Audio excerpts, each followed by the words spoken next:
Hiya. Why did the chicken cross the caldera? I do not know, and it won't give me the punchline. Do I click one of these things to get the punchline? I don't know. I would really like the punchline, though.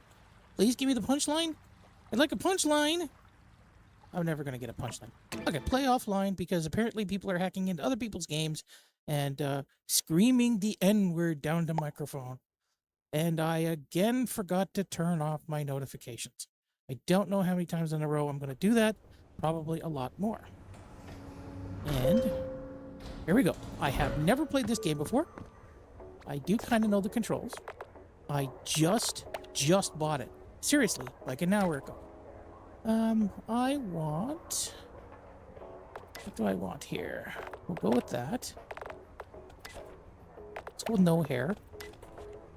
Kind of like that. And is there a smirk? Ah, there is a smirk. Ooh, yellow? I don't like green. We'll go with blue. And I'm gonna have a jaunty beret. What am I gonna do for a haircut? Ooh, glasses? Nah. No. No. No. No. I think that's me. What does this button do? Oh, that button was the OK button. Okay, that's me. I am me. Here we go. Ooh, let's look around here. It's a little bit sluggish.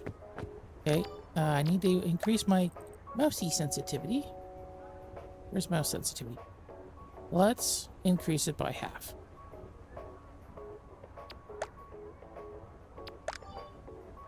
That's a little better.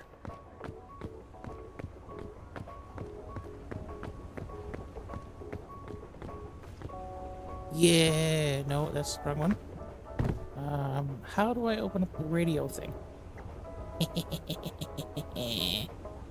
Look at me, be cool.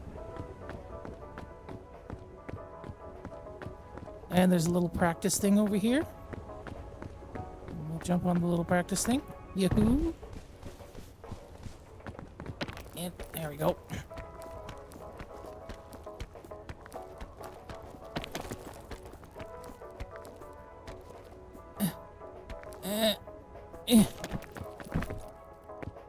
Hey, why can't shift and jump be the same? Are the lunge and jump be the same button? Can we get to that window there? Let's try to get to that window there. Ka-chow! Oh, no, I can't even grab onto it. So, I guess... Oh no, I can climb up that. Why couldn't I climb up to it on it when I was all the way up there? Ooh. Okay, that was fun. Let's go to the actual climbing What's that? Is that a... Ooh, I think that's a rendering bug. What is it rendering? Oh, it's rendering that thing! It's rendering it through the wall. Oh, that might be awesome. I love that kind of thing in video games, where you find like little bugs like that. I love bug hunting. It's one of my favorite activities in video games. I would rather have a slightly buggy game than a game that is like completely workable. But, you know, I also want my bug reports to be... Okay, let's do the tenderfoot part right now, because this is my first time, and I would like it. I'd like it to be, like it to go easy on me a little bit. And I guess the story mode is I've crash landed somewhere. Can we load the game, please?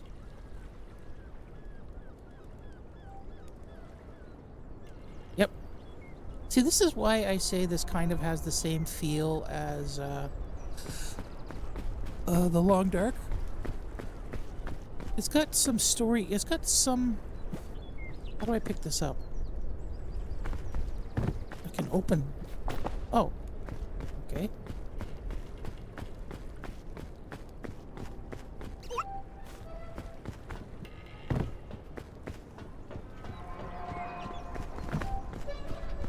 Oh, binoculars. Any game with binoculars, um, is a win. Is a win for me. Absolute win. I'm going to put Bong Bong, or whatever his name is. Yeah, Bing Bong. I thought that was the name of the weird elephant creature in Inside Out. His name was Bing Bong. Okay, let's see what we got in here. Scout mix.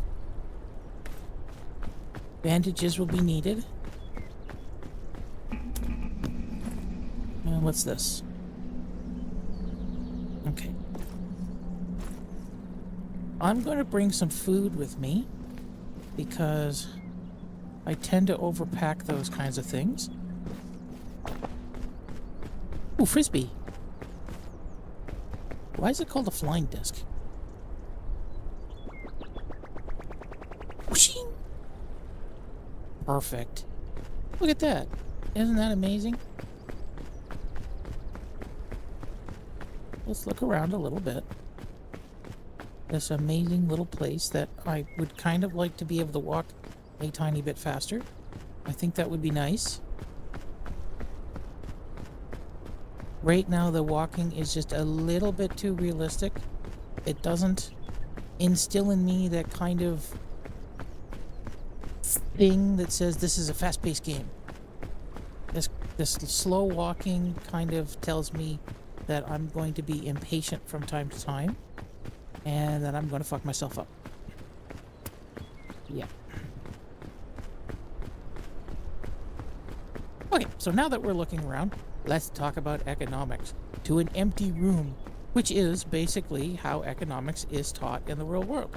It is people, a professor at the front of an empty room talking to people who are not there or not listening and just kind of show up on test days and things like that.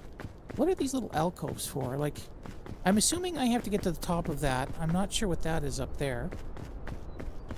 But it kind of looks like this alcove over here. Is this going to be one of the things that rewards me? Or is this kind of like a distraction from the game and there's not really anything of value here? Because what gaming has taught me is that when there's something odd, go look at the odd thing. But this doesn't seem like this is an odd thing that's meant to be looked at. This just seems to be like what you would find in Minecraft. It's just a fractally generated thing that's got no meaning. And that's what it is. It's a fractally generated thing that's got no meaning. Or maybe not fractally. I guess Minecraft is generated by a collapsing waveform or something like that. It's some kind of fancy term, but I can't remember what it is. So, if we are to look at if we are to begin our little economics lesson today, and my thesis of today is that money was not used by common people, for the most part, until about, between the 1900s and 1950s, where the Industrial Revolution was really taking off. And I think that that's a defensible standpoint, and that when you talk to, or you listen to other people talk about how money was standardized or available in early times, and how commoners and serfs actually paid their taxes through coinage, that's actually not true. If you were a commoner, a serf, a layman, a whole bunch of different terms you can attribute to that kind of class of people, you were owned in a semi-indirect way to the lord of the land. And while taxes were paid on your existence definitely generated tax, that didn't necessarily mean that you paid the taxes. Okay, so let's turn the music off. let's turn the music down. Let's turn the music down to 0.4. So, if you were a production unit back then, if you were like a shepherd on a farm or something, or you tended a wheat field or something, and you had yourself a little shack on the land or whatever, you weren't toiling away for your own benefit. You were toiling away for the landlord's benefit, and you made no money on the project. But the landlord himself would be making money on the project, and because you were a production unit, much like a cow, the landlord owed taxes regarding your existence. So I think the easiest way for the modern person to fully visualize this is just by picturing people in the ye olden days as being cows. And the crown taxed these cows for their milk production. And for the privilege of, being allowed to produce milk for your landlord, you were then allowed to keep, let's say, 2 liters of your own milk. So, for ease of accounting, this was usually translated into some kind of money value, like coins or pound silver or things of that things of that nature. So, in one sense, the landlord would be paying, say, let's just call it $1 for your existence and producing milk. But in actuality, it's more like he was paying, say, 2 liters if milk was 50 cents a liter, rather than actually paying a real physical coinage. And that was given as tribute or other, not tribute, tribute's the wrong word, but that was given as an owed sum or something, an owed sum or something like that. But it did have a monetary value, and the monetary value for those kinds of things were pretty much set in stone. Just a second.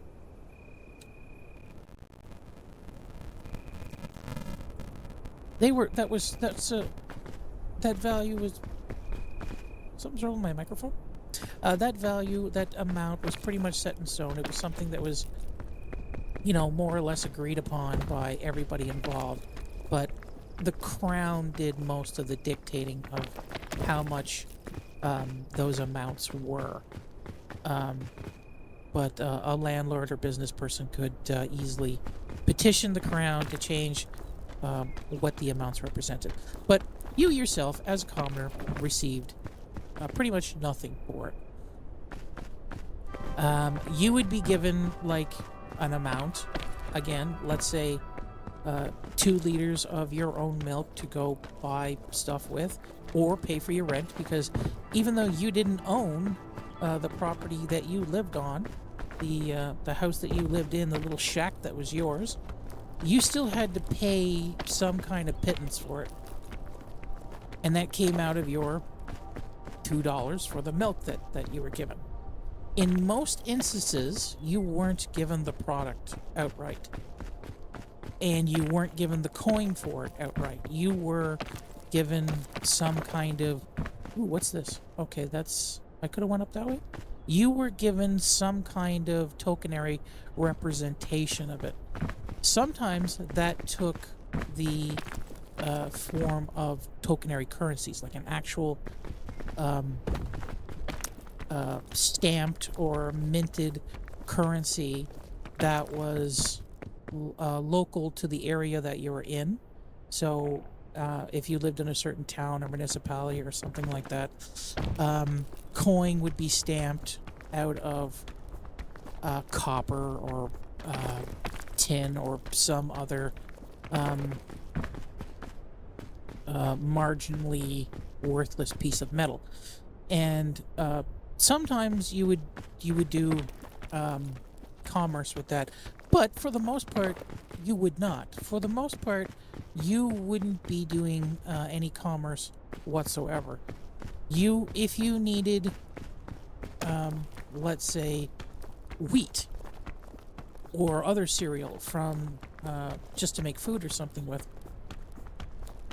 you would be trading or bartering with another serf in the next farm over who did produce those things. So you'd be producing milk and they would be producing wheat or some kind of thing. And those transactions, again, would mostly live on paper. It would mostly live in some sort of accountancy. They would have, definitely have a value associated with them, but most stuff were kept in-house in regards to your landlord. So the landlord would be the one arranging the availability of these trades. They wouldn't be arranging the trades themselves, but they would definitely arrange for the trades to occur. And you would not generally be allowed to shop or associate with somebody that wasn't approved by your landlord. The relationship was very much like a parent to child kind of relationship that we'd see nowadays in the modern era, where children might be given an allowance or something, but they'd only be allowed to buy what their parents are said they're going to buy. Can't spend it all on sweets or whatever. And now the biggest area, and you would actually be shocked by how much these landlords back then owned. There was no specific freedom when it came to individuals. Not like we comprehended individuals. I mean, like the individual serfs and so forth. Not like we would comprehend it now. It would be closer to how we would conceive a factory town. So they would own the landlords would own the farm, all the houses. They would probably own the town that you might likely live in, because that's just where they put your house, kind of deal. And any shops or anything that are there, they would then be employees of the landlord. There were freemen, literally free men, but generally they weren't completely free either. They might own the store or whatever, but they would still be beholden to the landlord, and would only be allowed to sell what they say. And any taxes on their revenue or so forth would then be paid to the landlord, paid to a magistrate, would be paid to a third party.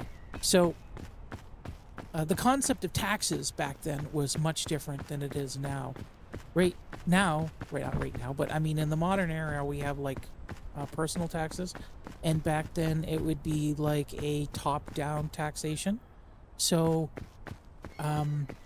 the crown would tax like a duke or whatever the hell they would call themselves, and then those people would then tax individuals below them, who would then tax individuals below them, getting all the way down to you, the serf or commoner. And you actually don't make any kind of decision on those things. There's no form to fill out. No centralized government sends you anything. As such, you really had no need for money. You didn't. The dealings that you had in these little freeman shops, or shops owned by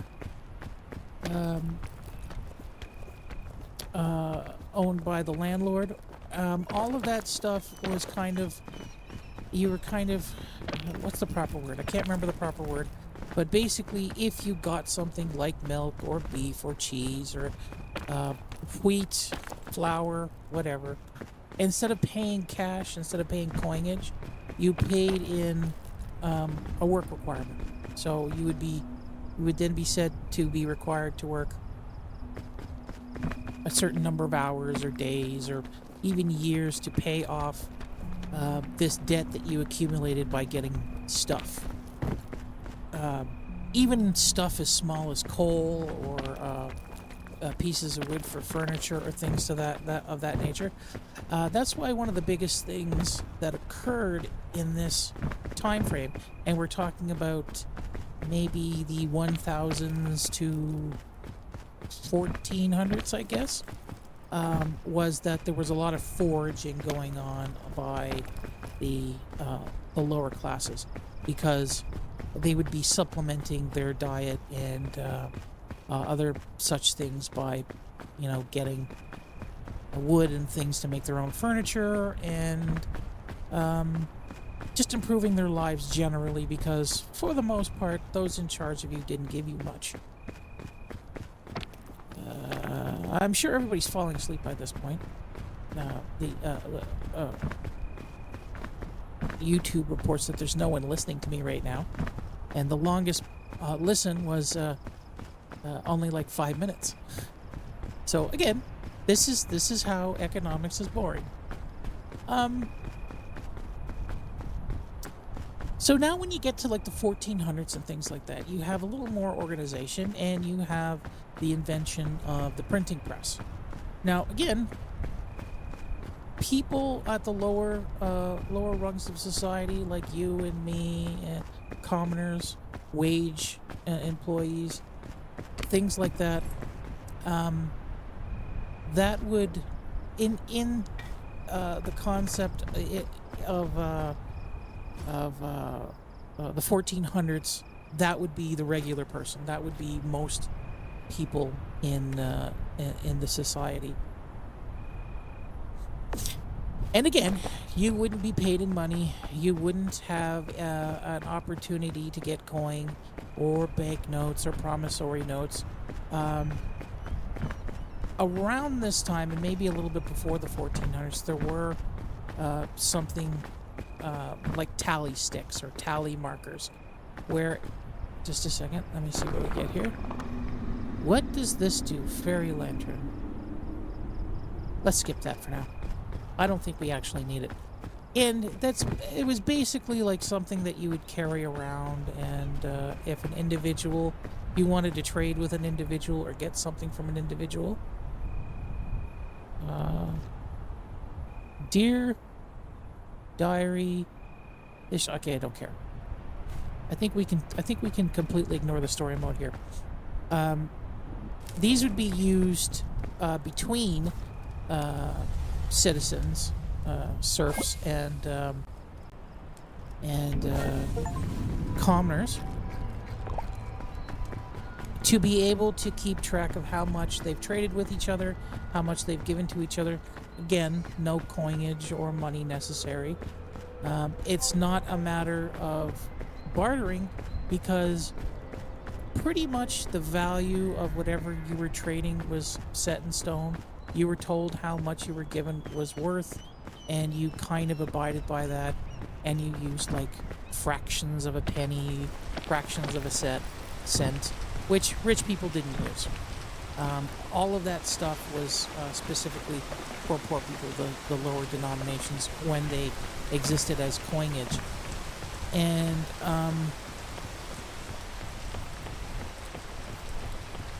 they were really just sticks. They were sticks of a certain, I think they were sticks of a certain length with markings on them.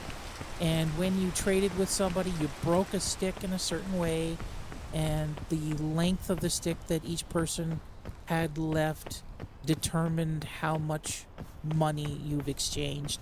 And then you can call up those tally debts or whatever at the end of a day, a year, a month, whatever long it is. You can cancel out each other's debts. You could trade debts so that generally it would go down to zero, or somebody would give you cream or something like that, like literal cow's cream. Because in the end, that was the only thing of value in those days, was the Why am I just thought about this. Why am I carrying a spool of rope? I'm not helping anybody up. Will this give me more energy? Yes, it does. But I do need this. Because the only thing that had any value was physical items, physical things, property, food, a chair, an heirloom, things like that. Money still didn't have any kind of value for the common man because they weren't really allowed to have it, and if you had it, it could be taken from you. Now, I thought of how this would translate to the modern era. So, one of the things that my grandfather did, my grandfather was a union electrician, so he did have a nice income and was using money on a nearly constant basis. But something that most people don't have in their possession, it isn't something that is in their everyday economic usage, is a slip of gold, a bar of gold, a little thing of gold. But my grandfather would buy things of gold and put it in his work room, his little private room that he had that nobody was allowed in. And okay, that sucks.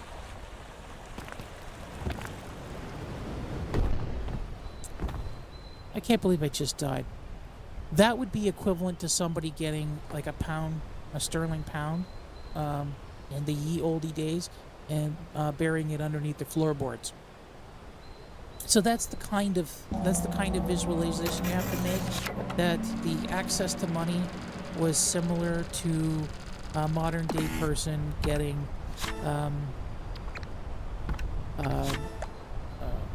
physical precious metal and squirreling it away for their retirement kind of thing, hoping that the value of the thing matured over time. Not so much back then. Things didn't really mature over time. Again, everything had set values. That button. Okay, let's try that again. Might not die again.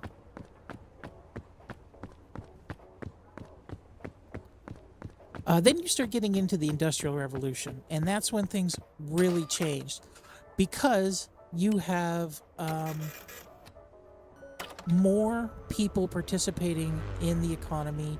You have more people that need to be paid, and you are less able to keep track of everyone.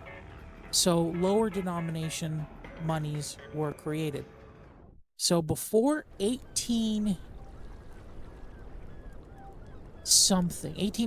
1870, somewhere around that range, where they had the Currency Standardization Act, I think is what it was called. You would have half pennies, quarter pennies, tuppence, pittance.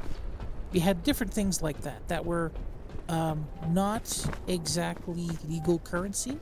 They were they were exchanged by individuals, but if you went abroad, like say you crossed the channel to go to France, the banks there would probably not take those coinage. They just wouldn't have value.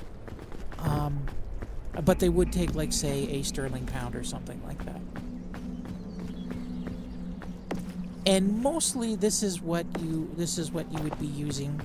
And what we're talking about here is like in the same time frame as Sherlock Holmes, sort of like the first Queen Victoria. I think the first Queen Victoria, or is it the first Queen Elizabeth? Whatever. We're talking 18th century. We're talking about before 1900 kind of thing. So I guess that would be the 19th century. But the richer people, the people who own shops, the people who are merchant class and things like that, they wouldn't be using those little things. This is the era of when the checkbook was invented.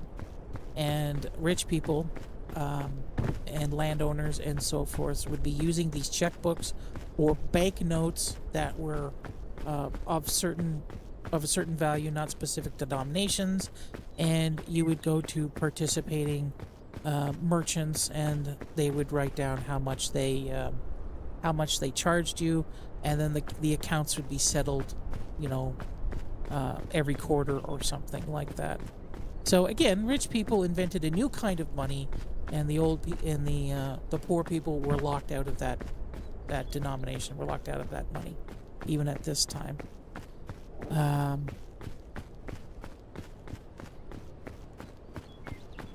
The cost of being a person hadn't really changed. The amount somebody charged for like a luxury item, because milk was a luxury item, or something of that nature, was still pretty much fixed. There was not much of a variation of the cost of things until you reached the second industrial revolution, the 1900s to 1950s kind of era.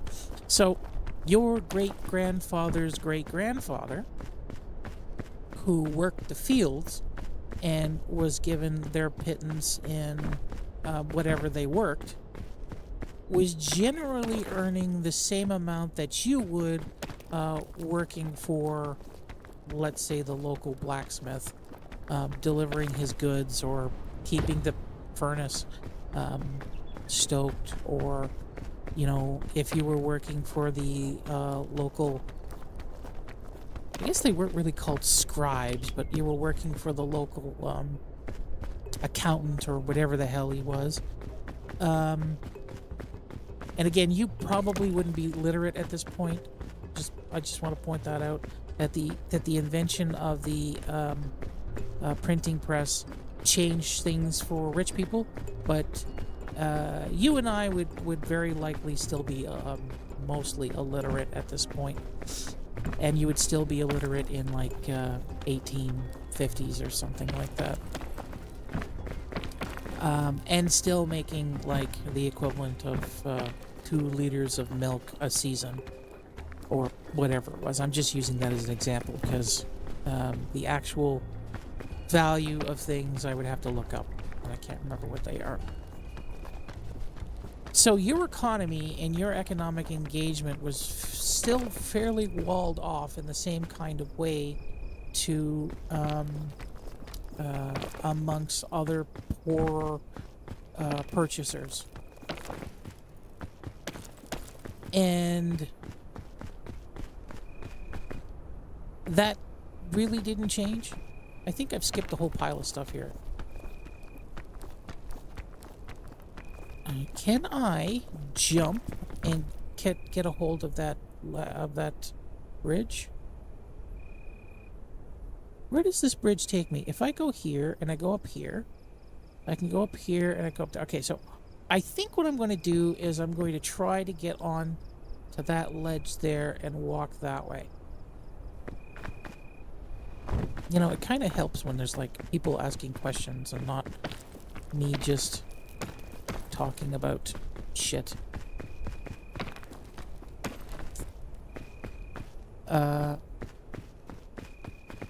There were other economic pathways, like if we're going to go back to the 1000s to 14,000s, there were some other economic classes, because everything was a class back then.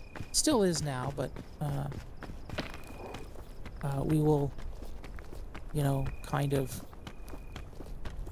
limit ourselves to talking about historical classes. Let's get up. There we go.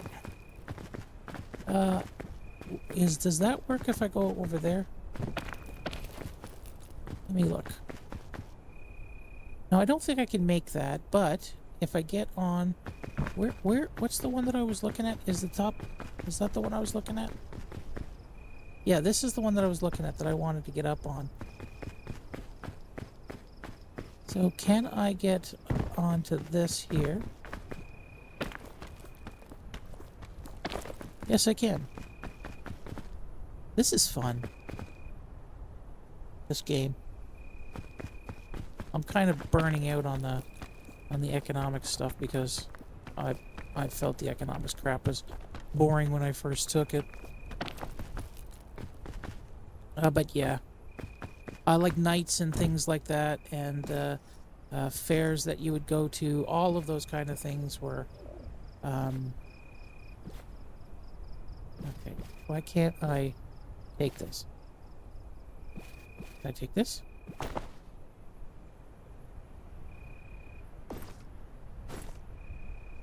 Open. Oh. There we go. And those kinds of gatherings and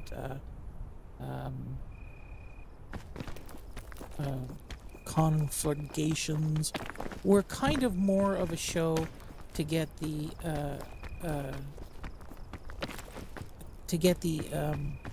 night class together, the exempt, not exempt, Templars and things like that, to just do stuff. And one of the things that they could do to improve their economic outlook, their economic condition, was to joust and fight one another.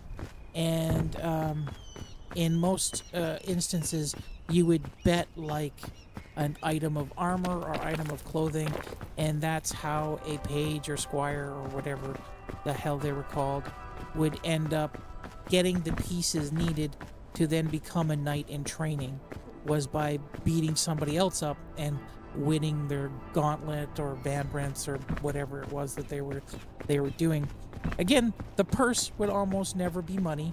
It would always be the item of armor that you would require to become a better knight, or have the pieces of whatever that you need to then move on to like an apprenticeship style role with another knight. And most of the time you would be subjected to like cleaning their quarters and things like that. And you would also need those kinds of they weren't really called apprenticeships at the time, but you would need those kinds of sponsorships by somebody who was who actually held the position to be able to graduate to those positions. And you would need permission from your landlord or whatever household you belong to be able to get into those apprenticeships, because you were owned by the people that you worked for, that you lived under, the household that you lived under. You were their property, and you were also probably related to them in some way. You were probably not like their cousin or something, but you would be conceivable that you were their third cousin twice removed, or some kind of bullshit like that, because nobody particularly went abroad. And that thing in Braveheart is true, the prima nocta stuff where the landlord would stoop your wife was pretty much true. And in most cases, if the lord or whatever took a liking to your daughter or even your wife or something like that, for the most part you would likely let him do that, because it would garner you some kind of favor, and the women had no rights to say no in any shape or form. And what else am I missing here? I should have made notes. I was planning on talking about this since like 3 o'clock last night, and I was thinking, what would be the most interesting to talk about? Oh yeah, poor people had no access to money and still have no access to money. You still had fucking crazy rules, like if you lived in a under a landlord, or you lived under a lord or whatever. That's what basically a landlord is lord of the land. We're not talking about modern landlords who just own the apartment building and charge you too much rent. We're talking about people who owned all the cattle, all the livestock, all of the crops, owned you, your kids, and everything else under the sun. Um, hmm. So how did you get clothing or good? Well, most of the time you made your own clothing, and sometimes you traded it with others. And a lot of times, like the tally sticks that I mentioned, or you would have, you'd do somebody a favor, you'd owe somebody a favor. Um, but almost never cash. Not even almost never. It's would be so rare that you would function in coinage or money that you could say never and not be exaggerating at this point, or at that point. Okay, cure-all. I don't want the cure-all. You wouldn't have a horse. Like in the modern era, everybody has a car, and that is very much taken for granted by modern people. But back then, you wouldn't have any kind of transport, and the likelihood that you would be able to hire transportation is very small. Like, you would see people taking coaches and stuff in movies.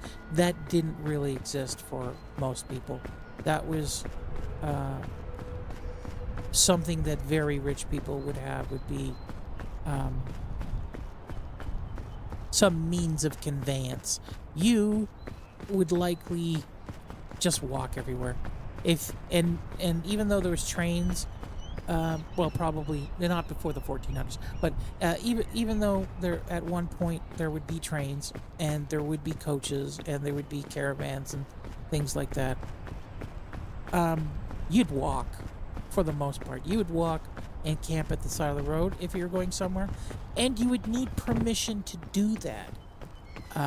It wasn't like you would be watched all the time, but if you ended up missing, if somebody wasn't covering for you, or nobody knew where you were, you could, oh shit, you could find yourself getting into deep trouble for that kind of thing, because you didn't have freedom of movement. And we're talking about within the bounds of your own country. We're talking about England right now. We're talking about if you lived in a county in England, somewhere in England, and you were the serf, or the commoner, or whatever word you want to use, of a certain lord, you leaving the confines of their property was that it was not allowed. You would have to ask permission first, and it wouldn't be granted. It wouldn't automatically assume that if you said I want to go to London, or something of that nature, that you would automatically be allowed to do that.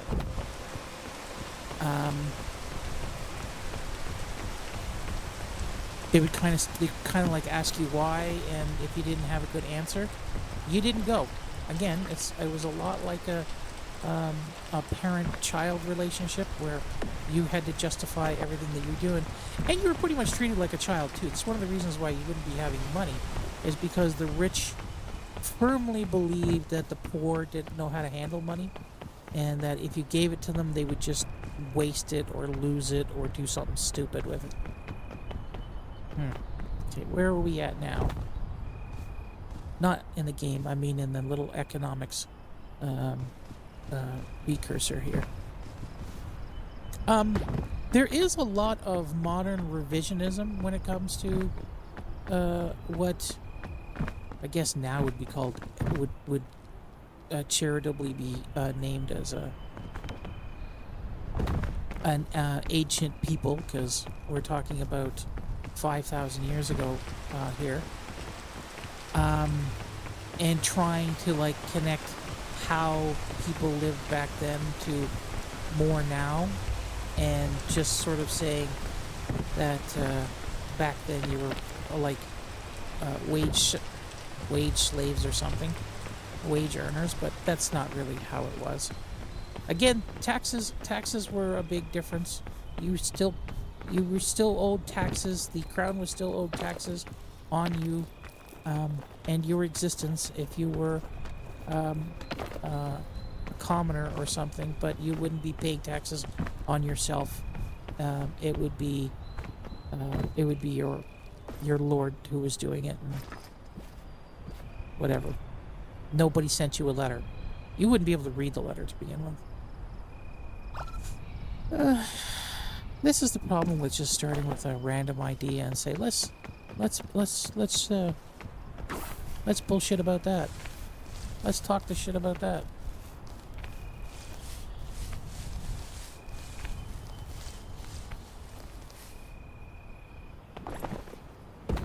Okay, could I have jumped up there? I don't think so. So let's go this way.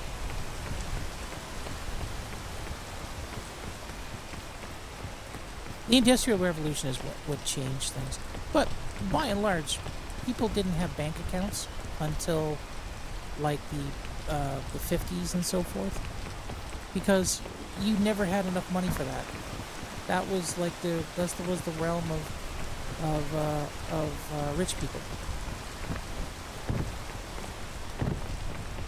The amount of money that you had in the entire world could fit in your hand, could fit in your pocket. And each leap in the democratization of economic mobility it coincided with a new class of people being invented. So, like in around the 1400s, that class of people were the merchants. Like being a merchant was a big thing, and they needed greater access to coinage and money and stuff like that to do their transactions. But that class was mostly born out of the kids and cousins and illegitimate children of rich people who didn't inherit title or anything like that.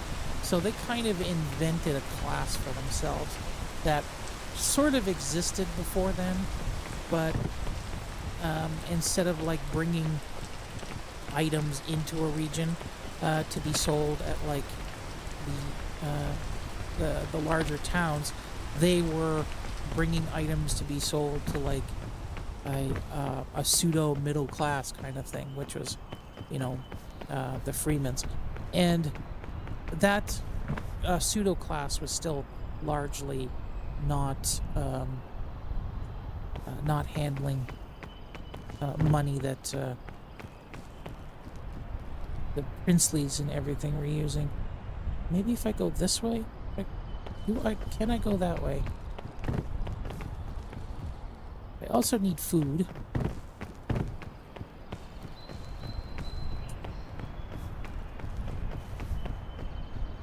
And classes weren't like the classes that we think about it today. Like we think about lower class, low class, middle class, and upper class.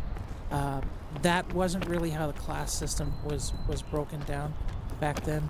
You had like the lawyer class, you had the merchant class, then you had like what we would call now the working class, but would basically be commoners.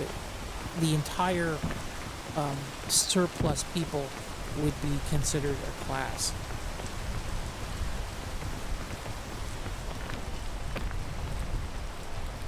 And your rights in those classes would be representative. They would be, you wouldn't actually hold the rights yourself. The rights would be afforded to I guess guild master. That's the only word that's coming to my mind right now. Oh shit.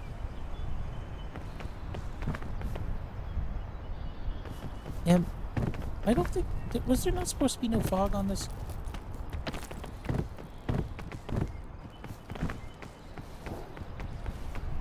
Okay, so I can't go that way because that's the edge of the domain. So I've got to go this way somehow. but I don't think I'm going to be able to make that. I have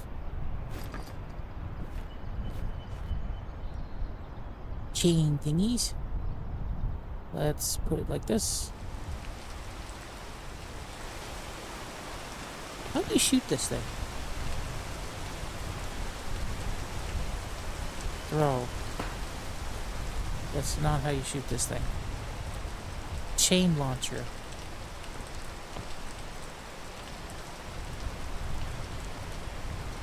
What the hell?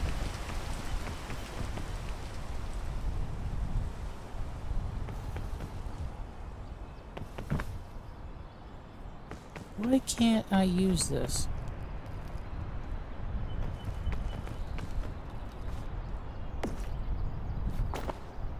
Okay, I'm going to get up over onto this.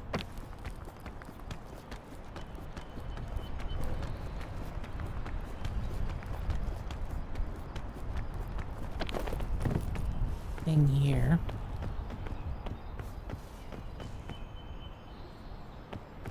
And I think I'm gonna...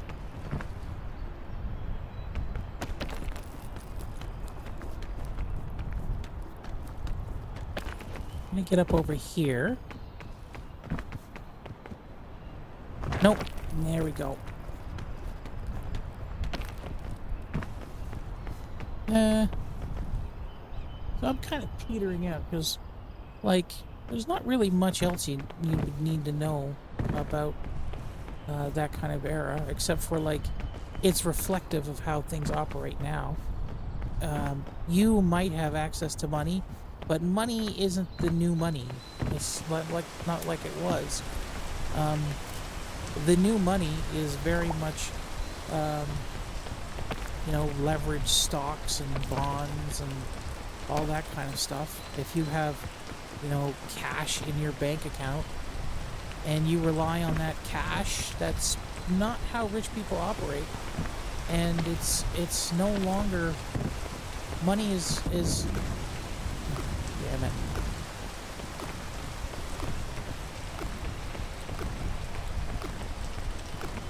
Okay, I'm gonna fall down.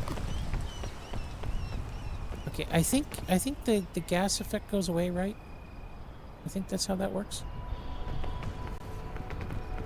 Money really isn't money anymore. Like, that may seem like an oxymoron, but rich people no longer transact in business using money. It's now very much abstractions of wealth that are used to facilitate that kind of commerce. Just like it was back then when you were denied access to pound sterlings and other kinds of... Okay, can I do this? Yes, I can. Other kinds of currency, you are...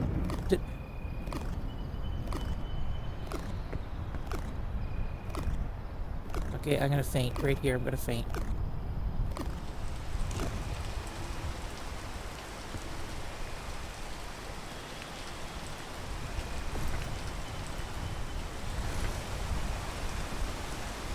Yeah, I don't have anything to cure this with.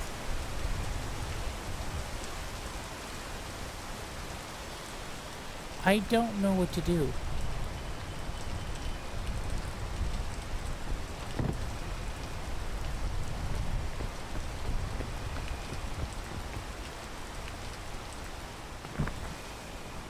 Oops. I'm still alive? No. I'm done. I'm dead. I guess that wasn't as impressive as I thought it was going to be, that whole conversation, huh? The democratization of money and which has led to the perceived explosion of commerce amongst the poor people, or the middle class, the invented middle class. Second. is still largely symbolic. You are still as poor compared to the rich people of nowadays as commoners were to the landlords of ye olden times. It's just that you assume that you have more agency over your life when you really don't. You really kind of uh,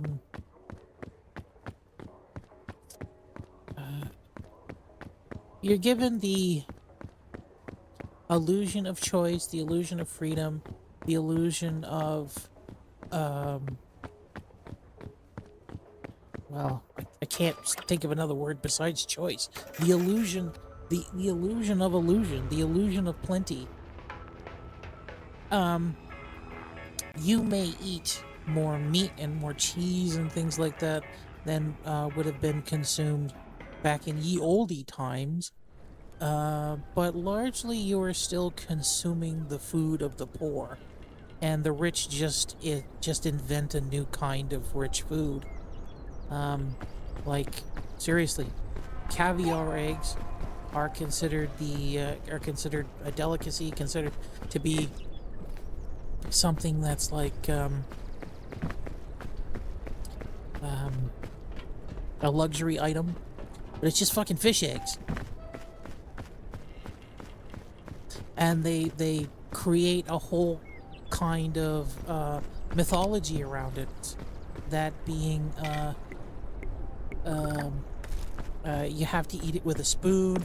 You have to eat it with a wood spoon, not a metal spoon, because a metal spoon will change the pH balance and make it taste different, and blah blah blah blah blah blah blah blah blah.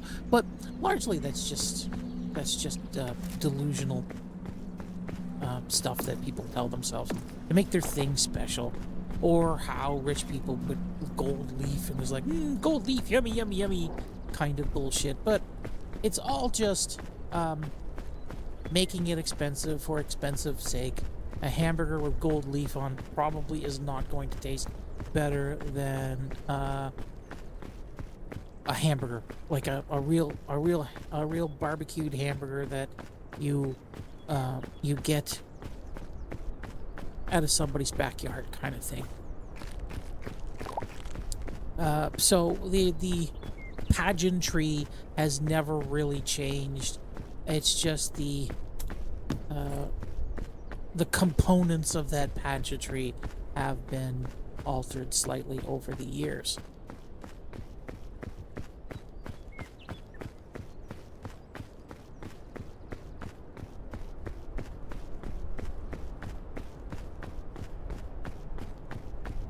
Indoor plumbing, that's something that it wasn't like rich people had in the past. It just wasn't invented, kind of thing.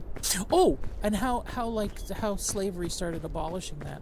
So when you have when the Industrial Revolution has occurred, and you needed more people to work in these factory jobs and what have you, owning slaves like serfs, because you're basically a slave when you're a serf, starts becoming harder to maintain. So the abolition of slavery everywhere in the world except for the United States basically arose because they figured out you can start outsourcing the care of your production units, your people, to themselves. So if you have a slave, you need to house it and feed it and take care of it, because if you don't, your slave might die, get sick or something, and stop making you money. So it behooved you to make sure that they were in good health. But a wage worker, you don't have to do that with. You have a wage worker, and if that wage worker loses productivity, you can replace them with another wage worker. And it was and is super easy to do that. There was only a very short period of time in like the 40s and 50s and 60s where highly skilled waged employees were considered valuable, and they fought to keep them. But the situation in the past, in the distant past, where you would be making, you know, you'd be on the assembly line of the time, creating wagon wheels or train wheels or whatever you were doing.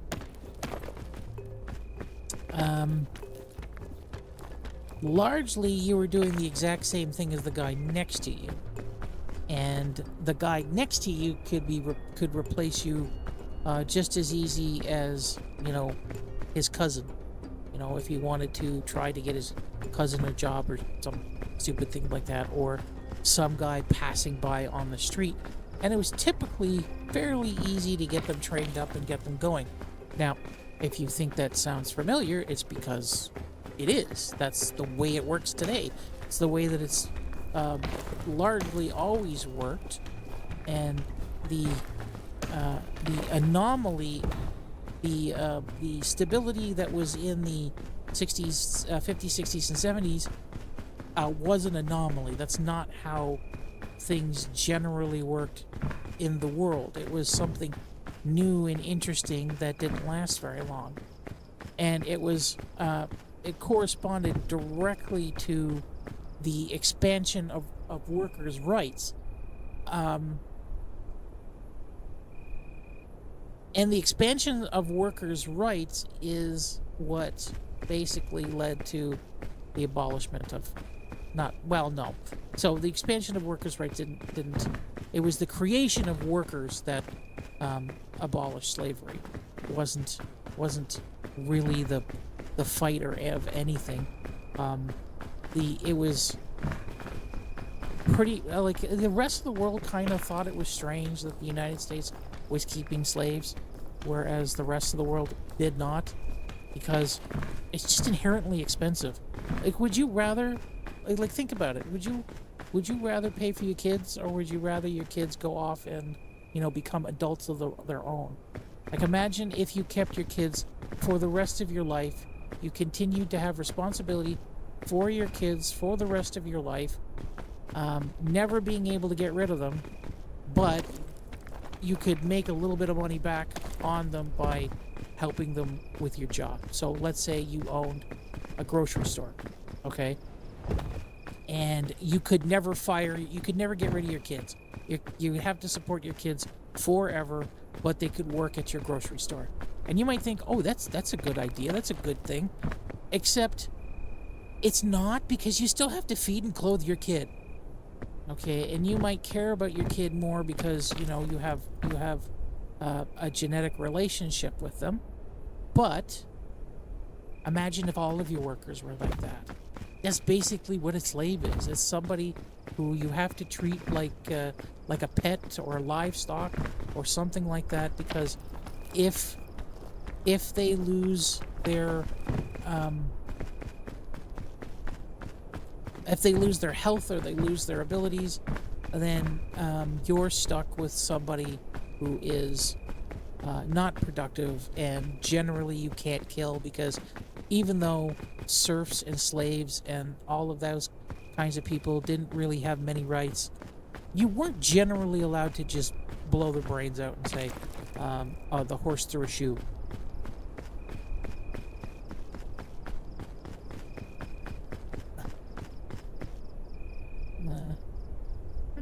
What am I drinking? So, one of the biggest confrontations with that whole thing, let's pause this while I take a drink.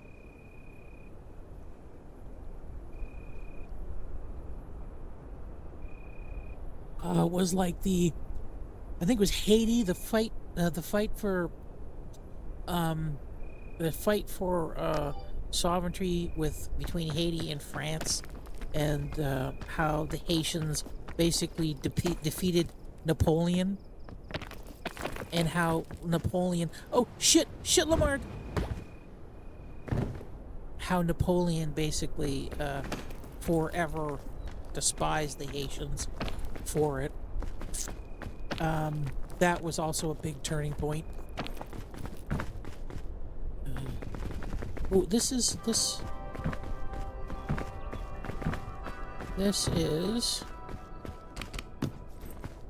Rope. I don't really need rope. That was a big turning point in general Appalachian, the world over. Do I get health for this? No. But I do get some stamina boost.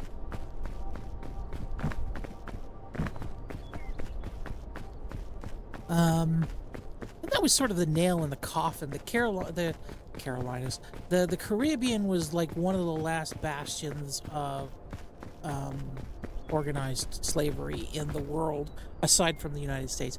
Just about everything, like, you know, when you look at history and you say generally this is true, except for the Mongolians. The same thing is true when it comes to like slavery and economic advancement and production. It's the following is generally true except for Americans, kind of things. And the American exception is usually not good. It's usually not a good thing.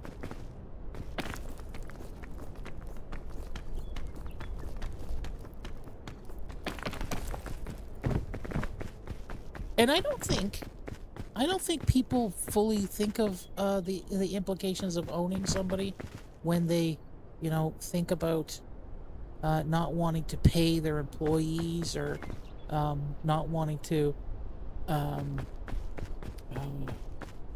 like just wanting them to do what you want them to do and them not having the rights to refuse you. The problem is that to get to that point, again, you have to go back to their dependents. They become your dependents. A slave is a dependent. In serfdom, generally the serfs and the commoners were the lord's dependents as well. They had certain inalienable rights that the crown wanted them to have because the crown wanted them to exist.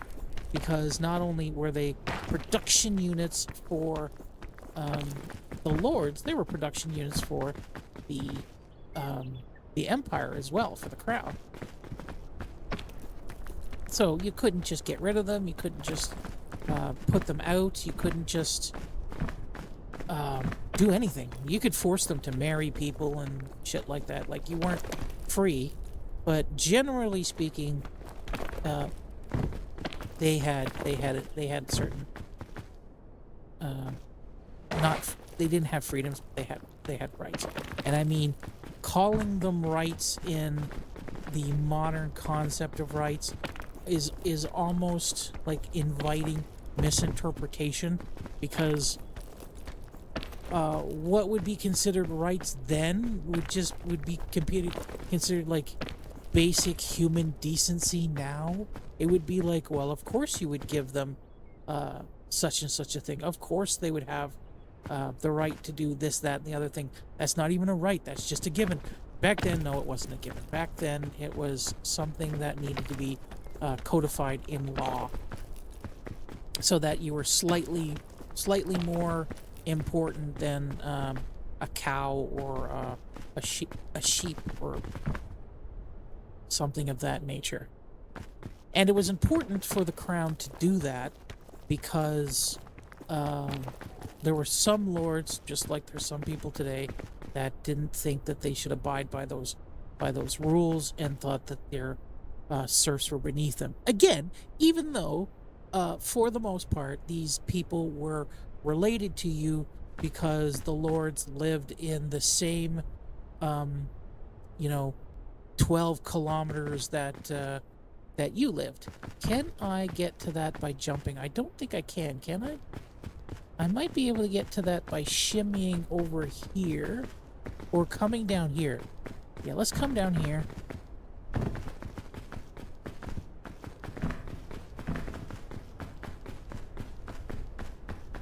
It's shocking how fun this is.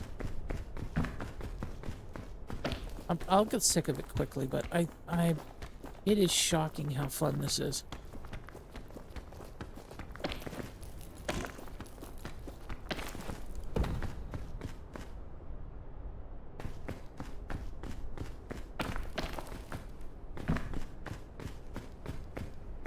Am I still on the first level? I think I still am on the first level of Tenderfoot. I can't remember how many levels there are, but I know that there's... I think there's 4 levels or something like that.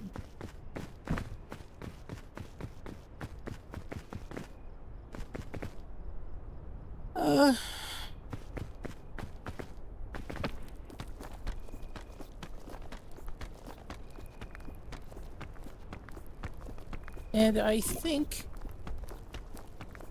the common misconception regarding, modern slavery is that somehow these slaves will fend for themselves. But that never occurred, not in serfdom, not in anything, because even though a owned person might be able to go out and supplement their diet with scavenged food or things like that, generally speaking, all of that was not particularly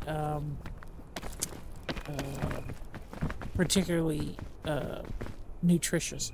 It didn't give you as many calories as you might need to be able to complete tasks or do the stuff the work that you would be doing.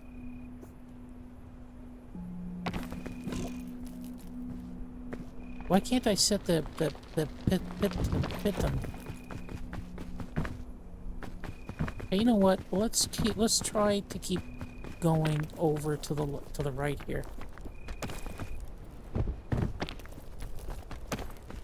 Or that, somebody else will take care of them, or that they'll just die and then you can replace them with somebody else. At some point, you run out of people. Like, it's a very short-term gain to treat your slaves as disposable. Like, if everybody's owned,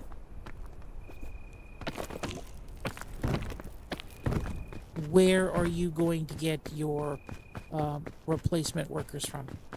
Like, if everybody's owned, everybody has a slave, and you mistreat yours and they die, how are you going to replace them? You're going to have to buy them from somebody else. Because that's what happens when you own people, is that there becomes fewer and fewer people, free people that are available. And what are you going to do? Are you going to buy the rich people's kids? That's probably not going to happen. And it's a fundamental failure in the understanding of the economics of owning people. Even if there is a particular subgroup of individuals that you want to own, like black or brown people, eventually you run out of black and brown people.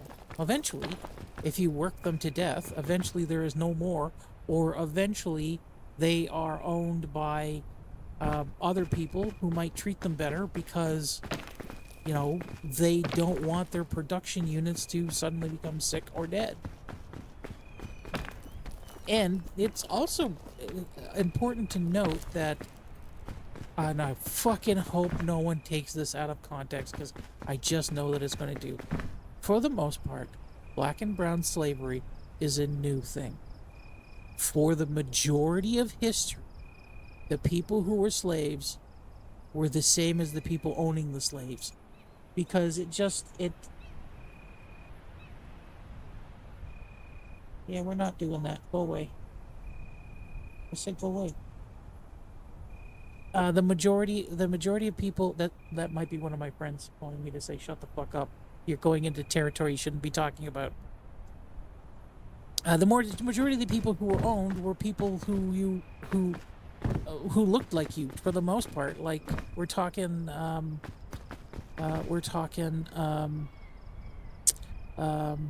the Irish were used extensively by the British to build canals and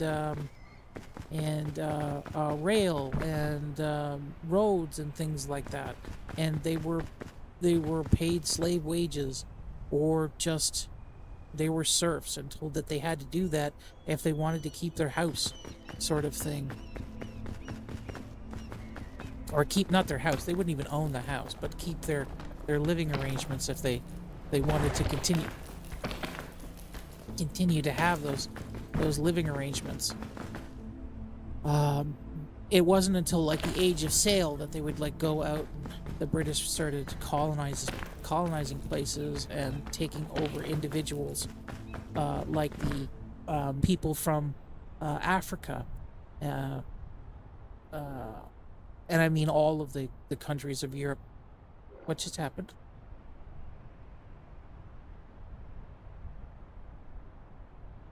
There we go. I got an alert and then it died. And I really think I really think Trump is trying to tell me shut up here. Just give me a second. I need to check my messages. It's like, Joel, don't give your opinion on this. You may think that it's interesting. You may think that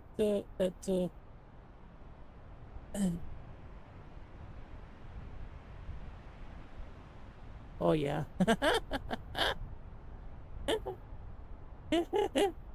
Fuck off, it's not that bad. I'm not saying anything bad. Jesus Christ, man.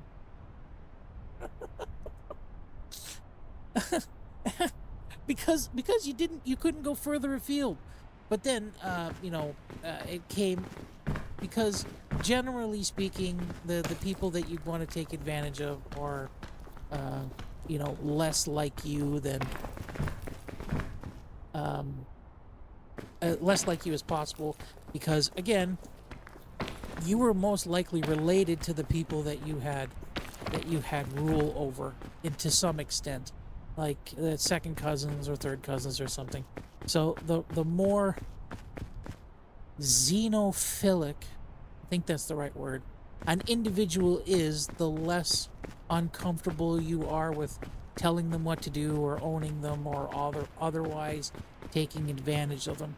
Like, it's be difficult for somebody who is not a sociopath to like take advantage of their kids, but they might take advantage of a stranger or the next door neighbor more readily than like a cousin or your sister-in-law or some stupid thing like that. It's just natural human tendency to think that way, to operate in that kind of a fashion.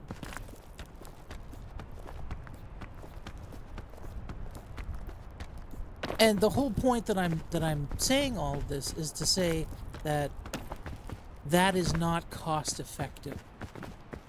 I think I'm now repeating information, but I can't remember what I said. But it's not cost effective to house and clothe and feed and give somebody health care than it is to outsource all of those things to a third party, or to the person themselves to arrange, while you, the business owner or manor lord, does nothing to enable that. And you can then minimize how much wages they give that person. It's just more efficient to do that, and that's why it sort of disappeared during the second industrial revolution, and why countries, except the United States, abolished it right away, and then the United States finally followed suit later on. But that had to do more with economic parity than anything else, and there was other things involved in the whole fight. I'm not saying state rights. Shut the fuck up.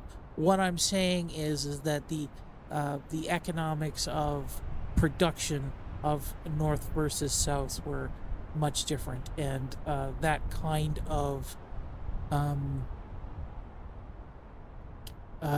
disparity was they were trying to even the playing field, sort of thing. But even if the South won and they seceded, Eventually, those slavery would have been abolished because it just makes more economic sense. This is literally the argument from economists when you ask them about this stuff, is the economic viability of how you treat your population, kind of thing. I still don't know what the lantern is for. Just like how most countries have adopted universal health care, it's because the population is more productive when you have universal health care, because they stay healthier. They're is this poisonous? Ooh. They are healthier. They're more productive. They produce more things per a person in a certain economy than they do than they would without those kinds of considerations. So most of the time, when you speak to an economist that's like worth their weight in a pile of horseshit, they're going to tell you, keep the populace stable, keep them happy, stop messaging me. Keep them happy, keep them productive, keep them healthy, so that there's a minimum disruption to the workforce. I don't know how you can say that's bad.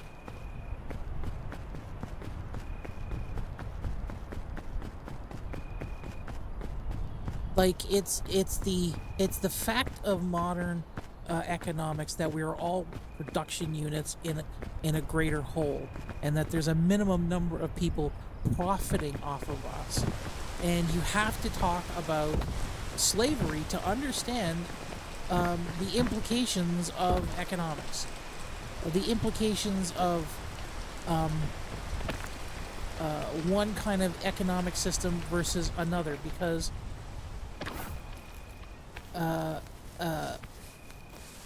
the differences are not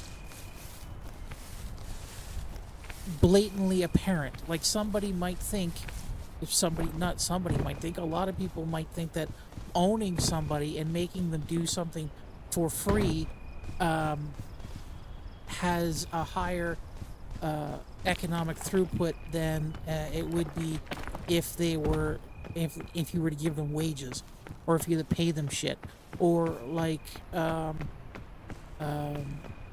Henry Ford, who made sure that his people made enough money to buy the fucking car, because he was not only making customers out of his own employees, but it's part of an advertising strategy. You tend to make more money. The modern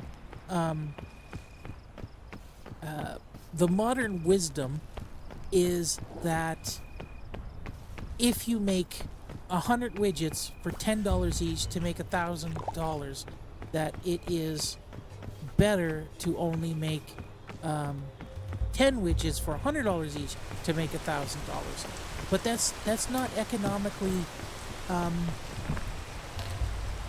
that's not economically secure. You're not securing your future that way. You leave yourself open to massive disruptions. The same thing goes if you own a person to do something, or if you don't pay them effectively. What you're doing is you're opening yourself up to a disruption. A worker gets sick, a worker quits, they get poached by another corporation or something of that nature. You are left without the worker, and then you have to compensate to train somebody else. There's lost wages, lost productivity, lost whatever. Okay, so the model switched in what I keep trying to specify, and I keep maybe going over the same territory because you keep fucking messaging me. Like, at least speak in the channel instead of sending me a message on my phone, dickhead. the implication is that uh, the Industrial Revolution radically changed how um, people interface with the economy, to the point where the supposed oh, the supposed democratization of money occurred, allowing people to get access to um, cash money and banknotes and things like that. But the rich just changed how money works. Like, the rich don't use cash money anymore. They friggin' use um, they use charge accounts. They use stocks as leverage. They buy off of um, future earnings and things like that. They don't buy a burger for $1 anymore, or $5 anymore. Like they invented a whole new functional credit to continue to lock poor people out of the same economic engagement that they use. They create a whole new abstraction. Like, that is the overall point that I'm trying to make, is that nothing has changed in how poor people versus rich people relate to one another. Uh-oh. Why can't I move? There we go. What's happening?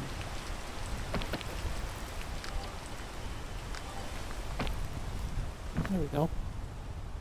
How rich people versus poor people relate to one another. And I mean, you have to talk about the different components of the before time before you can move on to that. And how, the right to work or the right to earn money hasn't substantially changed. You might have the right, like they're fighting, there's people fighting for the right to make $15 an hour, but in large part, $15 an hour doesn't exactly make you economically competitive with anybody else, even if you work full time. Like, the right to a living wage or something like that is ostensibly the right to give you the amount of the kind of okay, I'm not gonna say that part. That part's broke. What the hell is happening?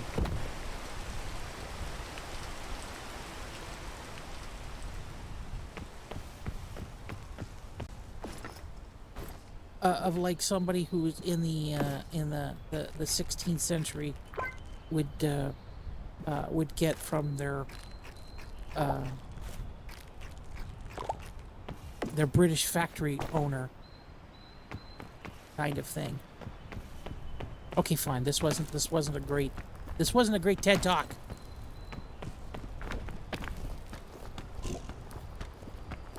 I'm gonna starting later, so you're like not listening to me. I swear I will. And again, if you're gonna talk in the channel.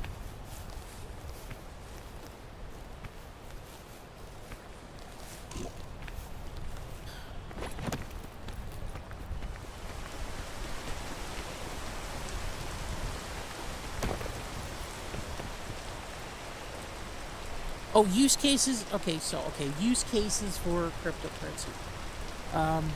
The actual use cases for cryptocurrency is nothing that's not illegal. That's basically it. So cryptocurrency exists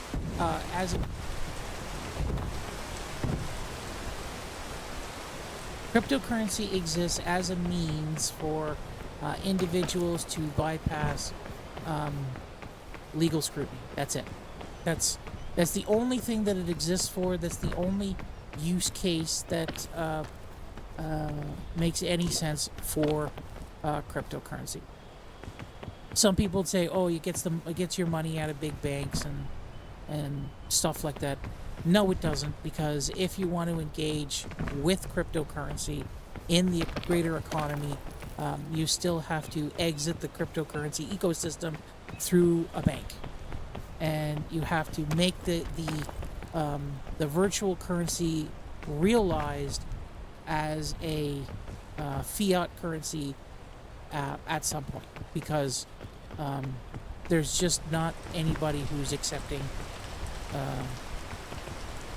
Bitcoin to buy your groceries, and that's basically the largest subset of. God damn it! I'm dead.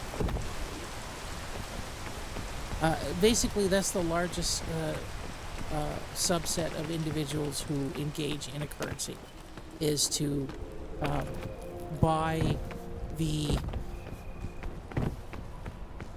necessities of life. Buy groceries, pay for utilities.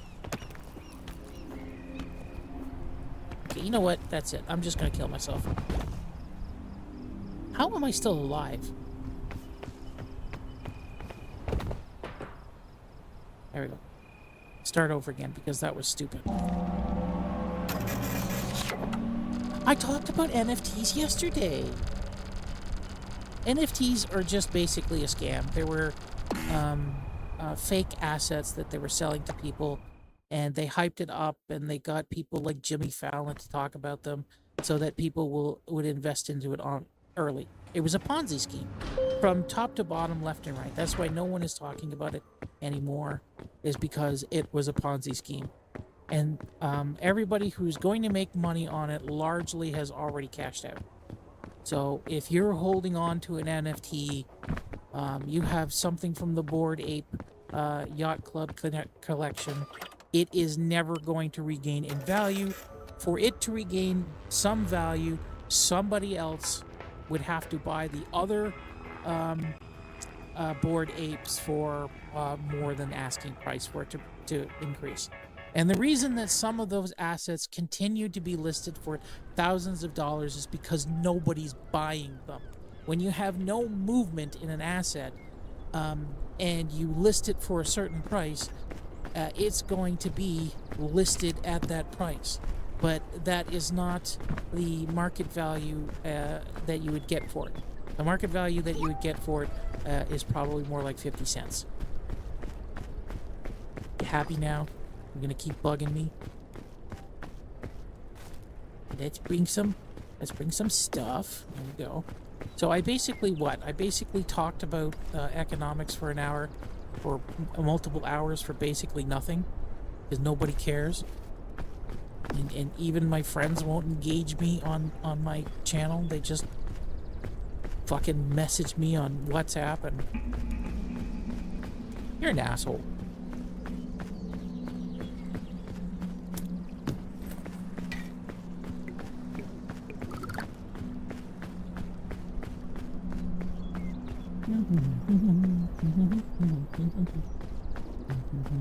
Well, you can control. You can invest in markets, okay, and you can invest in them fairly safely, because the likelihood that an entire market will crash is very unlikely. If you invest in individual instruments, that's much riskier. That's when you invest in the stock market, it's like gambling, but you're on the side of the house. So if you bet on Red 5 or whatever, you might end up losing what you put into it. But if you bet on everything red, then you're more likely to win than not.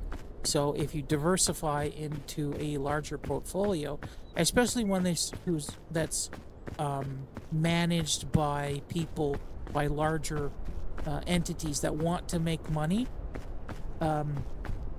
you will earn a statistically higher interest rate than, say, if you were just putting it in a bank. And I mean, you can.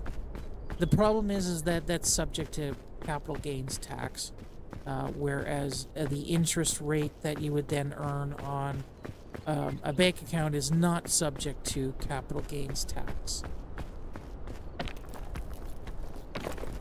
And but I mean, even with the capital gains tax, you're probably making more than if you were just if you just put it in an account. And the people who don't engage with the banking system, or who don't so people who don't like invest, I'm not going to disparage them, but people who don't engage with the banking system are just fucking nuts. Like there's something wrong with you if you think that the banking system's like they're out to make money. Yes, they don't specifically care about you, but I mean, shoving in a mattress means, like, if you have an amount over the minimum to make interest on your banking investment, and you don't do it, then it's just stupid. Like, basically it is. And most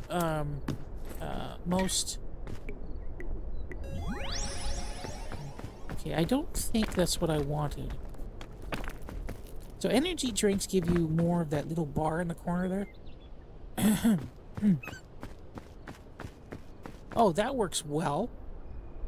Yeah,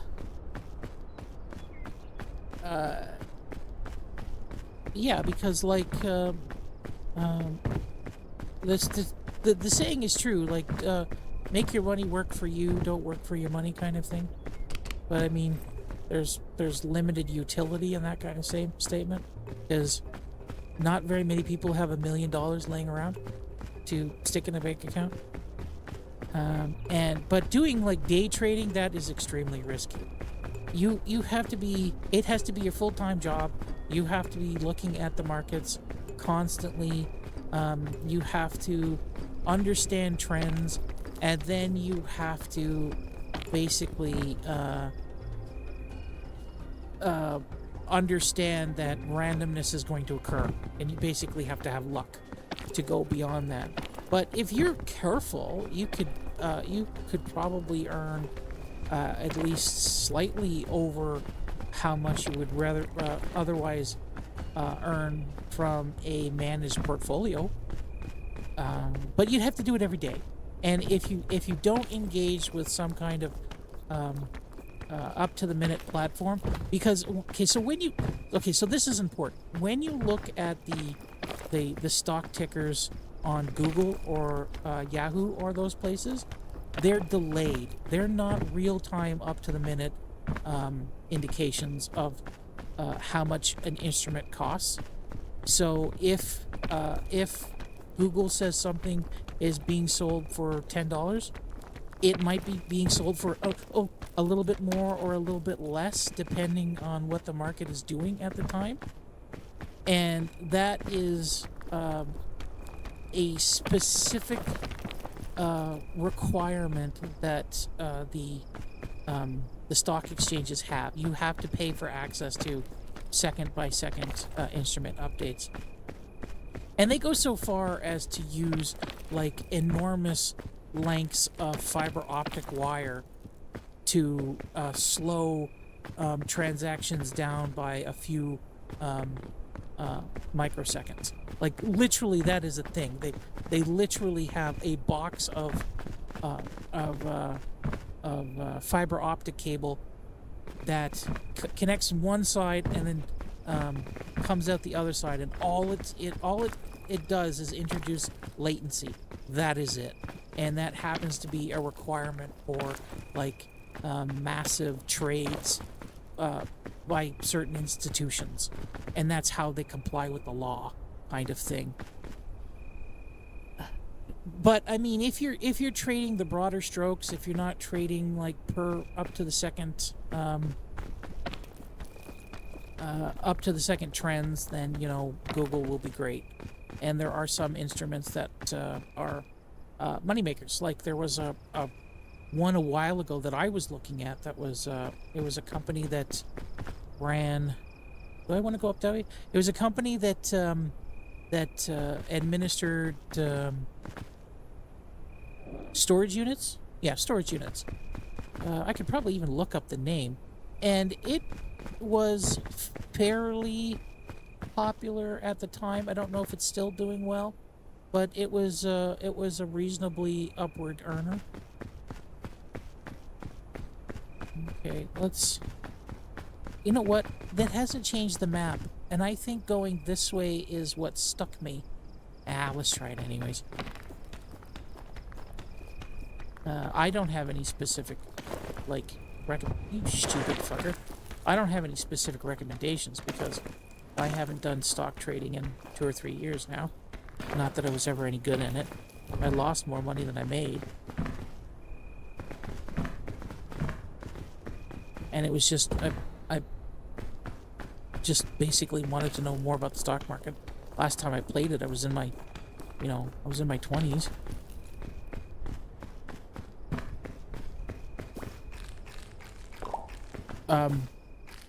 So indexes are okay. Indexes generally go up, but you're looking at like 5 to 10%, maybe 8%, something like that. And they're generally indexed together because of their earnings, but due to the instability of modern trade, you do see that a lot of those indexes are possibly underperforming. Okay, is there a place I can go in case I fall? Okay, this is not going to go well. This is not going to go well. Okay, I need to think about slowing my fall. There we go.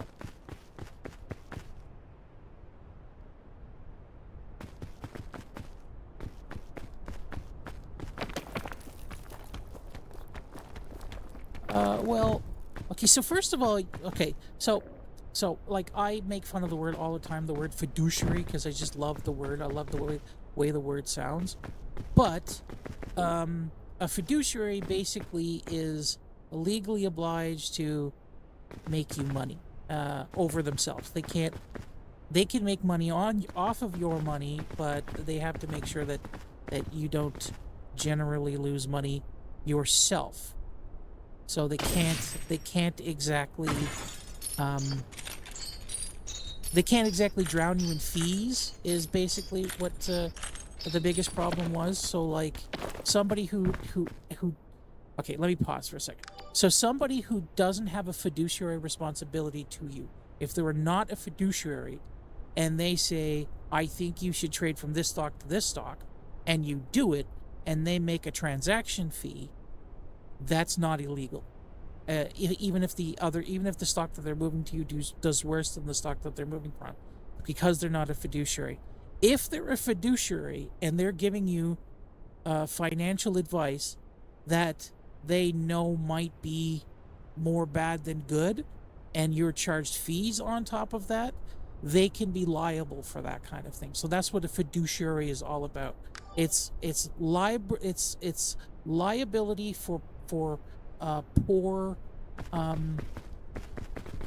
recommendations, or just not just poor recommendations, but like stuff that is only in their own interest. How the fuck am I going to get anywhere now?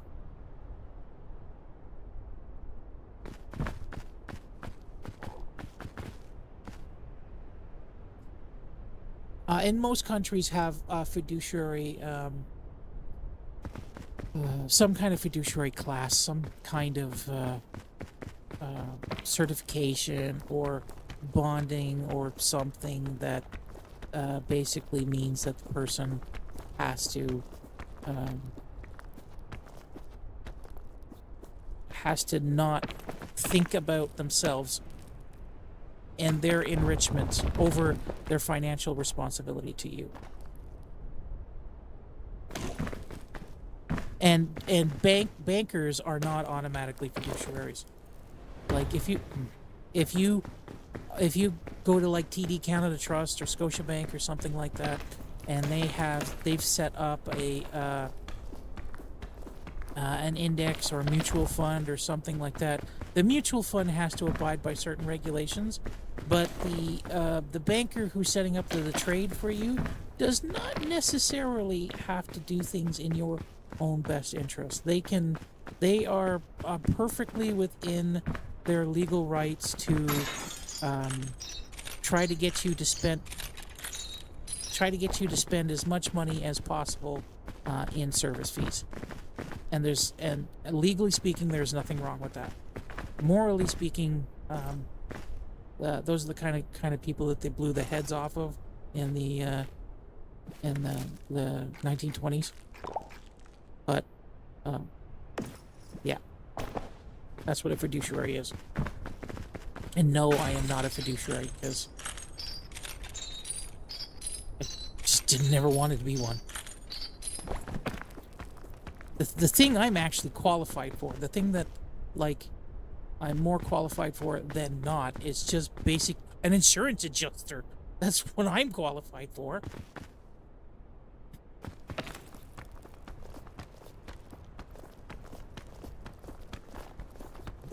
Let's see if I can do this. Yep. There we go. Insurance adjuster. I basically have the job that Edward Norton's character does in Fight Club. That's what I'm qualified for. I have never done it, though. And I hate statistics. So basically, an insurance adjuster that hates statistics. I know how fucking insane that sounds, but yeah, that's me.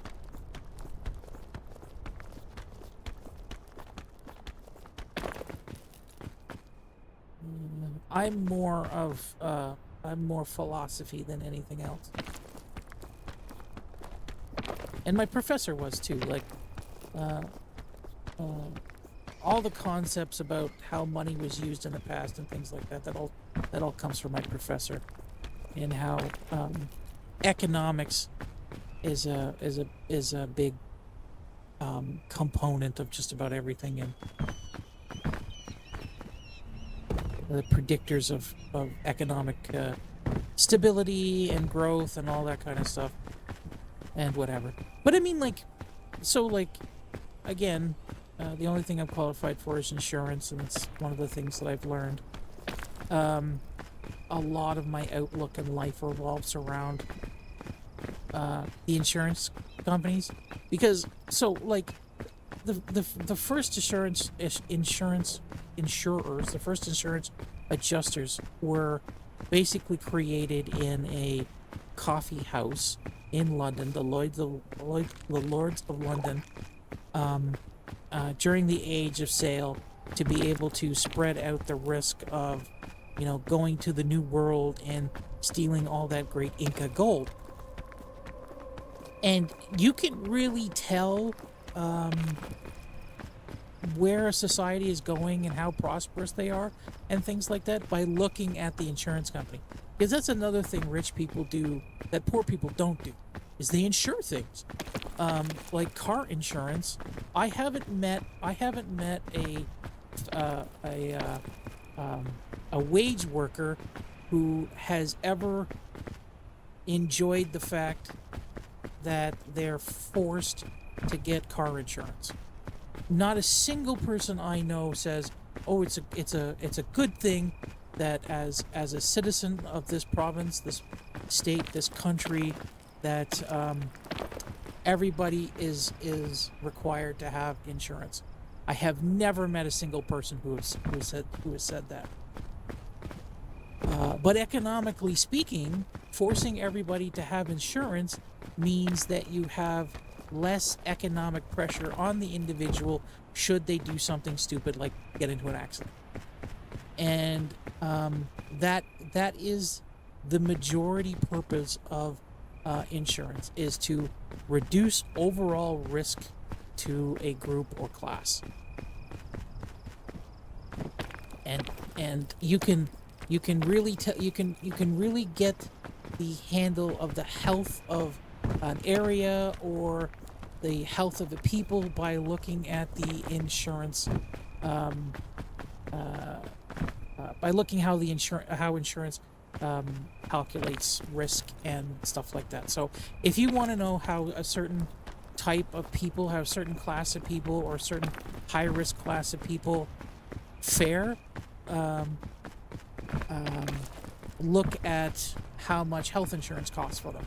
So if you say, um, so say this is the 1980s or it's the 1990s, and you want to assess if secondhand smoke is actually a perceivable threat to a person's health and their productivity. You would then look at people who are insured in the hospitality industry that are exposed to secondhand smoke on a daily basis, but do not smoke themselves. And you then start looking at their health outcomes. Now, the easiest way that the insurance companies crunch these health outcomes is by creating this neato little representative statistic called a micromort. And a micromort is basically a 1 in 1,000 or 1 in a million chance of you dying. And just about everything is on these micromorts. So you have a micromort for how much you reduce your life expectancy or your chance at life expectancy by eating a banana. That is one of the things on these charts. Or how many micromorts you give yourself by smoking one cigarette. So these adjustments, these charts and these things, they get adjusted every time new claims occur. So if you have claims coming in and you have this class of people that are being exposed to secondhand smoke and having negative health outcomes, and it's costing you more money in payouts to insure these people and give them medical attention and so on and so forth, then you can safely say that this kind of exposure directly leads to worse health outcomes. I don't know. No, don't do that. Don't do that. Go do the fire first. And that is, and it's so important. It's these health certificates, these insurance statistics. These are so important that, oh shit. Okay, I'm not eating that. That's going to go bad now. These health indicators and insurance statistics and things like that are so important that governments have whole agencies to track them as well.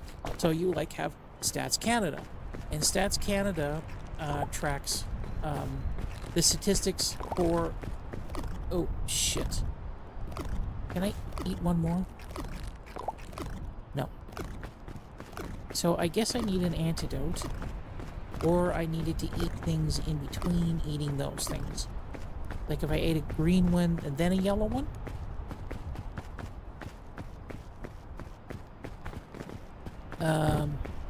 And basically that is just to plan the stability of... Okay, I don't know what that does. That's basically... You do this to basically plan the stability of your society. To keep your citizens as functional as possible and as productive as possible. That's the only reason those things exist. For the insurance company, it's basically to protect your bottom line, because for each payout that you're forced to do, for every payout that you're forced to make, you make less money in the long run.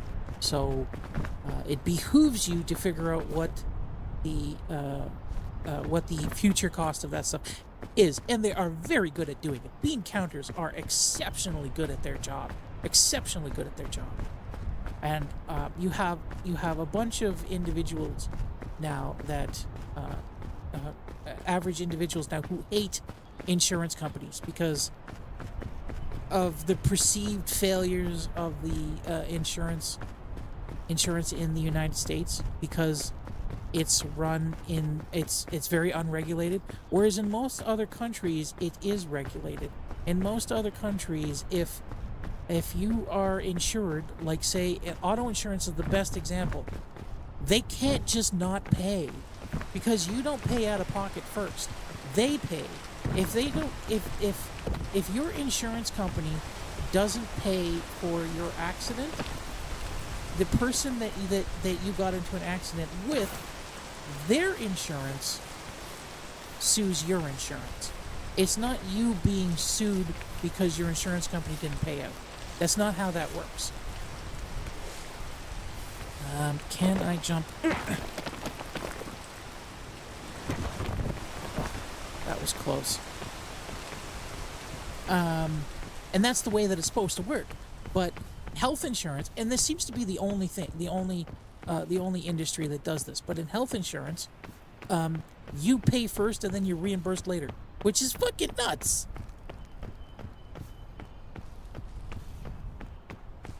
Like that doesn't happen in property insurance. Property insurance is this is going to be hot, right? Okay, let's see if I eat this. Okay, I've eaten something. And then I eat this. Do I get sick again? No, I don't. Okay, let's eat this again. Oh, I do get sick. Okay, that's not great. Did I gain more stamina? No. You only get a maximum stamina with that. Okay, so we're gonna have to wait until that effect wears off. You can tell if global warming is real. Just look at insurance payouts. If there is a steady increase, so okay, so here's the hypothesis. If global warming is real, and you have worse outcomes in relation to the environment, then you would find in the insurance field that you will have more payouts in relation to natural disasters and weather events, steadily increasing payouts. That's what you would expect. And that's what you see. You see that places like Florida, you have ever increasing claims and ever increasing payouts for things like flood, for things like water damage, and the like. Now, how do I get to? Is this like random? Is someone designing this, or is this random? Like there's a vine going to the top of that tree right there, and I don't think you can get on top of those kinds of trees by climbing them. You might be able to. No, you can't get on top of those kind of trees. So this goes down up here. Okay, I think what I might be able to do is I might be able to climb this one and then move over to this one. But I also might lose that buffer that I just made myself. But this one here goes up there. This one here goes up there, so that might be good.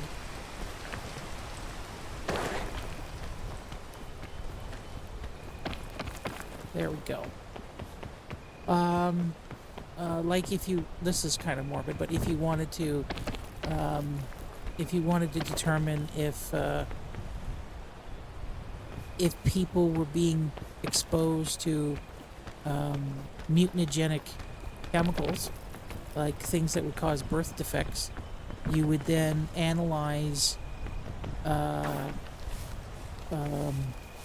payouts for that kind of thing. Payouts for like corrective surgery for cleft lips and cleft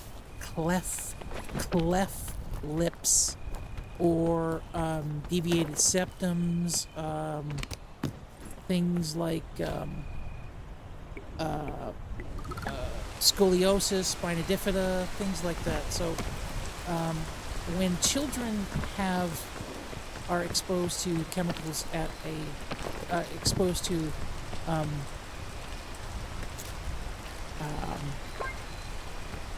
toxic chemicals and things like that. You tend to have a few more of those minor birth defects. You will have major birth defects as well, but those are harder to isolate in the insurance industry because they die more often than survive and need corrective surgery. And while you can look at those kind of statistics, it's harder to determine if death was caused by something environmental or other things. But there are a lot of indicators that you can look at. You can also find out which industries are more prone to fraud, because you can protect yourself against fraud by using insurance. So if you protect a certain purchase, I think we're going to go back up here.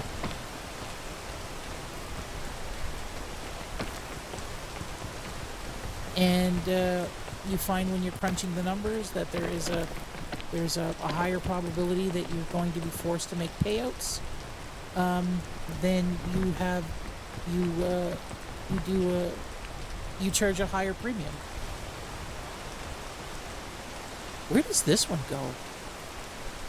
But there's a bomb right in the middle. How do I get rid of that? Can I throw something at that bomb right there? Oh, that's not really going anywhere that I want to go, is it? This one looks okay. If I get onto this one, I can get right there. I was already there.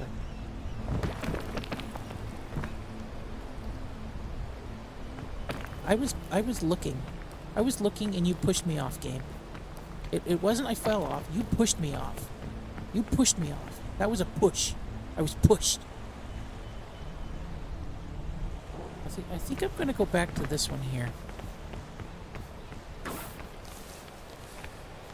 Now, can I go to this one?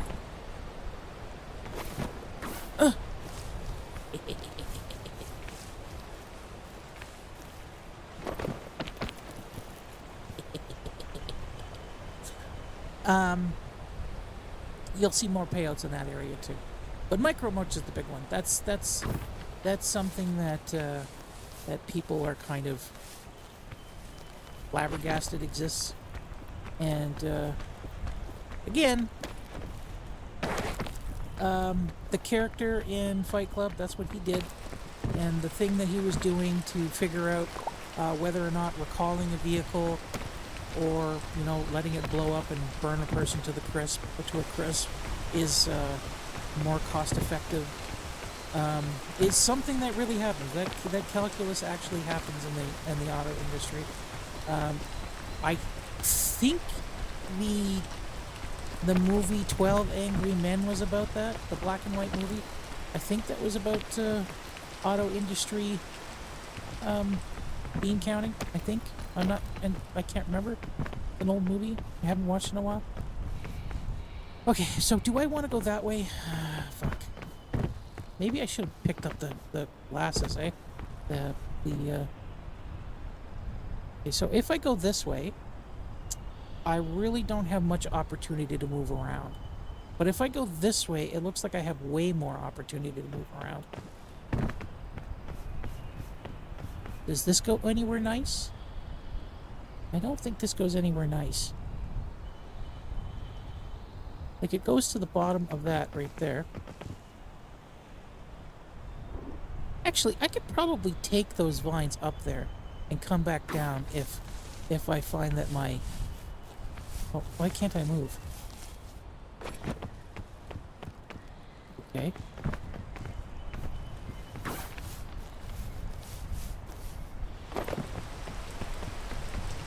This game isn't as great as I thought it was going to be.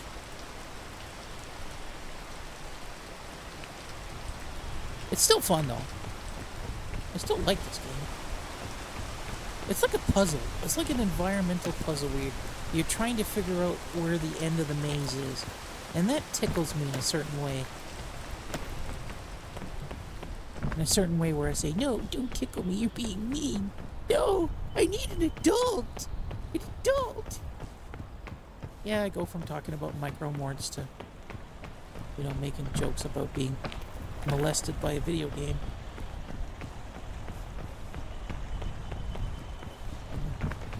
Okay. Yeah, going up that way is not really conducive to my health. But I might have been able to see where this goes.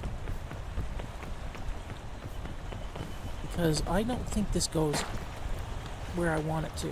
No, it doesn't. That's not... Ooh. Or did I come from there? I think I came from there. Yeah, I came from there. Is there any... Like, does this little cavey structure go anywhere?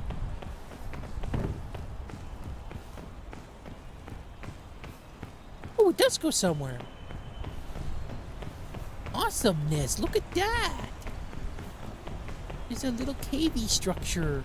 Oh, I like this. No! Oh, I think I wedged myself in here. I did wedge myself in here. But I can't really go anywhere from here. Can I stand on...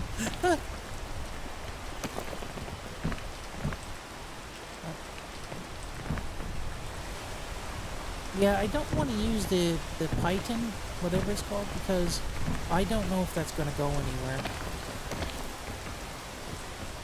Like, if I was playing with a friend right now, I'd probably push them off the mountain and then say, can you scroll all the way out as a ghost and tell me if that goes anywhere?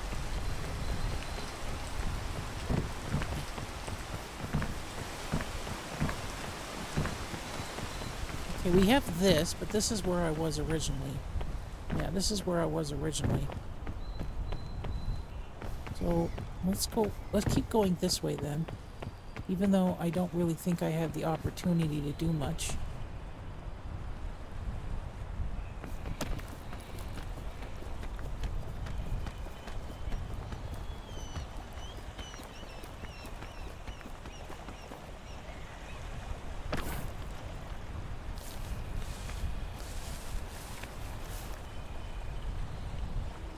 Okay, let's go back down. I can't believe this is using a lot of my special bar. Okay, let's look.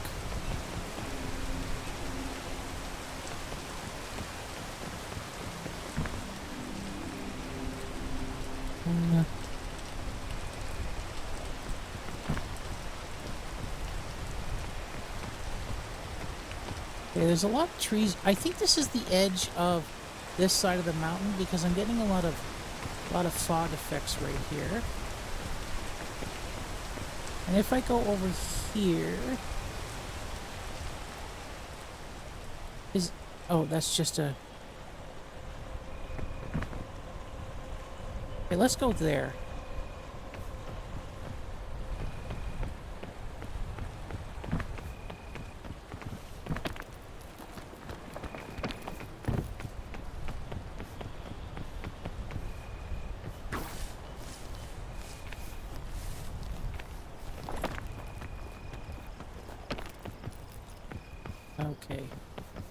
Okay, so if... No, you don't have to do this to me. Okay, so if I go this way, I could jump across that, and maybe I can get up here, but then once I get up here, where do I go? Over here, there's that. How do I get over there? Okay, I get on top of that. I go over here, I go up here. I might be able to get up here. I come around here and go up there and go up there. But then I'm stuck because I'm probably going to run out of my yellow... You mind game. I'm trying to look at something. And you just wipe me out like this? Seriously? Like... Okay, so I think this way is probably my best bet. Are you gonna stop raining so I can see again? I think my breathing is pushing me off. Okay, so okay, that's what I'm gonna do. That's what I'm gonna do. That's what I'm gonna do. I'm committed. I'm committed. I'm committed. I am gonna go over here, up over here, and over there. Okay, that's what's gonna happen. That's what's gonna happen. That's what's gonna happen. That's what we're going to do. I'm committing to this.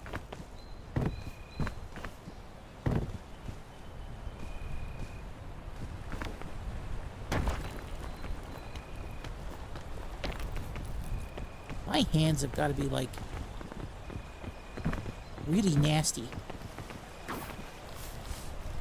Like I'd probably be able to to sand the side of a 2x4 with my hand, with all of this jumping and grabbing onto rock I'm doing.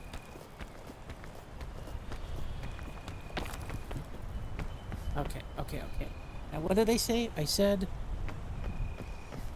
up here. Did I say I could get up here and then go to that? Yes, I think I did. I think I did, because that seems to be my best upsies. Okay. Do I have any more insight about insurance? I don't think I do.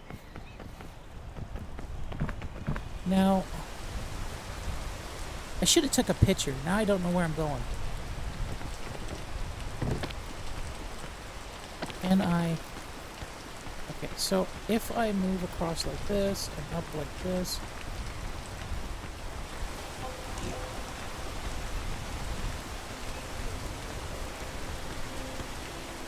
not really moving very well. Why can't I set the thing? Oh, there it is. Oh, I can't set it now.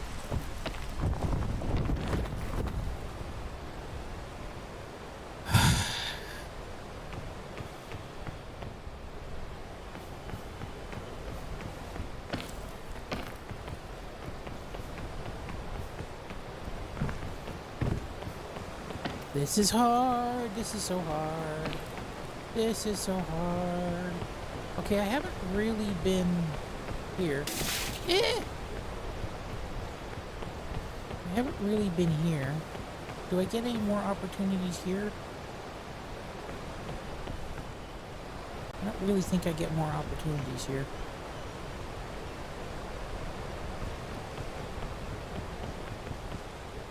Am I like all the way to the ground already? Again? Okay, you know what? If I'm on the ground, I am just going to like go way to the other side to see if there's anything better. Because sticking around here is not helping me out.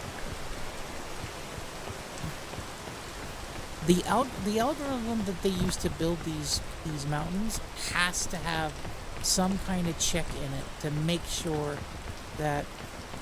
Can you get out of my way, tree? Make sure that that getting up there is possible. That there has to be some kind of some kind of route planner here.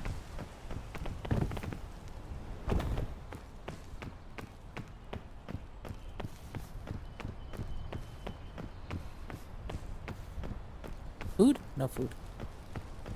And everything's yellow.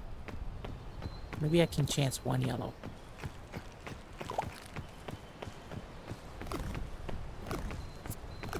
I hate you. That didn't give me any food either. There's food over there. Yeah, there's food over there. Oh, there's, did the heaty thing give me food? No. Oh, yes, it did.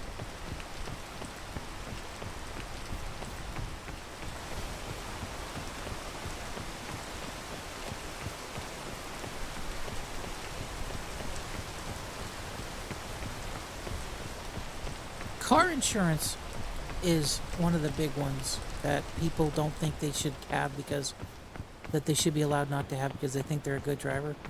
But the thing is that even if you have a dash cam, and get a dash cam. Seriously, get a dash cam. Seriously, get a dash cam. Everybody should own a dash cam. Even with a dash cam, sometimes it's difficult to prove that it wasn't your fault, because you can't really see everything that's going on, and you could end up being being deemed liable for something you didn't even do. And in a lot of jurisdictions, if you don't have insurance, you are automatically liable. Some people don't know that. Some people, like especially in Ontario, some people think that they could that they can not get insurance and then just roll the dice about not getting into an accident, and then like I roll the dice a second time to prove that they weren't at fault. No, you are automatically at fault if you don't have insurance. And the fine is pretty fucking big. You get like a first time warning, and then it can go all the way up to $25,000. So it's always good to pay your insurance company.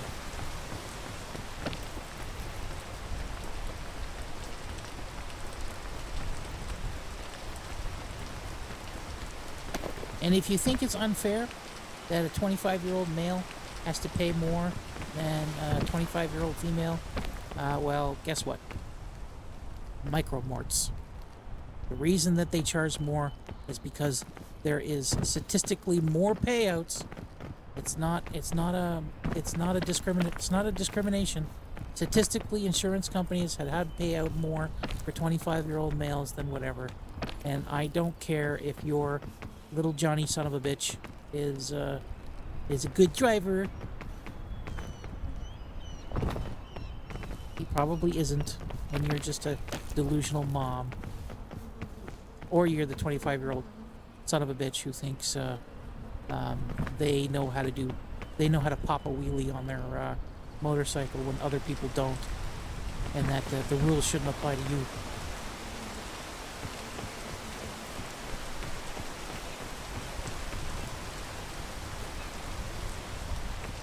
Can I get on top of that? Like, no. Would it be stupid to use those bombs to propel me up? Or is that a strategy? Do people do that? Do people use these exploding things as a strategy? Maybe if I go even more this way.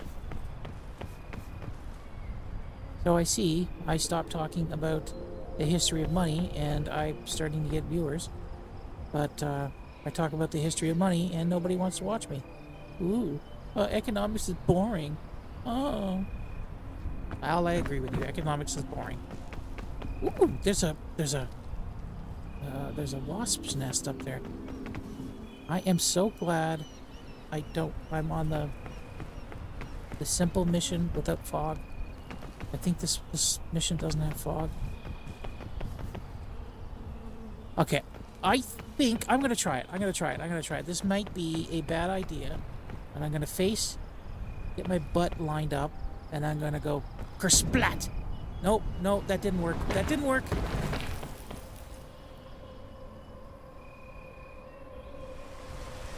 Hey, I hate everyone and everything.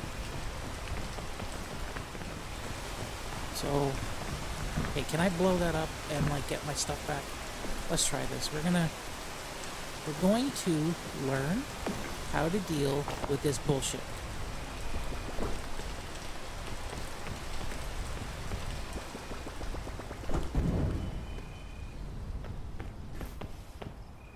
So I can get rid of those bombs and then make choices based on the bombs being gone.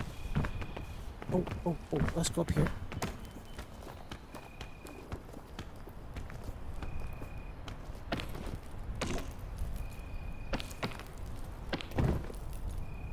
Let's reset. How do I reset?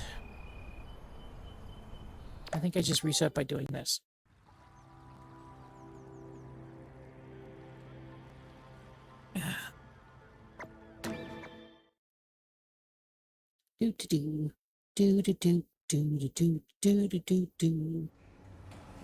I'm singing in the rain.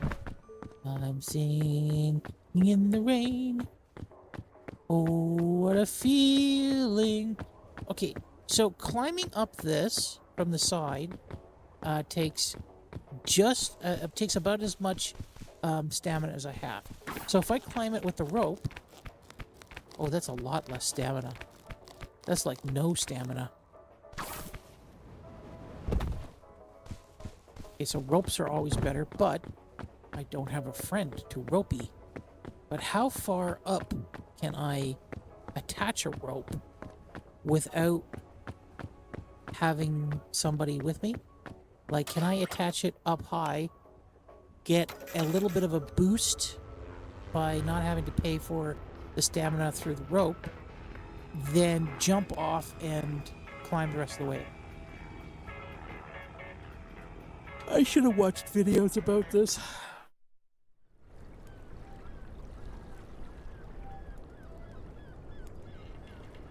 What is my insistence with going into things blind?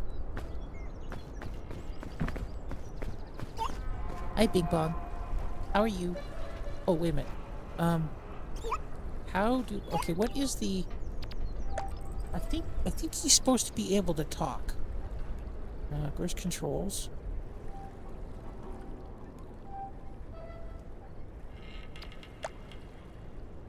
Controls.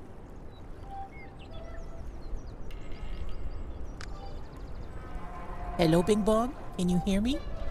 Do you respond to people's voices like a crazy VTuber said, or are you just like nothing? Hello, Bing Bong? Talk to me, please. Please, Bing Bong? Please? I'm begging. Please don't leave me lonely. Okay. Yeah, okay. That VTuber was crazy. I'm still gonna take it because there is a... Ooh. Girl Scout cookies. Because there is a, an achievement for bringing him to the top of the mountain. Ooh, Girl Scout cookies. This I'm gonna put in my back pocket. And you motherfucker, get back on my back. Okay. Oh, where are the... There they are. I'm actually going to take these because I think this is going to help. I keep complaining in video games that I want binoculars, but then when I have a video game that has binoculars, I'm not really doing it. Like your mom.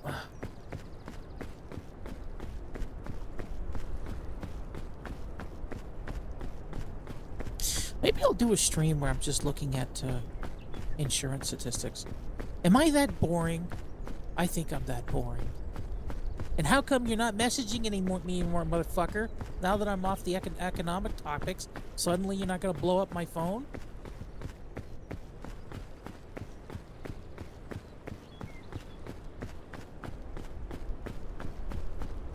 Fucking idiots watch my streams, but they don't actually participate in them. Oh, I don't really want to talk to you. I just want to listen to you blab while you play a game. And I'm doing stuff. I think... Is this good? I'm gonna go on here. This seems... I think I'm also suffering from forced perspective. I'm going in that... going from that way right there.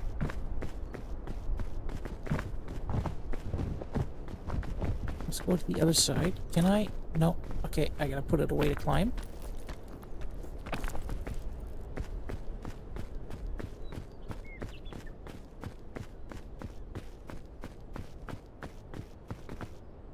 So, I think if I get onto this rock here, I can get up over here.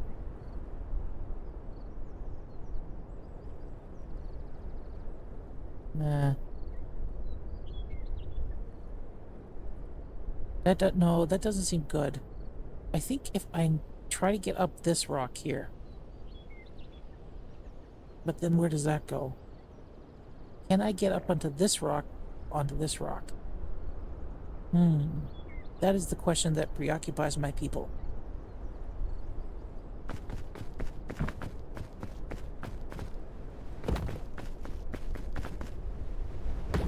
Fuck. I tried to grab the side. Like that. I guess I pulled too far away.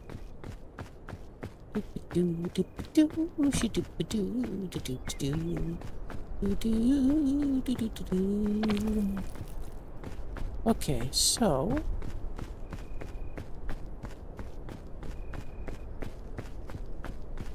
Oh, why am I so yawny today?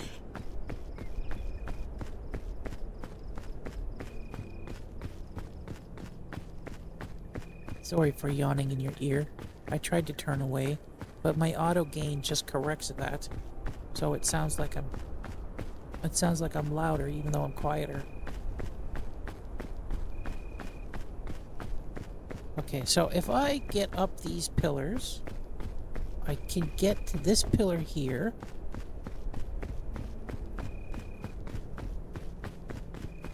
And I can get up onto here, but I don't think I can get to there. Stamina usage in this game is...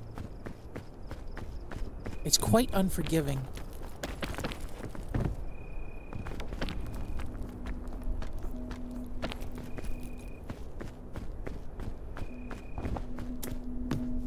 And even though I have done this mountain several times,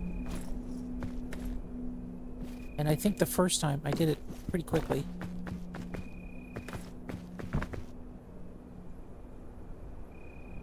I don't keep forgetting, I just don't remember the path I took. And I probably had, like, stamina boosters.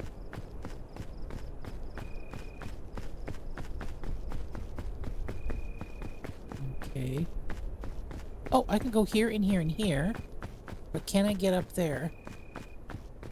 So if I go here, here, here... well, let's just go up. Like, what am I doing? I'm playing a game. I'm playing a game. I'm playing it real bad. Oh. Oh, there's a little throughput area. I forgot this was here. I may not have ever known it was there.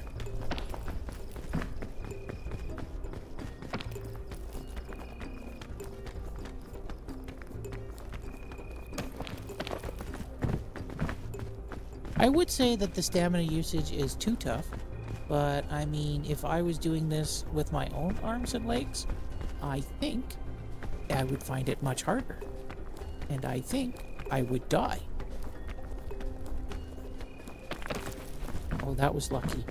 That was lucky ducky. No! No, no, no!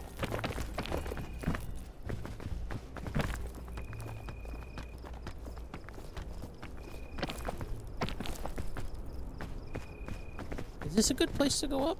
Let's try over here. I'm not sure I'm going to get on top of that, but let's try. Ouch, ouch, ouch, ouch, ouch, ouch, ouch, ouch. Oh, sitting in one position for so long hurts. Oh, I have it worse than this climber.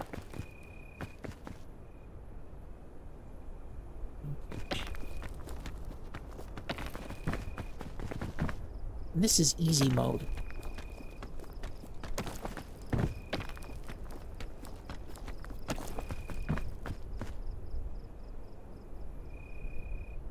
I am Captain Dickhead, Dickhead of the Mountain.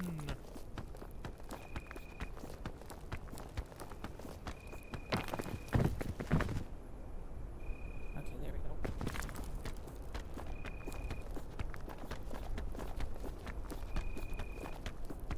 Does this let me walk on it? Yes. Yes. Come on. Come on. Come on. Refill. Why are there jellyfishes on a mountain?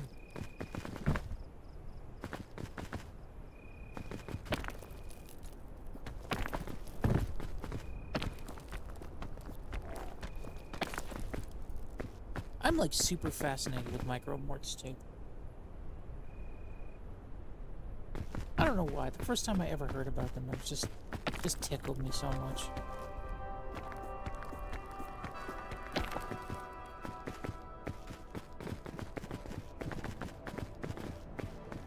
Especially because there's like really weird comparisons, like how many micromorts you give yourself by eating banana, how many micromorts you experience by like getting in a car.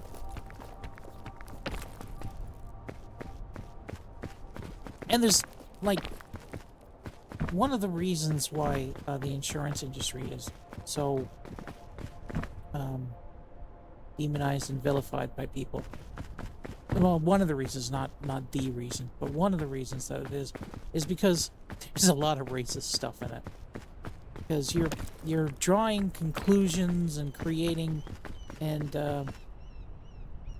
making and finding associations between different things that are sometimes based on pre-existing data that people don't like to talk about.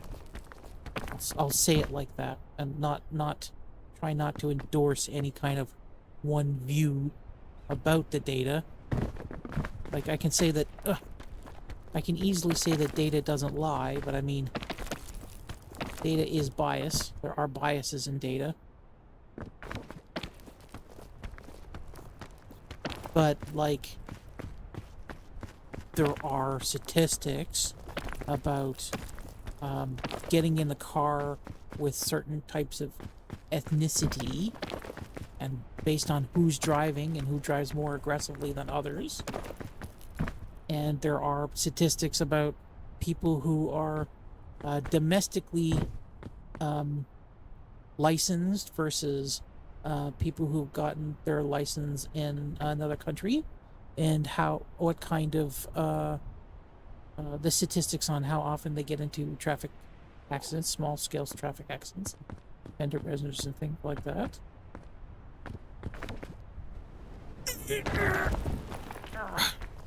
That didn't work out.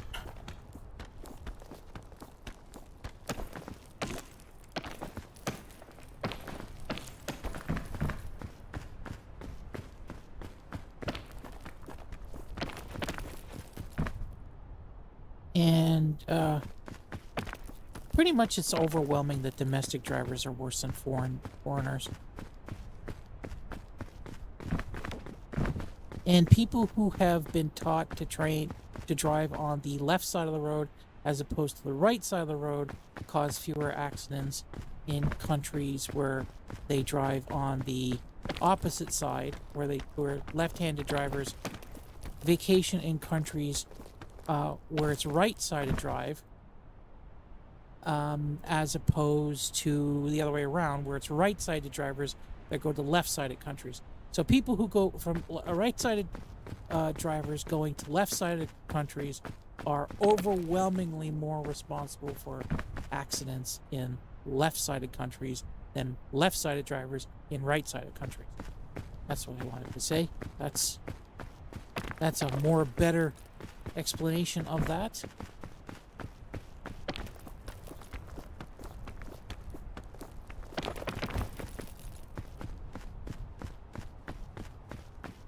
And by far the worst drivers in the world are like Americans. But then there's questions about underreporting in other countries where people might get into fender benders and it not be reported. Whereas in the United States, there tends to be over-reporting of minor accidents and people filing claims for accidents that cause like minor damage that can be fixed with just like somebody pushing a plastic bit back in, as opposed to like having to have a complete having a component completely replaced. And that sort of bears on the market in any Western world. It seems that Westerners like to complain more about minor problems, thinking, and I think, okay, so this is not part of, actually there might be a statistic about this, and I might have read it, and I think I'm being clever right now by saying I think it means this, but I might actually be repeating something that I read. But I think that's because Westerners believe that if they file complaints with their insurance companies, the other driver is more likely to be punished and correct their driving behavior that led to the accident, or that led to the fender bender in the first place, which is not true.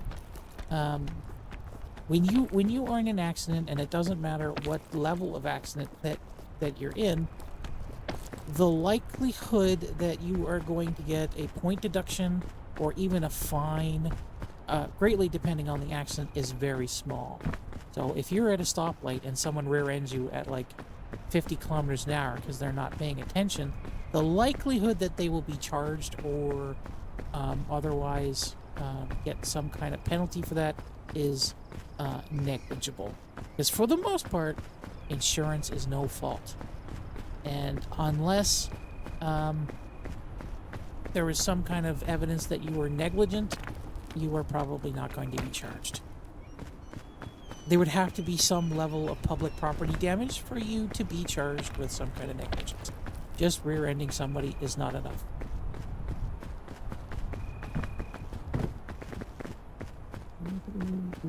Unless you admit that you weren't looking. When you say, "Oh my God, I'm so sorry, I wasn't paying attention and I hit her," then you probably will get some kind of fine.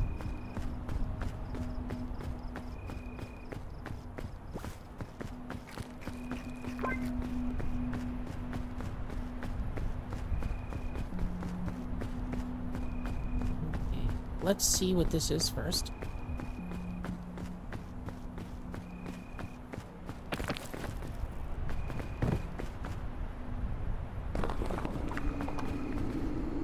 Ooh, that gives you a random...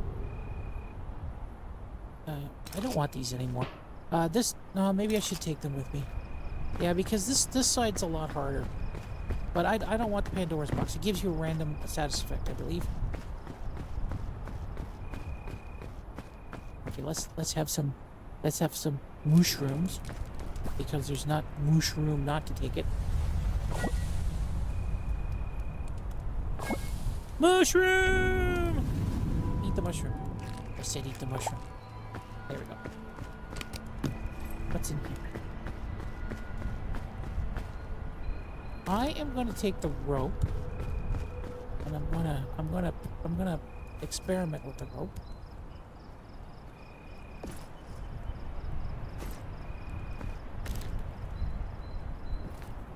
And I can't experiment with the rope because I got no room for the rope. Actually, I don't need room for the rope. I just need to do this. Okay, let's continue to eat. Where are the yellow garbagey ones that give me more stamina? I just saw them.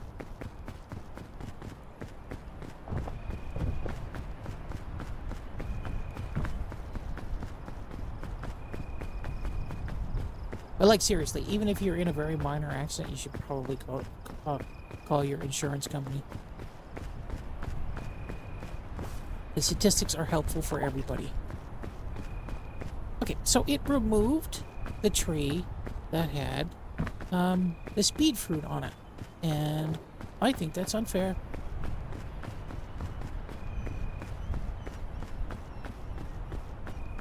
Is you don't need to file a claim to actually report that something's gone. If you are in an accident and you report it and you tell them that there is no damage to your vehicle, then you don't have to make a deductible or anything. And it helps if you talk to your insurance company before they talk to their insurance company.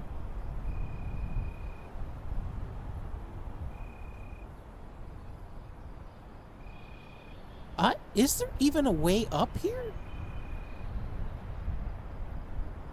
Okay, that vine seems to take the biggest route. So I need to get to the top of this waterfall here. I think maybe I need to go in between the two mountains here.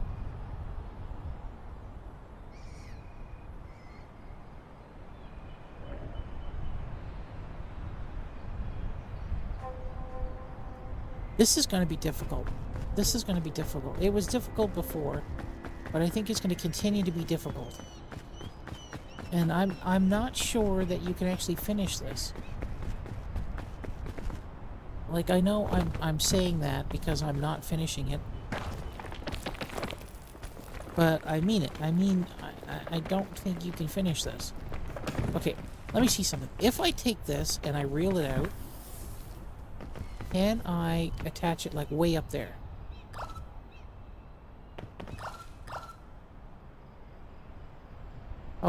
No, no, no. That's it? That's not very helpful.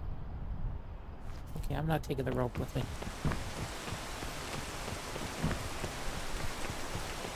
Like, the only thing I can see the rope being helpful for on a solo run is if I fall down, I can get back up, kind of thing.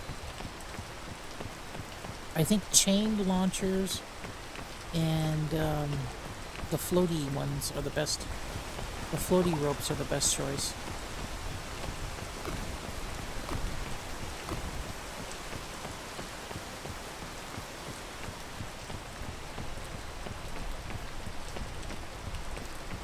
The chain chomps.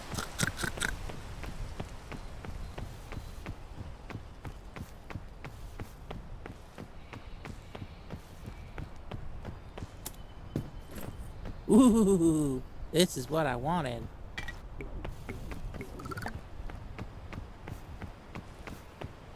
Okay, so I think it's that waterfall I want to center myself on.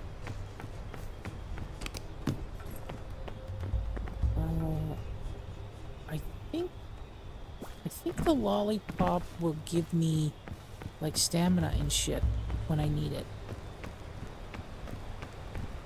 Let's get over here.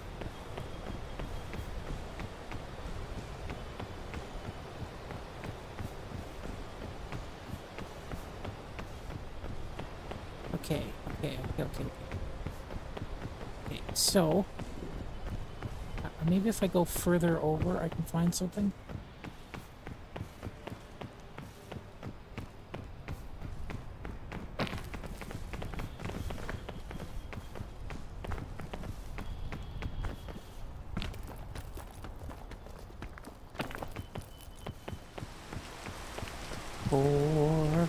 Poor loser boy.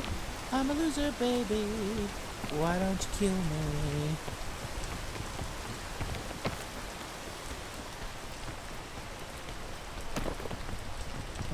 Okay. Go away, rain, you stupid rain. Where does this go? This just goes down.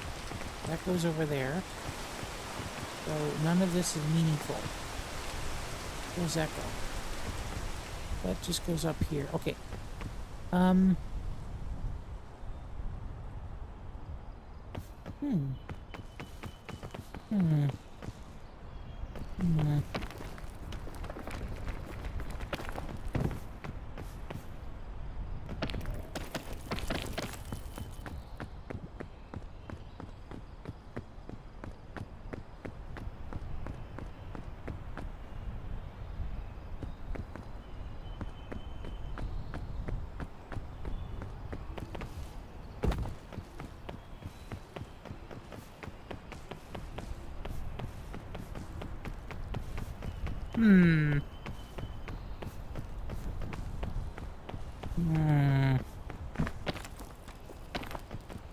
Interesting.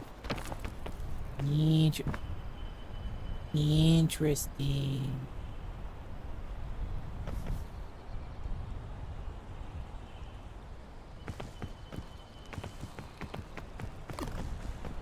Fuck off. Thank you.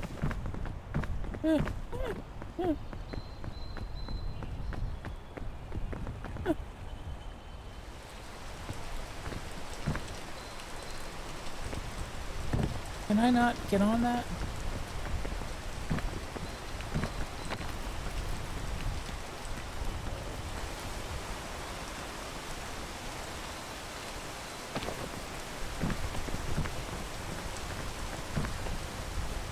Ah!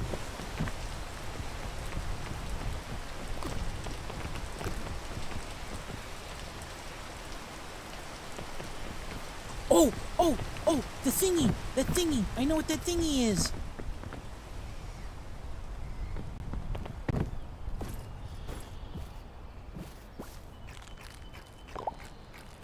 Oh, wait.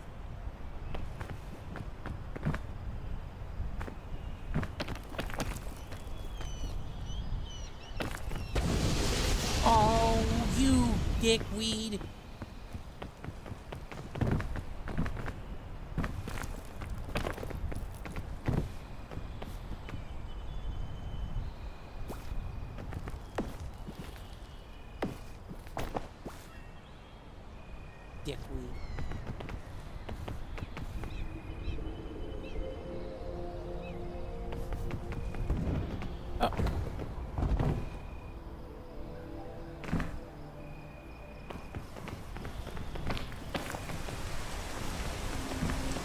This is easy mode.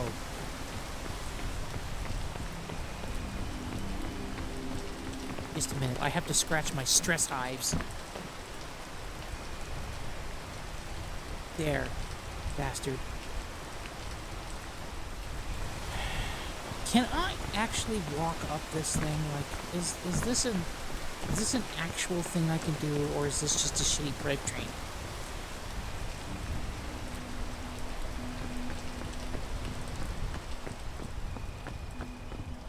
Because I feel that might just be a shitty pipe train. Or I can get onto it from that?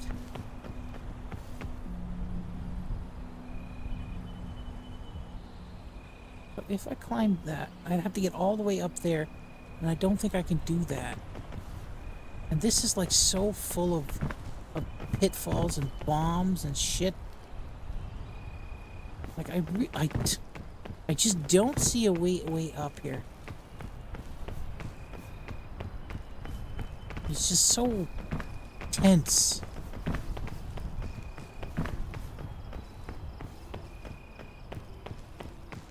Am I like missing something fundamental here? Is there like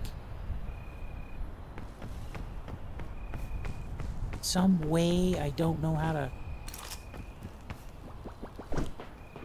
Oops. Oh, that works.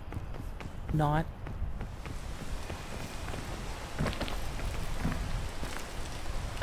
Let me up.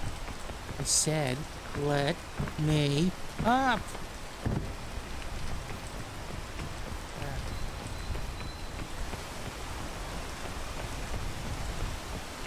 Okay, can I get up this way?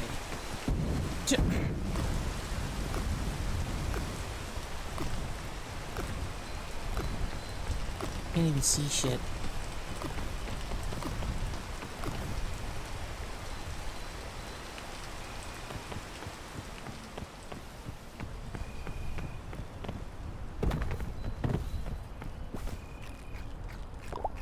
Okay, that doesn't go anywhere. This might be promising. There's a lot of bombs on the way up, and I don't know if any of these ridges...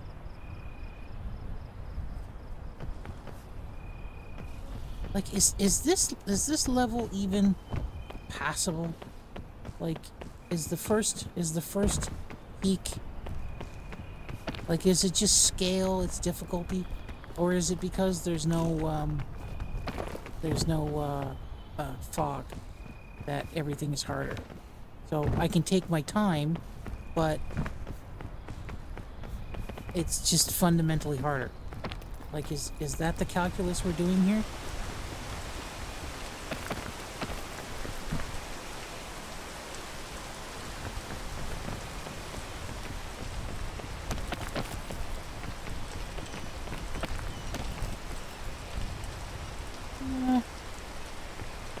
Try this way.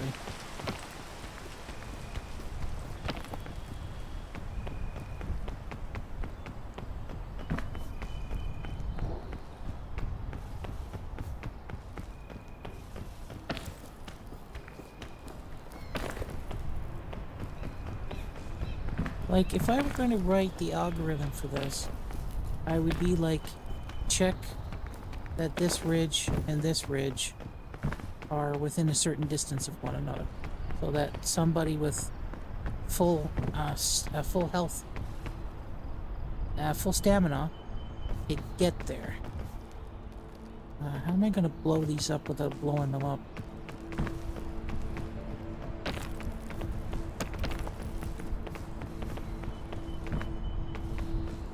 And how does food work? Is food based on calories in the food item, like the Girl Scout cookies? I've already eaten them once. Is it because that I didn't have all of the what the fuck's the flare gonna do?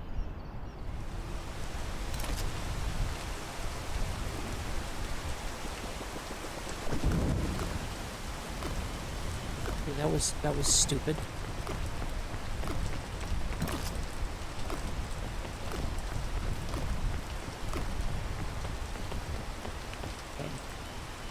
I think I'm probably gonna have to get up here. I think. Does this do anything over here? I have to pee. So I jump up and down and nothing tends to come out. So I jump up and down a little more. Okay. So this route is basically nada. So then I'm gonna have to get up here somehow.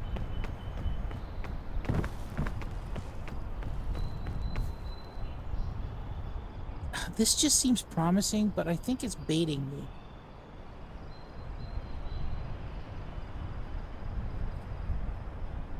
This I might be able to make if I use the shot, because that might. Okay, I think right there is a space that I can rest right there.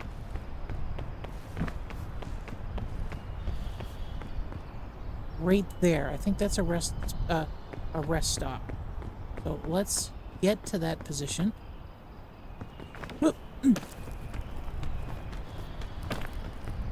Okay. And maybe at some fucking point my oh, let's go up here. Oh, wait a minute, there's more up here.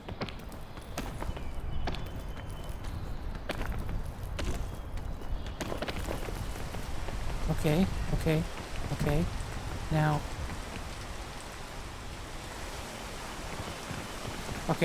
Okay, I think this is gonna be the route. But I kinda need to wait. Oh shit. I'm carrying too much. If I eat it again? Again? Okay. Okay.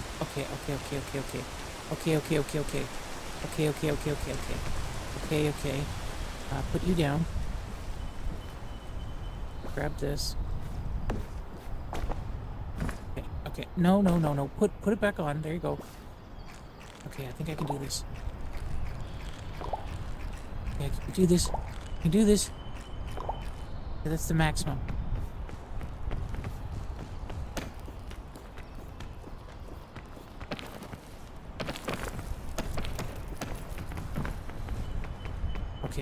Okay.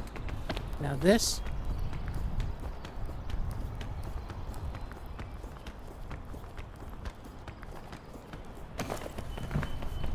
Up to here. Yes! I'm doing it! Look at me, Mommy! Be proud of me! No, don't be proud of me. Mom, go fuck off. I don't want you to look at me.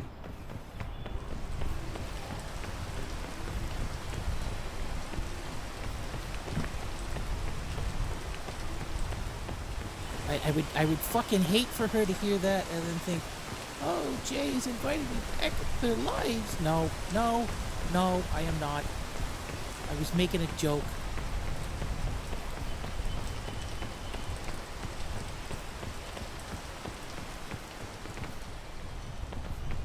Okay, so let's get onto this thing here.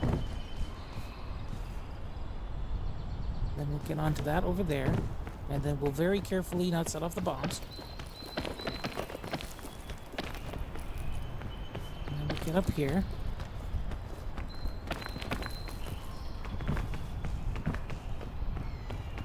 Here we go. There we go. Beautiful.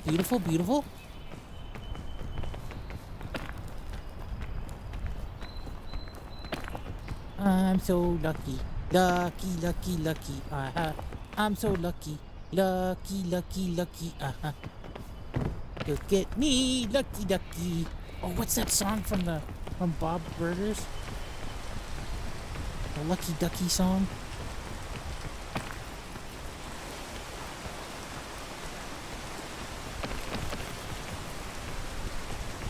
I hope I'm going the right direction. I think mostly you just go up.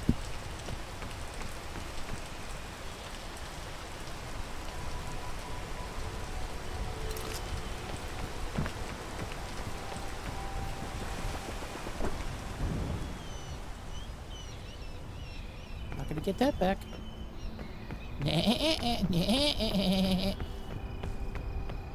I'm not gonna get that back.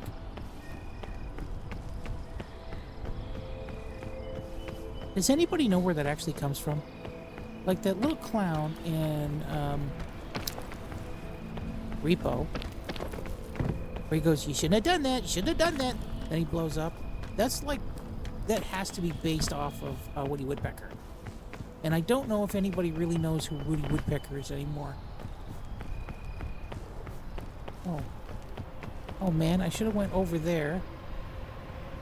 And, okay, I'm gonna go back down. I didn't waste any stamina or anything, but I'm gonna go back down.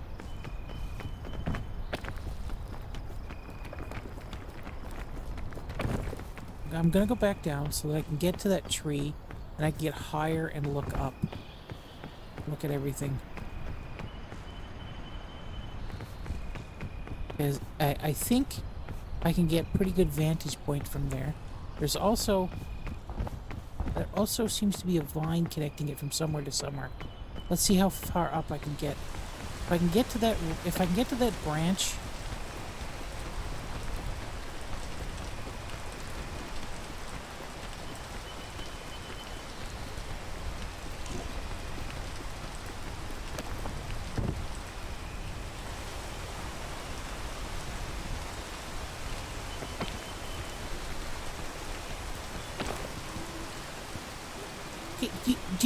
Can you like fuck off with the rain for a minute, please? There, thank you. Okay, so that branch up there goes down over here. But I don't see that being a benefit. If I get on top of there, maybe I can get across here and go up there? Maybe? Let's try it. Let's try it.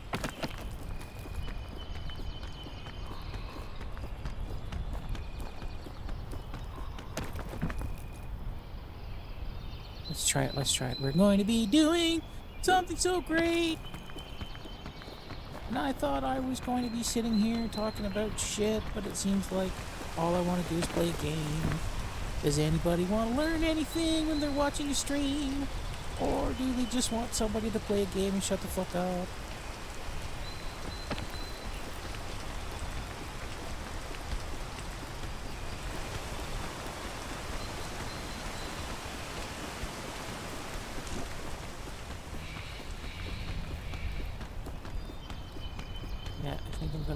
I'm gonna use everything on this one. Okay, did I have to go this high? Yes, I did have to go this high. No, I didn't have to go this high.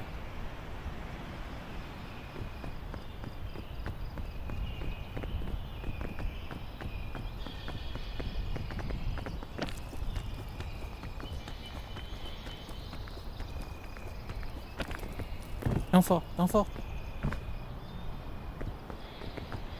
Get out onto this branch. Butt pucker. How far out can I walk? Or should I go up one more branch?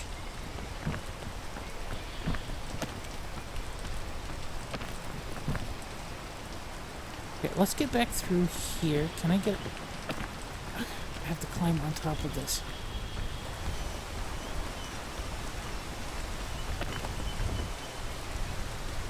Climb on top of this one?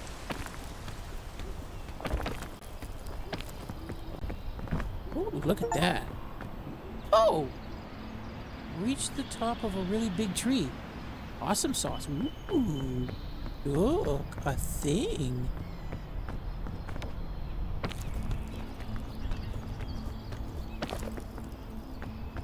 Please be food. Food? Energy drink. Ooh, chain chomps. Do I have any more food? I do not have any more food, but I do have this. So, this I wouldn't be able to do, but over here, this might be doable over here. So, stop raining. Please stop raining.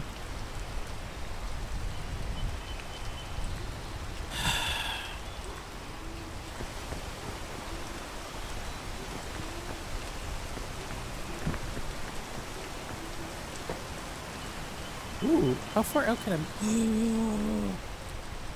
Oh no, that's the rope. These are the chain chops. Oh, this is just going to let it dangle, isn't it? And it's not even going to be good. Chain launcher. Okay, let's pause the game.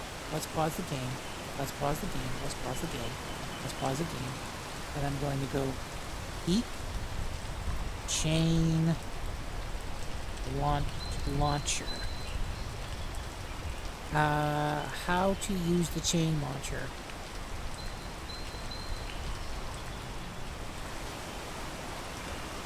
Okay, the chain launcher does connect two chains together, but that seems like a really far distance. If I connect these two together, like if I fire, that's the rope. If I fire this here, that seems like a long distance, doesn't it? That brings me like super high. Like that seems like a cheat to me. Okay, let's do it. Oh, I've gotten it. I've gotten it. I've gotten it. Oh my god. Oh my god. Look at this. Look at this. Look at this. I'm making it. I'm blowing up.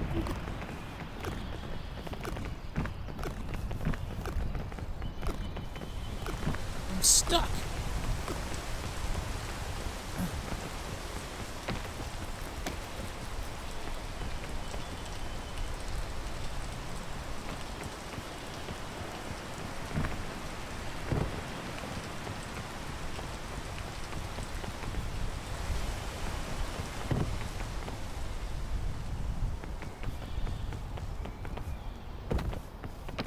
There's certain regions that are marked as make rain. Oh, that was close, man.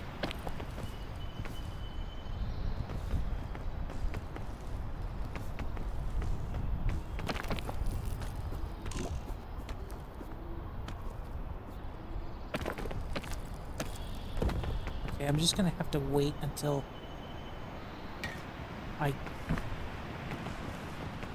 How long does it take for poison to go away?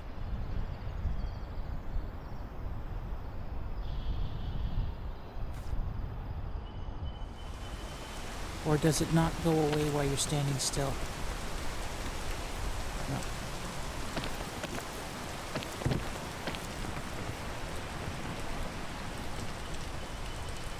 You know, I can shoot the rope thing up there, but then I use everything. And I kind of want to keep some stuff, and I think I can make it as soon as my effects heal. Like, I think it's just going to take a little while longer, and then I'll be able to make it. Okay, I think I may be able to make it now.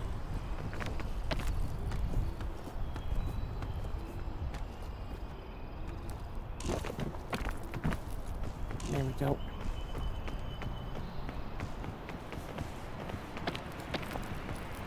Okay, so now we're here. Oh my god, this is so exhilarating. I can feel it in my bones. I feel it. It's like, yay, look at me doing stuff. I'm so great at it. Look at me. Okay, oh crap. I wish I had something to throw there. I wish I had food too. Because I don't want to be really near this right now. Because I'm scared. Yay! Look! Food! Food! The god of RNG has blessed me! Oh, thank you, merciful god of RNG!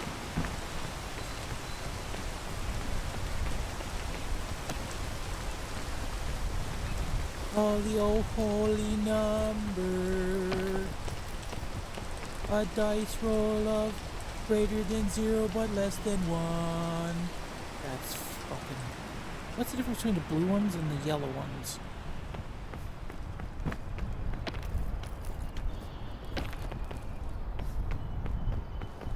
You know, I think it'd be better if I wrote that and then translated it into Latin. Bigger, more reverence if it was in Latin.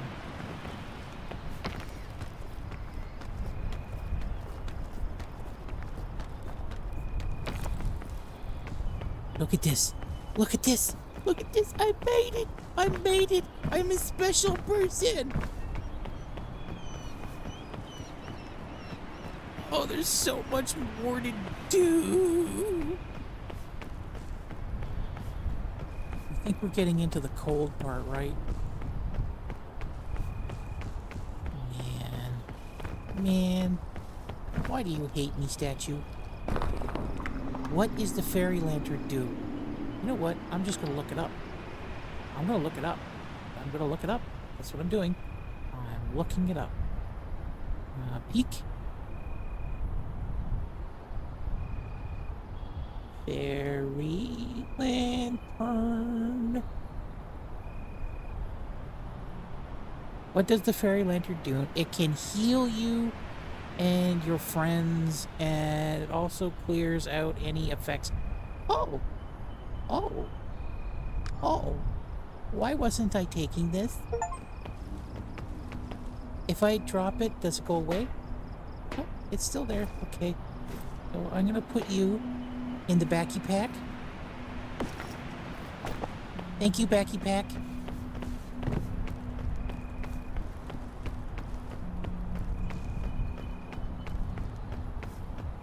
We're also going to eat these yellow things. Come on, yellow things. Thank you, yellow thing. All right, eat another yellow thing. Thank you, yellow thing.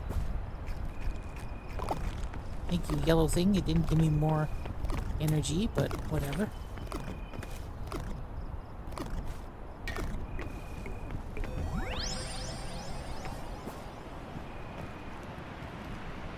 One. Two. Threesome. There we go. Wow. Jesus. And I threw my goggles, my binoculars, so there seems to be a lot of opportunity to get up there. But I have a feeling that my problem isn't going to be finding places to walk on. I think my problem is going to be freezing to death. What are these little blue geysers?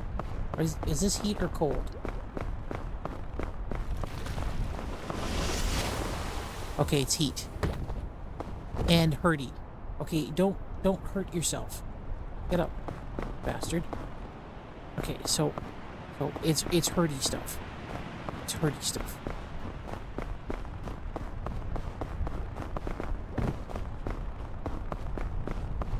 But the heat damage seems to go away over time.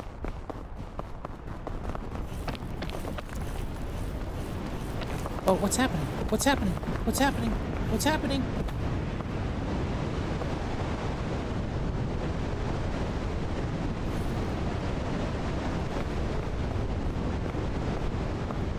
Hear this?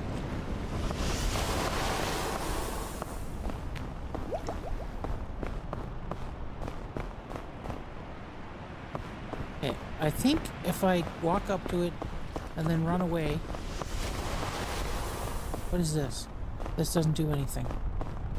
Okay, this is a whole new world, and if I die, I have to go back to the beginning and do the second level all over again. And if I have to do that, I swear to God, I will take a pair of scissors and I will shove them in my eye. I do it. I'll swear I'll do it. I'll wiggle it around in my frontal lobe. I'll give myself a lobotomy. I'm not going to give myself a lobotomy. I already did that when I was a child, and that's why I'm the way I am.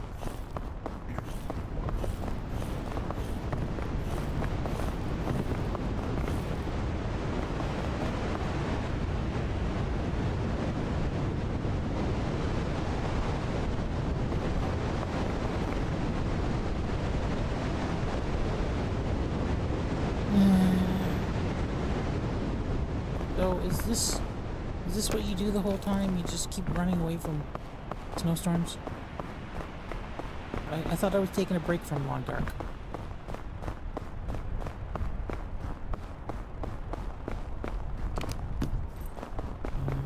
that the holy hand grenade?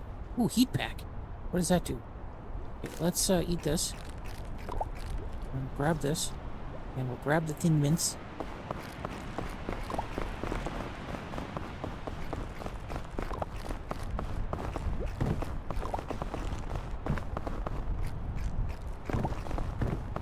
Nope.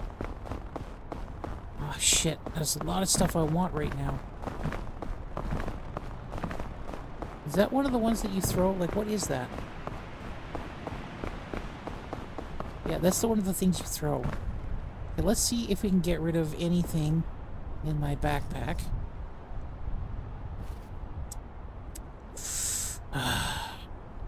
Poo. Okay, I'm going to use this.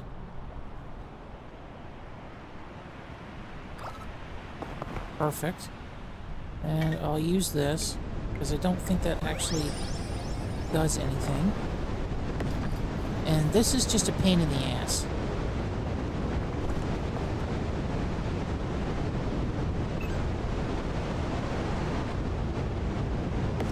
And I'm going to put that into the backpack. There we go.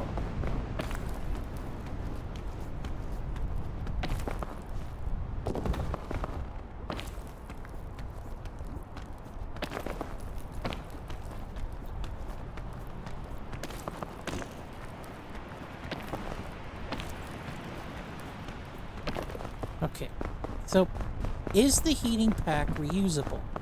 Like, will it give me a few minutes of warmth? Or is it something that I use for a limited time and then it kind of screws off?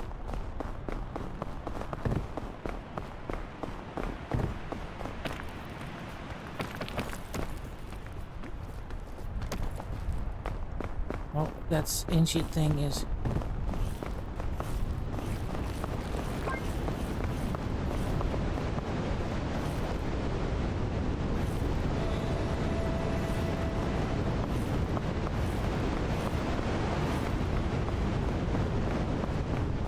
Okay, no. The heat pack is something you only use once. Now, if I take damage from those geysers, and I end up having a burn effect. Okay, let's try that. We'll get a burn effect, or we'll get a. We'll wait until the snowstorm starts.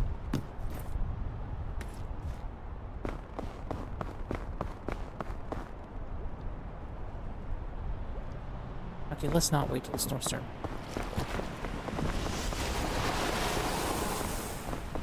Yeah, I guess that's not how that works.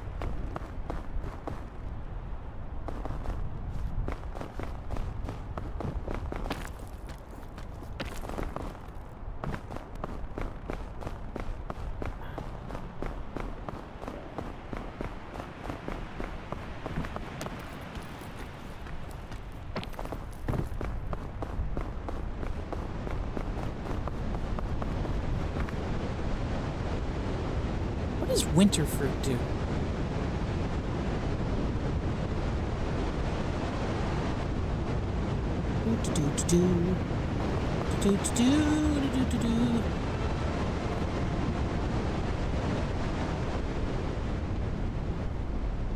Okay, we're good to go again.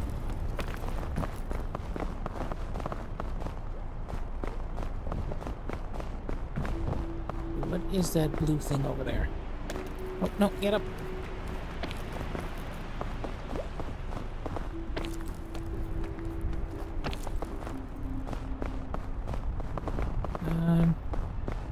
If I touch that, do bad things happen?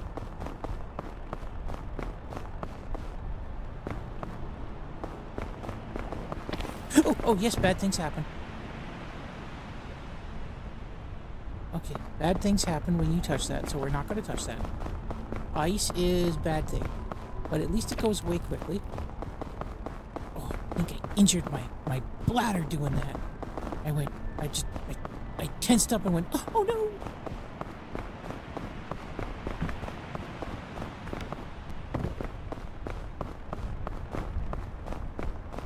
I don't like the really restricted inventory. I would love there to be the backpack to have more slots. Or like be easier to lose. So you have to take more care putting it down to get stuff out. And then it would also encourage you to have friends, because your friends could more easily get backpacks, get stuff in and out of your backpack.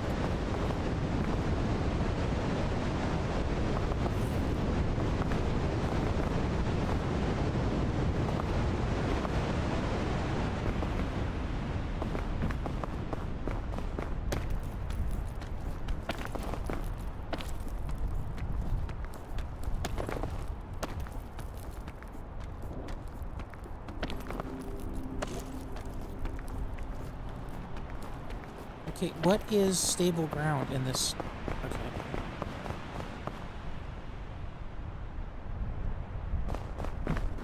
Okay, I don't know what a walking surface is here.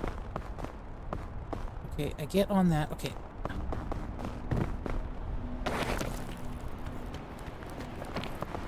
Okay. Oh, maybe we have to hide? No, we don't have to hide.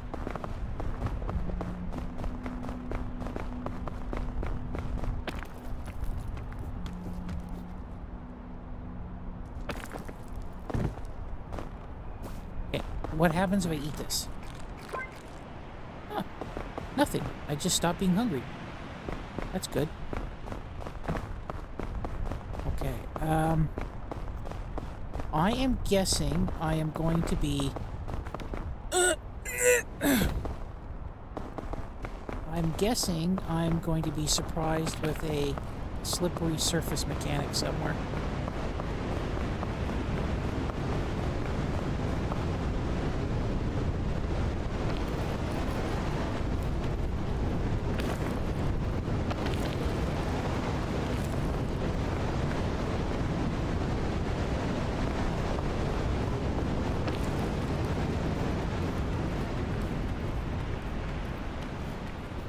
Is this... That's not what I... Okay.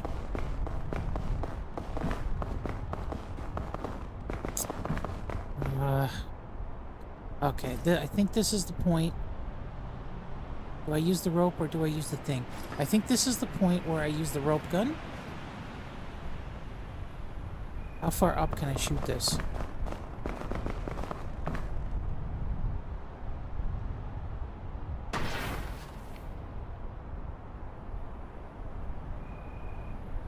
Gets all the way to the ground. I think. Come on. Stop waving around.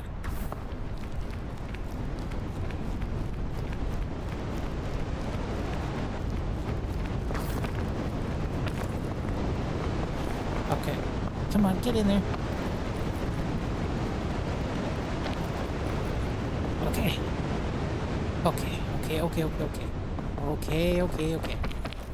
Everything is hunkily-dory. Everything is working out good. I'm making progress.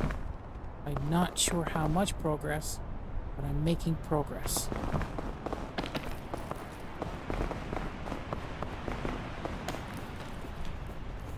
And in a lot of respects, this is a whole lot easier than the last level. Except I don't know where I'm going. I think I want to get up here. And that's going to be hard, isn't it?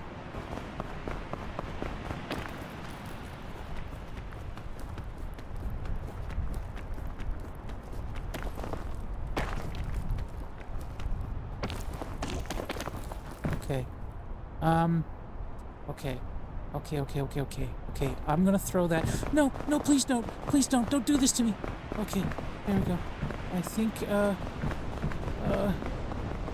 let's throw this right... Wait a minute. That's not bad. Where does this go?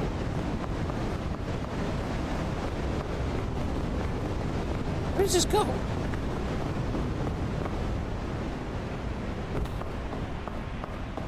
I can't see nothing. Is this...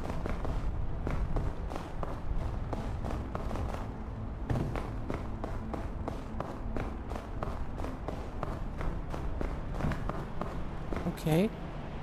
Oh. Okay, I threw that thing for nothing, I guess. Yeah,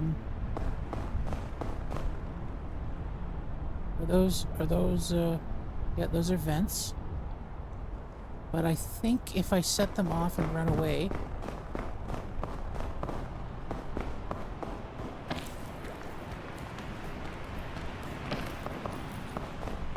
Okay.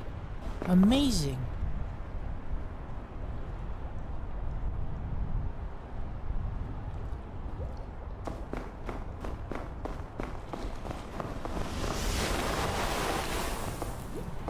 Did I just miss one? I don't know. Okay, where can I go from here? Oh, there's a pinton or whatever.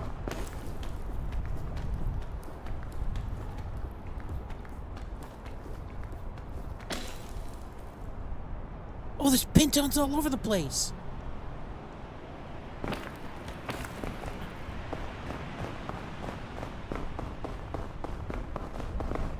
Oh, this is so awesome. Okay, there's a pinton there. There's a pinton there. I think this is probably a little easier. I'm not sure if I can stand on any part of that surface, but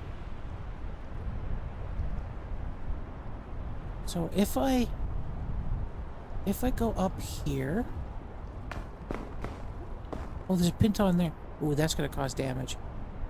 Okay, can I make that? Oh, I don't know if I can make that. Oh, I don't know if I can make that. Okay, let's... bang! Okay, now I think I can make that now. I couldn't make it!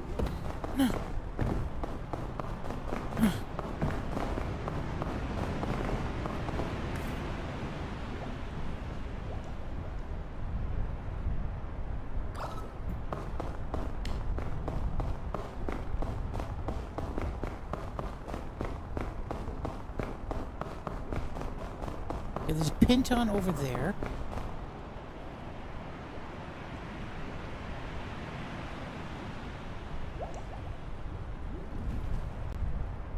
That might help me not... Yeah, might help me. Okay, let's get onto this thing here.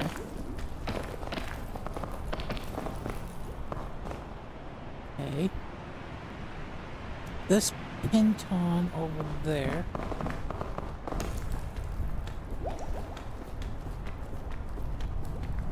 I might not need it.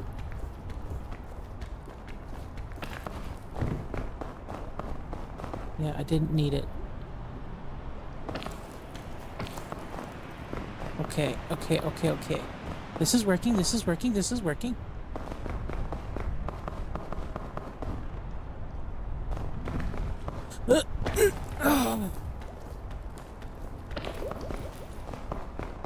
Okay, we got a tree over here to eat. I don't know if I can get into that tree.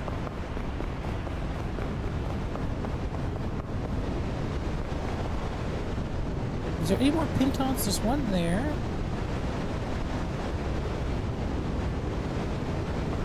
The fact that there's so many pintons makes me think that, like, that is like a primary means to getting to somewhere. And the game is, like, kind of giving me a clue about how insane this might be. I'm guessing I have to be on that side. So, no matter where I go, I could come around that way, depending on how far up I can get over here.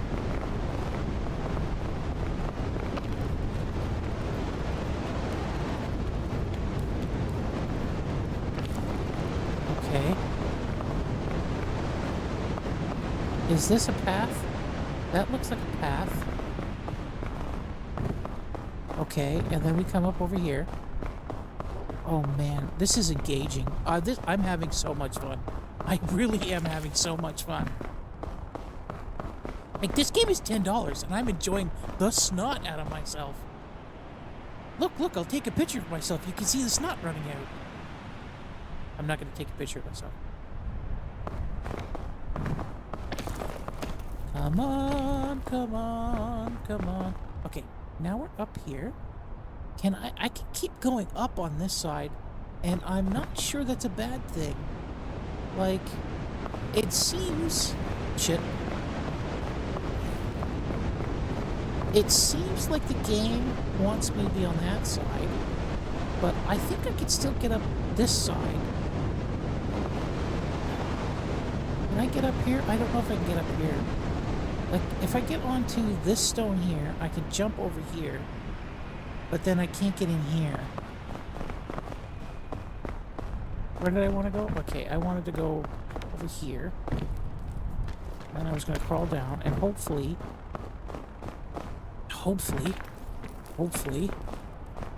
this will have something good.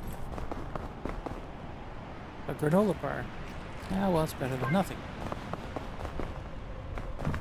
Ooh. An evergreen.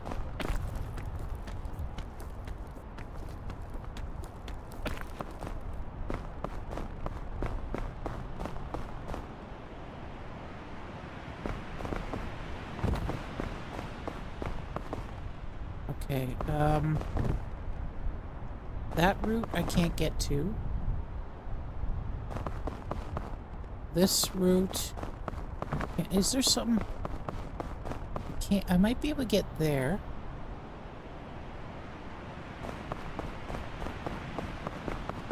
Can I get there? I don't know if I can get there.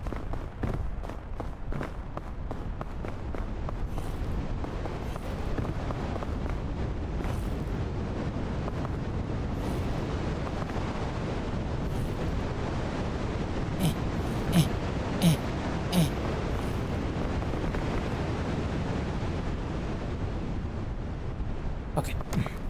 Get back up over here. Okay, so I get there. Then maybe I can... If this is standable, I might be able to get up over here. But I really don't know what's around that corner.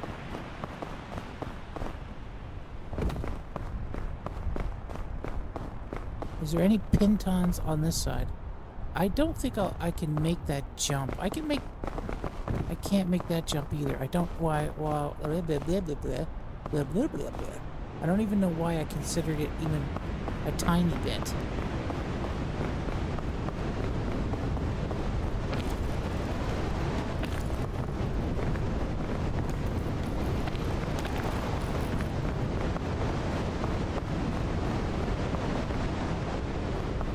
Okay.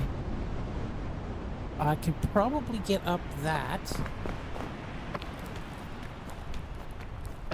Maybe. No. Oh, maybe. Okay, maybe if I'm able to get on this tree and rest in a branch. Cool. Okay, this sucks. This sucks.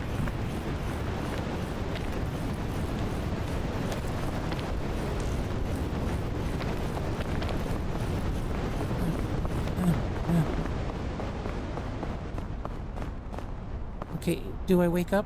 Do I wake up? Tell me I wake up. Please tell me I wake up. Okay. Easier than the long dark.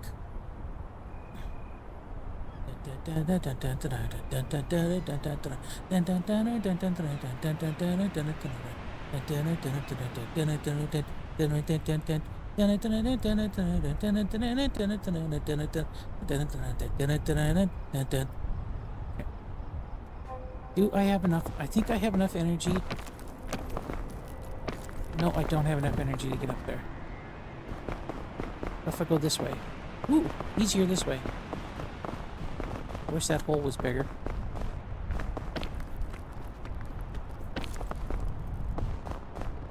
Got a little hidey hole right here.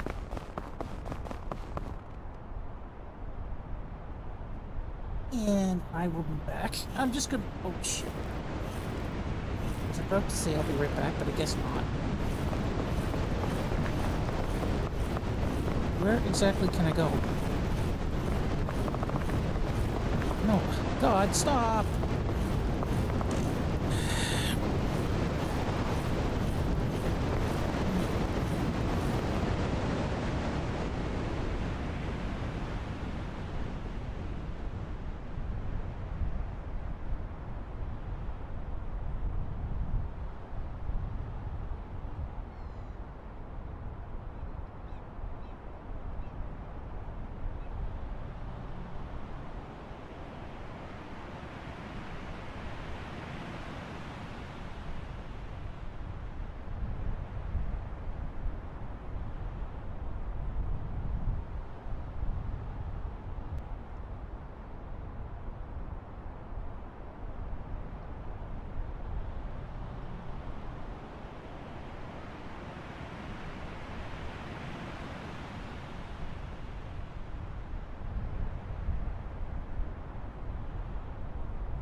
I have a feeling I'm making it worse for myself when I'm doing something right now.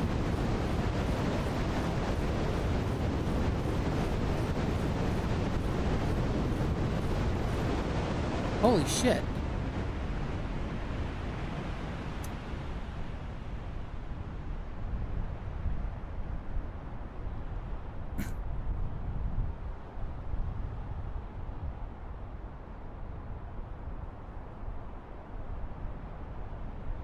This might be the end of the road. Having an emergency bathroom break seems to have killed me.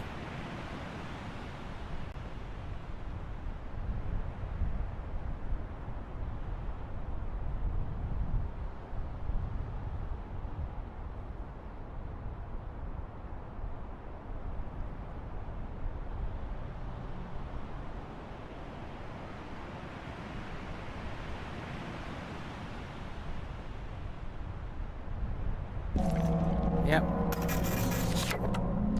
How far up was I?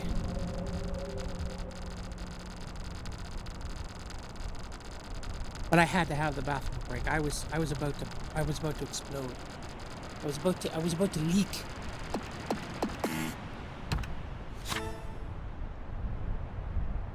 Oh, new look.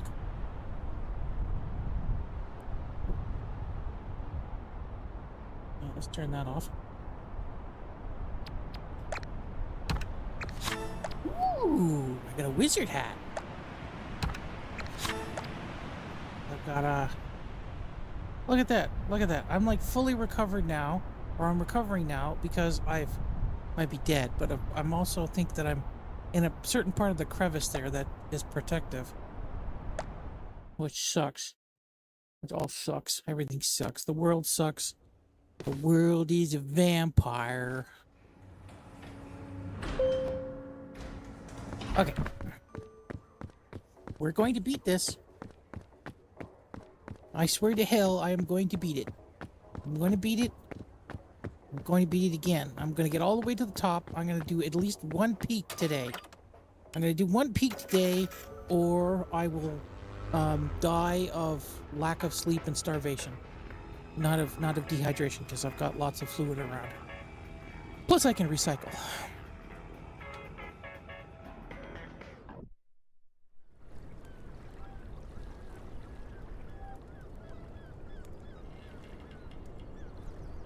And I am absolutely bringing Bing Bong. Where's Bing Bong? Bing Bong. Hey, Bing Bong. Is there a way to beep him? No, I can't beep him. Oh, shit.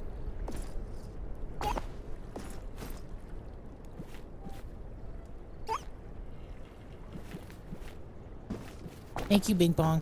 I love you, Bing Bong. We all love you. Some of us love you too much, Bing Bong. Some of us love you too much. Let's take some stuff. What's this? Get out of my way. What is it? Pirate's compass. What does that do?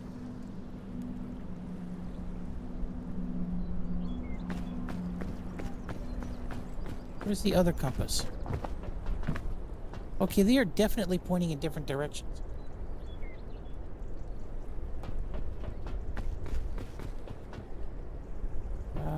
I'm guessing we go this way. Wait a minute, what are you doing? What are you doing?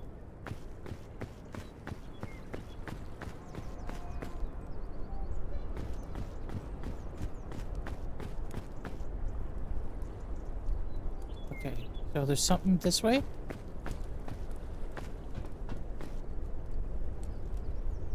I'm standing on the thing? How do I... What do I do with it?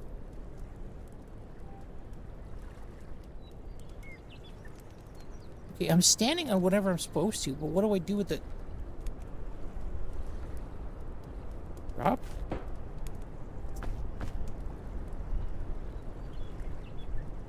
What do I do with it?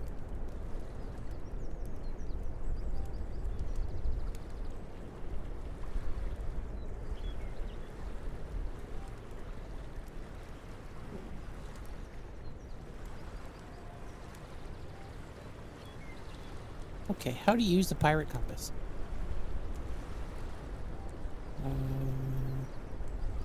When you crash land in Peak, you basically start from scratch. Sure, you will find a few basic items like the Bing Bong and a regular compass in the plane wreck, but let's be honest, they are not going to help you much. Luckily, there are many useful items in the world just waiting to be picked up. Some items increase your stamina, while others, like the fairy light, can fix status of... Shit, I should have used the fairy light, shouldn't I?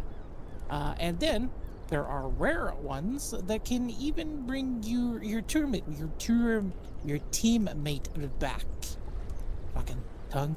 That's where the pirate compass comes in.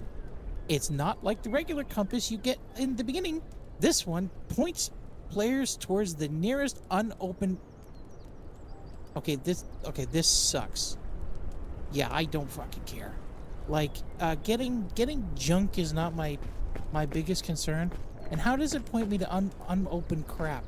Like, is this unopened? Like, what are you pointing to that's unopened here?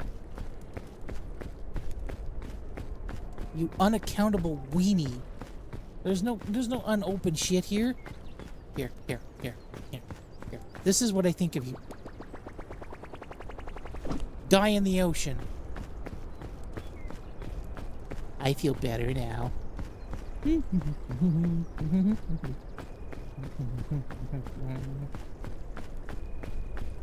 I mean, you know what I mean. He's mean. You know what I say. Damn mean.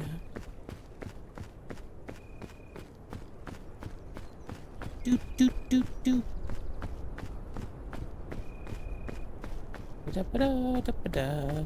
Da-da-da, gonna running again.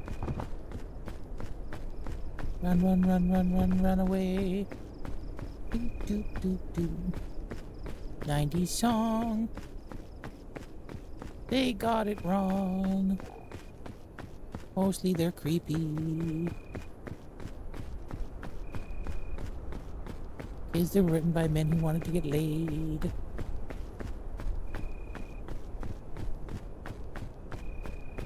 That's why they all sound like they're about sex. Because they basically are. Even David Bowie, who didn't care about the thingy.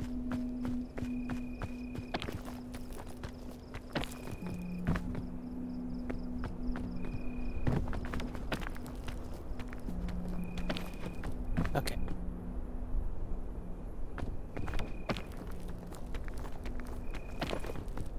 There we go.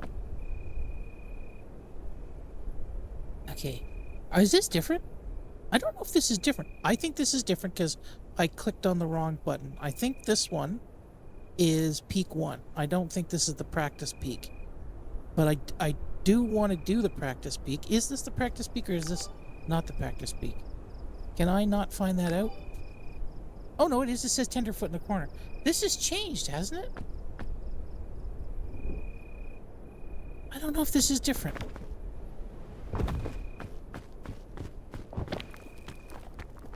It said 11 hours until the next map was opened up, but... Ooh. We'll eat this right away. We'll get this.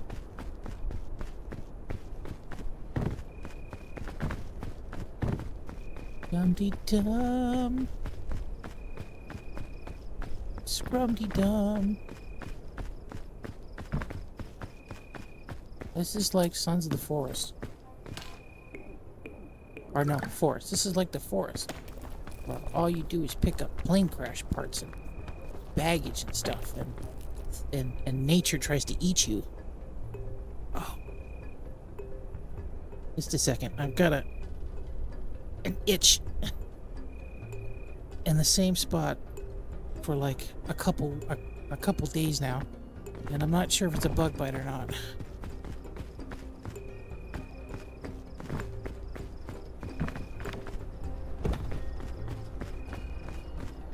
Why is this covered? What? Is a button mushroom good? It doesn't matter. I don't want a button mushroom.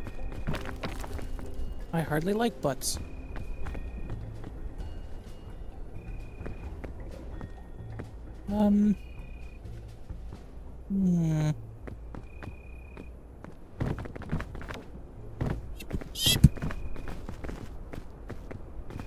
Okay, that's not, getting there is not gonna help me any. Is getting there gonna help me any? Oh, I can just walk up there. What am I talking about? Oh no, this is the same map. I'm starting to recognize some stuff. What's this? Ooh, chain launcher. We're definitely going to keep this guy because it was so useful the last time.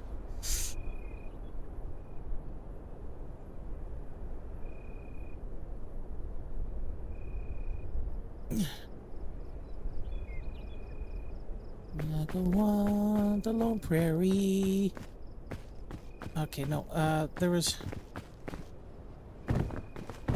I'll take one of you, then we'll eat you up. Yummy, yummy, yummy.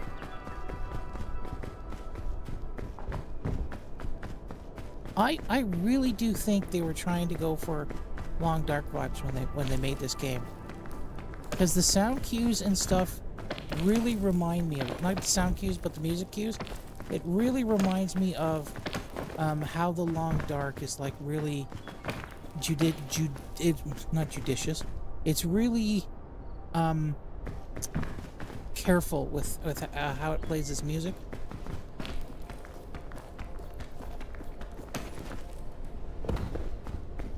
It doesn't just blare it at you all the time.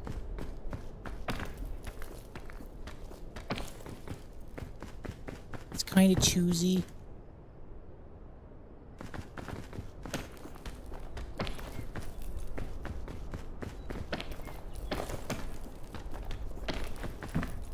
Do I want to go over there? I'm not sure I can make that. Let's try.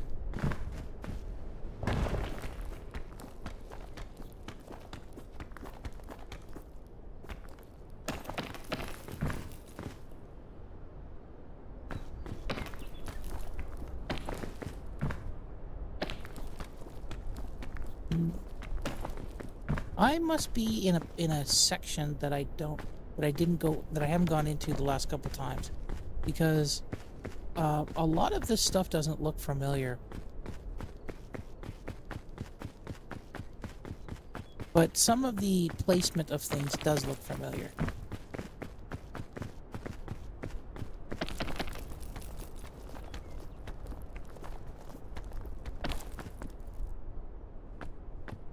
What's that? Oh, those are mushrooms. I think I'm just gonna go this way.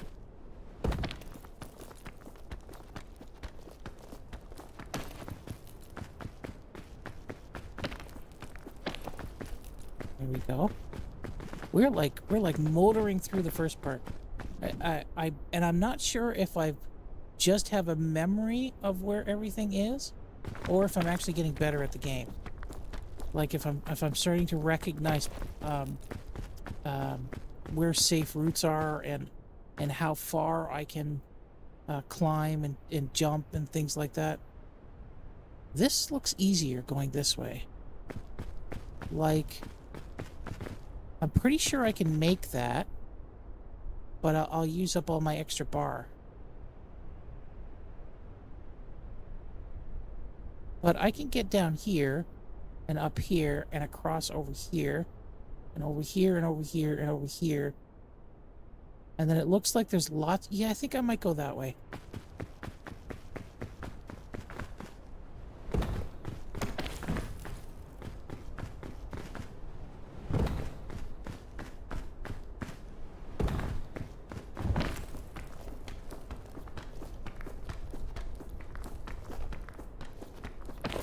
There we go.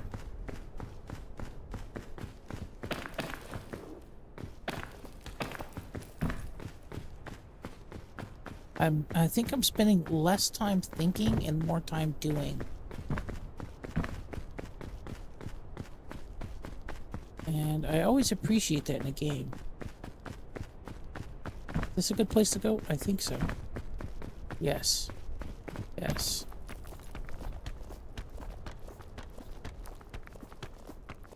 This might not be a good place to go. No, that was okay. Now, is it easier?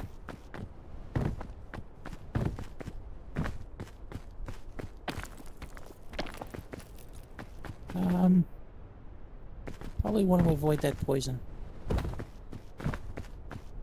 I was going to walk through the poison and just take the penalty and then try to compensate from there, but I think coming over here, like so.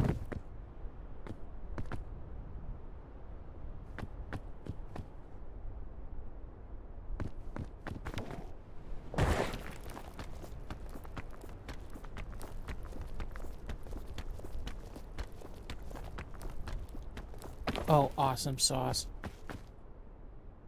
Am I under a status effect or something? I feel like I'm under a status effect. My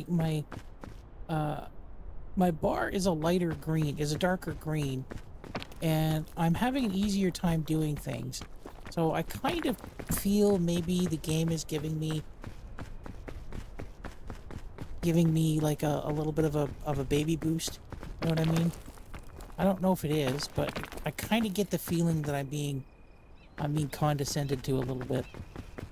Like, you died too many times, so we're just going to give you a superficial boost so you feel good about yourself. Did I get that much farther up? I think I did.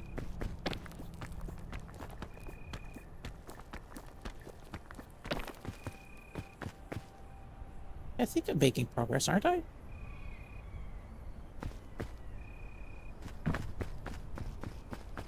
I'm not just going up and down constantly, am I?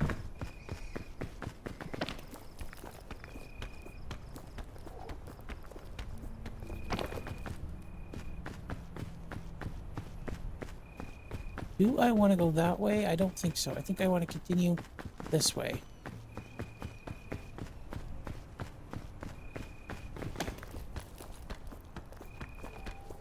Yeah, I feel slightly condescended to for some reason.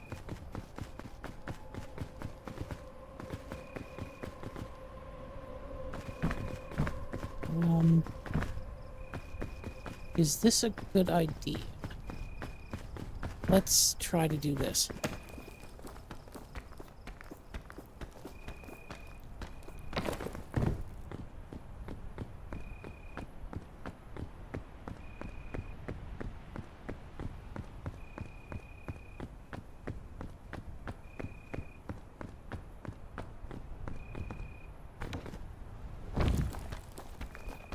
There we go.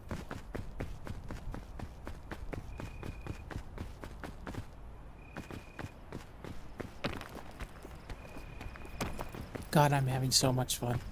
I cannot believe that's such a simple idea like this is so entertaining.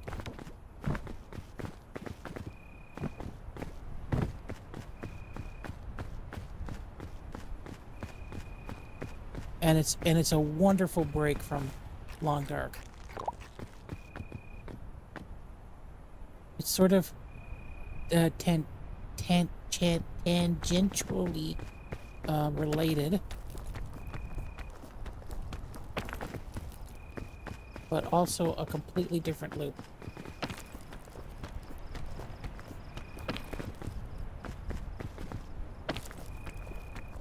I'm wondering if the different colors of luggage matter.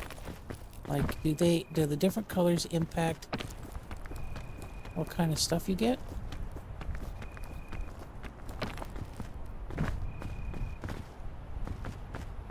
I forgot to change my hat.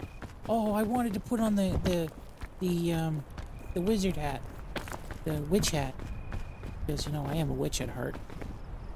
Not Harry Potter witch, but like the Owl House witch. Although I think I'm more of an Amity than a Luz. Although I probably have like a similar self-blamey, angry at my own inabilities style like Luz than, you know, Amity, who's, I think she's like high anxiety and angry. I think she has anger issues. Maybe I just read too much fan fiction. Fan fiction, it's addiction.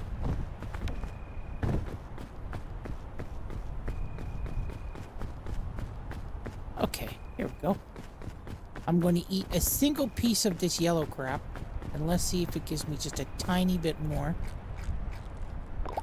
No, it doesn't. You're a dick, and I hate you. Oh, cheat jump.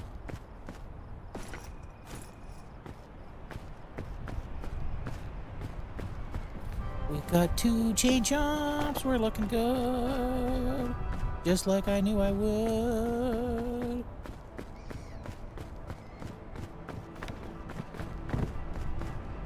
Give to me, oh statue of no, I don't want it. Of import. Of port. Import.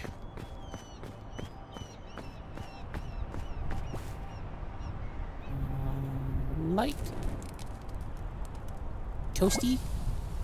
Even more toasty. I actually like it when the marshmallow is burnt on the outside, because then you pull the burnt outside off and the inside is ooey gooey goodness. Such ooey gooey goodness.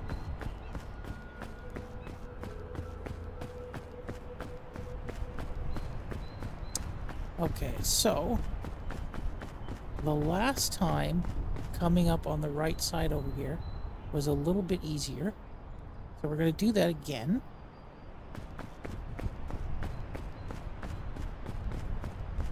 We're going to big yawn. Oh. Excuse me.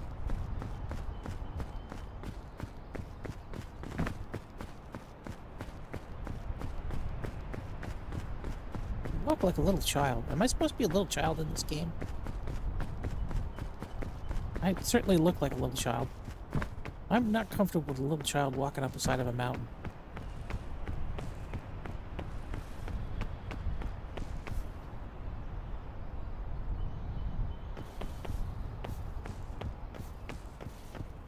Not because I want to protect them or anything. I just, don't like children having fun. Children shouldn't be allowed to have fun.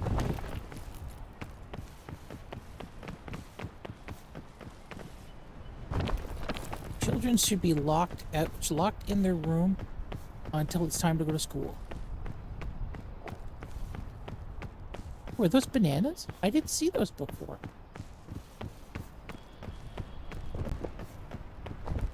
Look, banana.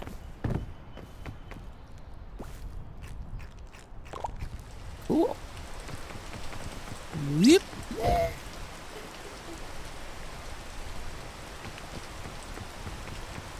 Oh, and peaches. Oh no, those are... What's a crispberry? Oh no, those are... I had those before. Yeah, they don't give any good status effects.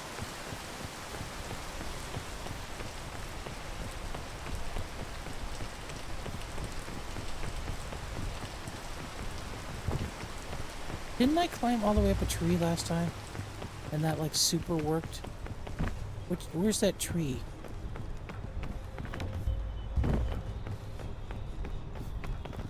I guess the tree is inside over here. Okay, lots of bombs.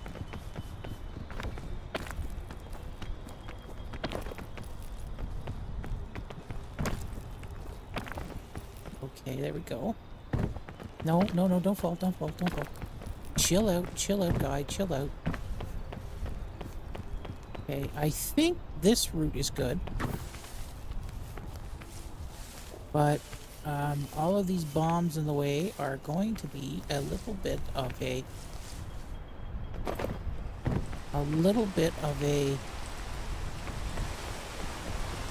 problem.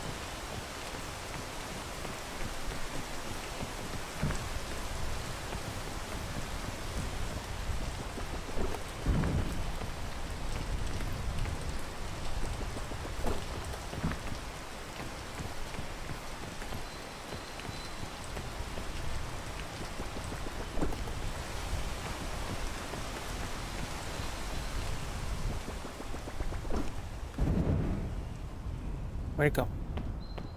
I think I lost that, but it cleared the way nicely. There we go.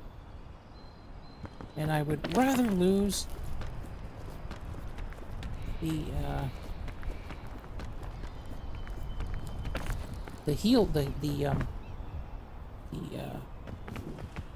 health item than have the thing blow up in my face.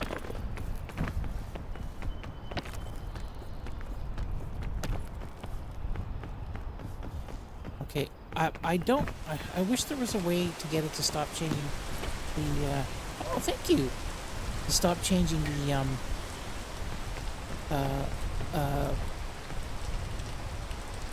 the perspective, what the fuck's it called? That thing. Okay, so can I get over here? Or do I want to go up over here? Let's wait till it stops raining and then we'll make a decision.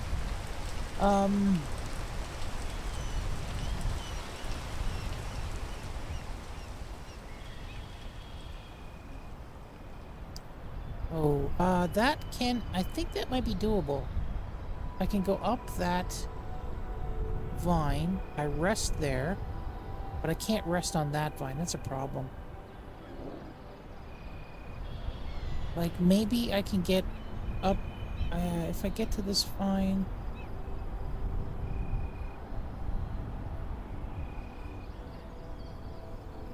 I think that might be my best bet, is right here. Okay, let's try it. Let's try it. Or at least let's look at it.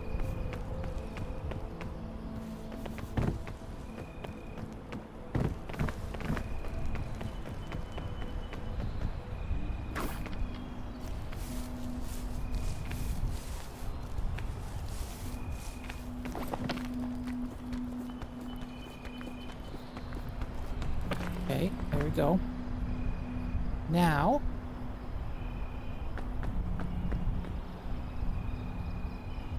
can I get there somehow?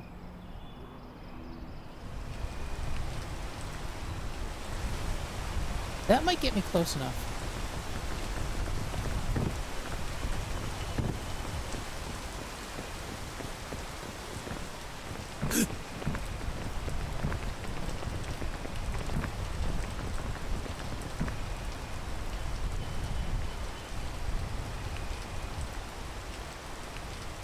I don't think I'm gonna get close enough.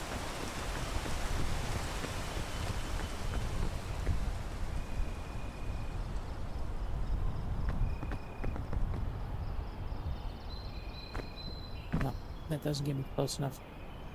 But if I... What can I do here? If I get on this one, that's stupid. If I get on this one... Okay, no. This is not a good move. This is not a good move right here. Okay, we're back to this. And we're back to getting up there.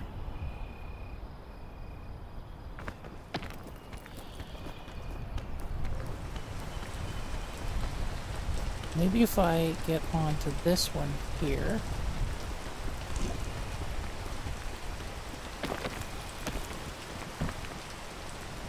What? No! You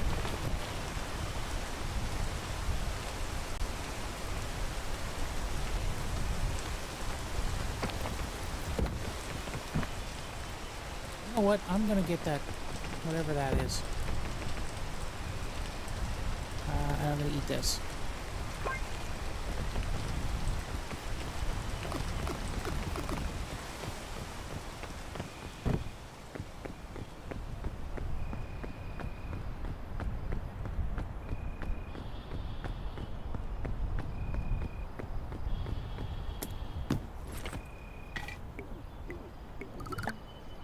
Okay.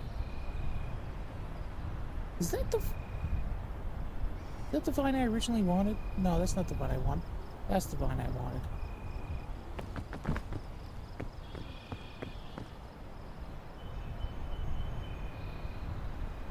Can I grab onto that? Okay, this might be a mistake.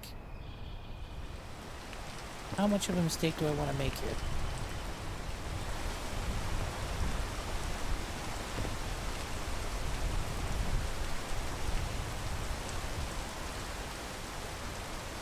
That is not very...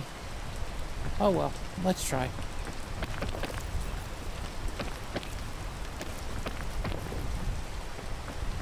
Okay, there we go. How high do I want to go here? Do I want to go all the way up there? Or do I just want to grab the vine I originally wanted to grab on? Let's go all the way up. Let's see what this does. Where this goes. Because I seem to be doing... Mommy! There we go. Not my mommy.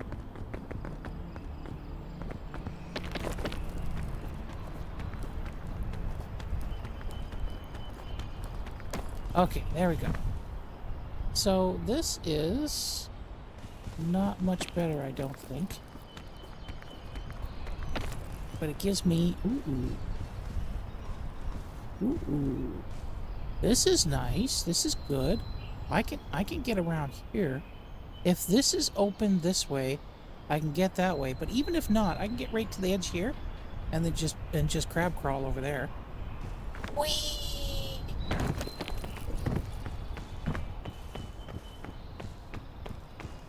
Oh, look at that. Yeah. Yeah. Oh, this is the tree I climbed, right?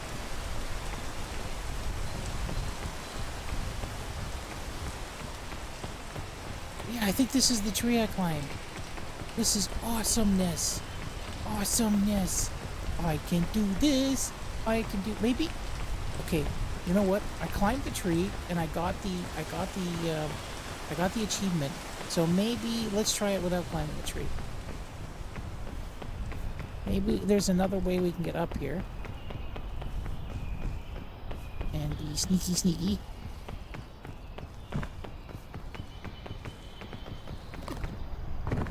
Like, these bombs are not great, but...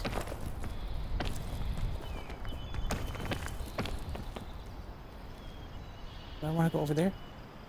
Yes, let's go over there. The tree was fun. The tree was fun, though. It really was.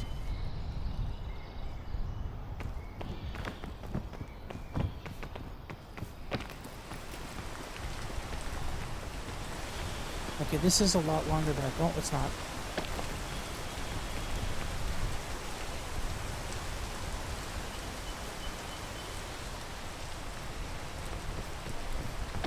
Or maybe it was this tree that I got to.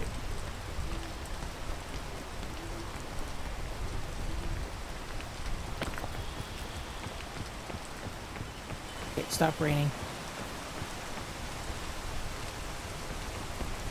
Is that the ocean?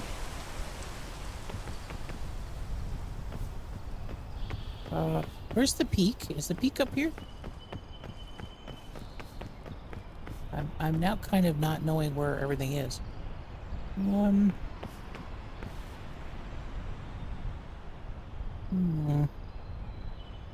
Is that a good position up there? No, I don't know. This goes up to here. I could probably make that. But if I go this way, is that an easier path? I don't know. To there, to there, to there, to there is dangerous. There, to there, to there, to there, to there. Or I can just go this way. Yeah, okay, I think I'm gonna go this way.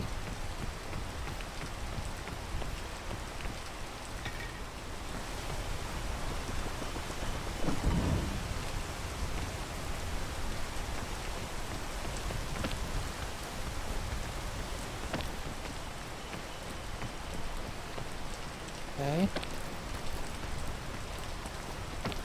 Get up here. And get up here.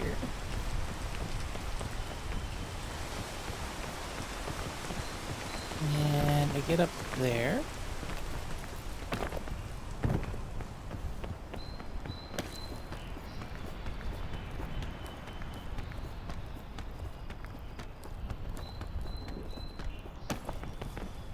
And now where do I go?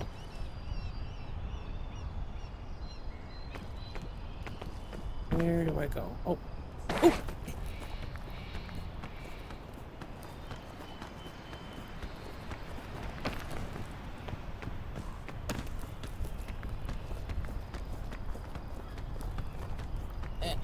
There we go.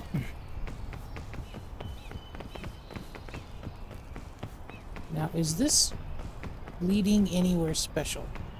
No, I don't think this leads anywhere special.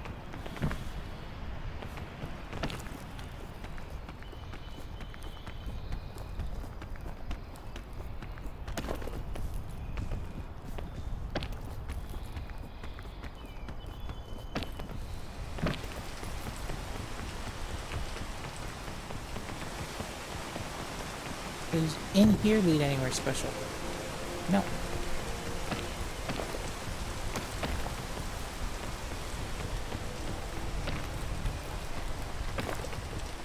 The music kind of reminds me of Oxygen Not Included a bit too.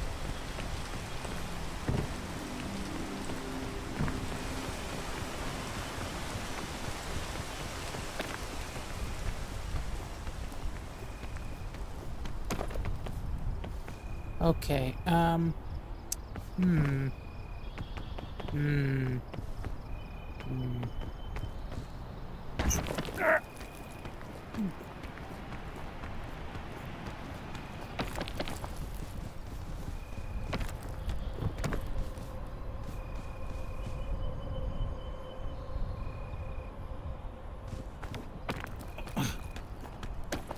Okay. Now...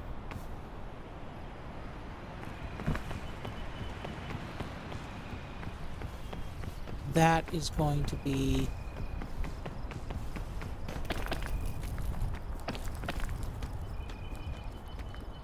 not bad. That's going to be not bad. I am learning this thing. Look at me. Ah! Look at me dying. Look at me dying.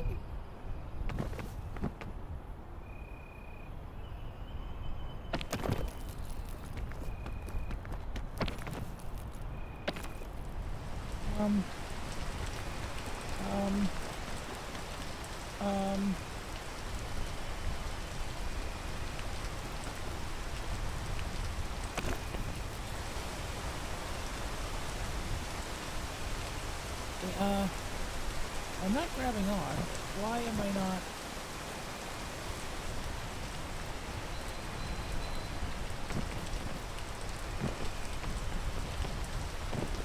There we go. Come on, just give me a little more energy. There we go.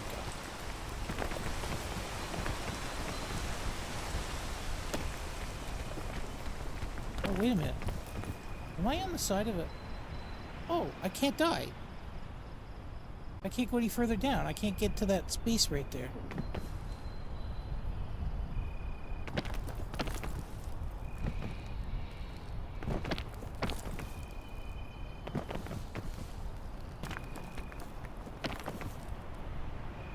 Okay, let's just try to get some energy up.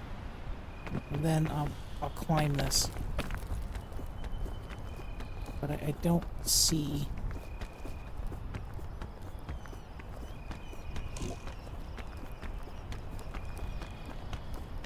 Okay, right there. I don't think I'm able to reach that.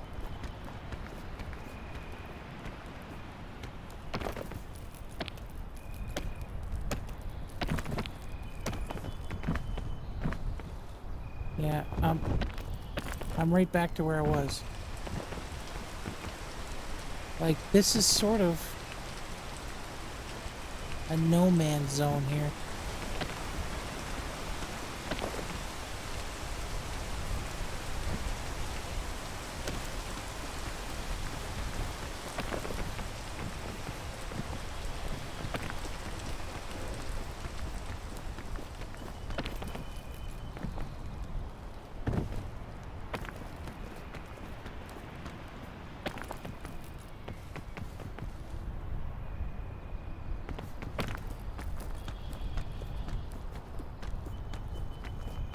I wish I could see what the fuck I was looking at.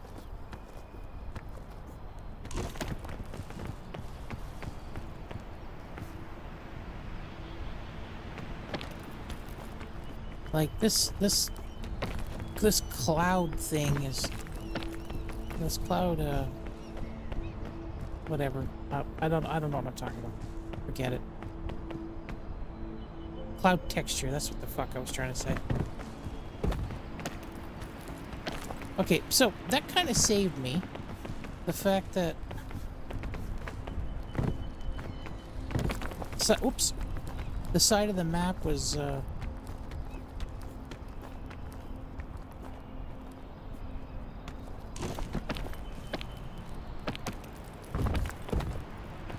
kind of buggy in a weird way. I need food. I don't think I have any food on me. Oh, I think I... No, those are chains. Okay, let's go up this way. I think I might use one of the chains, because that'll get me places.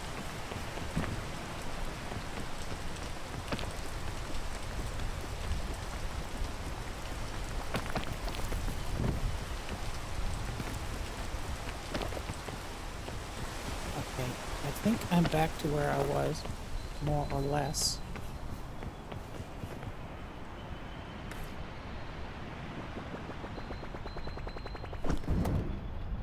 Did I get it back? Nope, it's gone.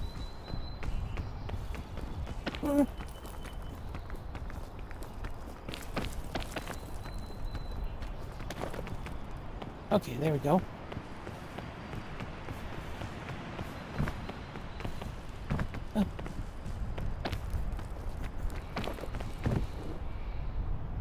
Now, I'm guessing this is the end of the map again, the edge of the map again.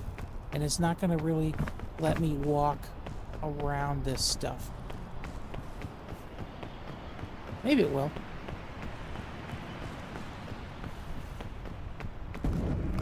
Okay, I don't know where... can't see nothing.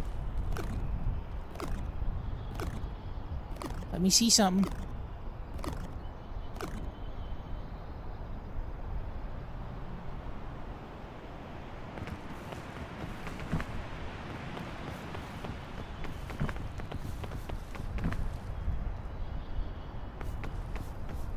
Can't climb that. Can I climb this? Yes, I can, but I'm gonna have to wait until I'm a little bit stronger.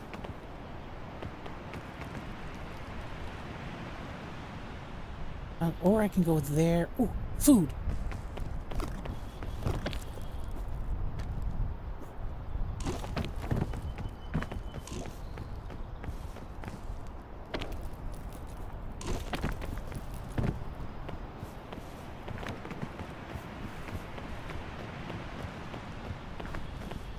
There we go.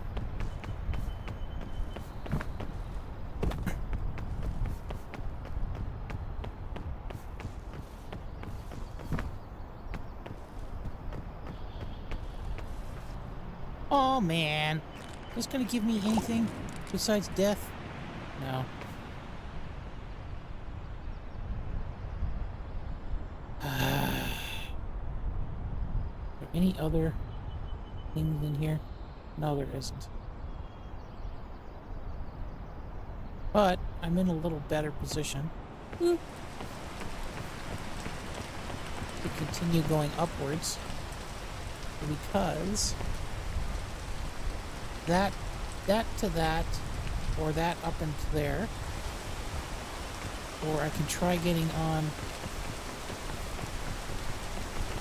Just try walking up this part right here.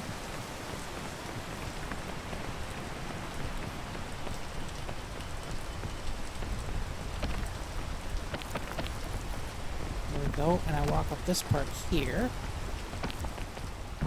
There we go.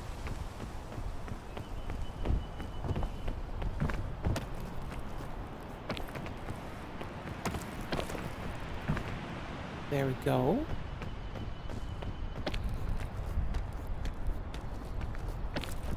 There we go. We're continuing to go. And we can get onto this. Okay, which way is better here? This way. Go this way.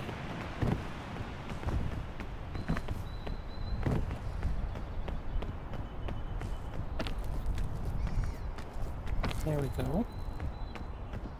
And then we'll just go around and up like that.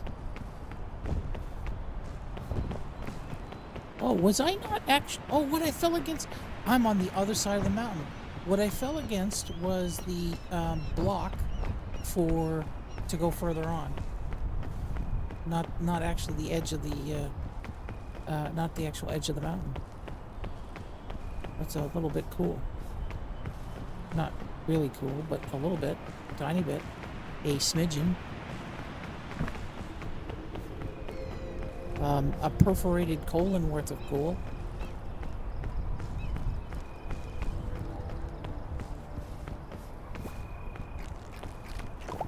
They don't really give you much, do they?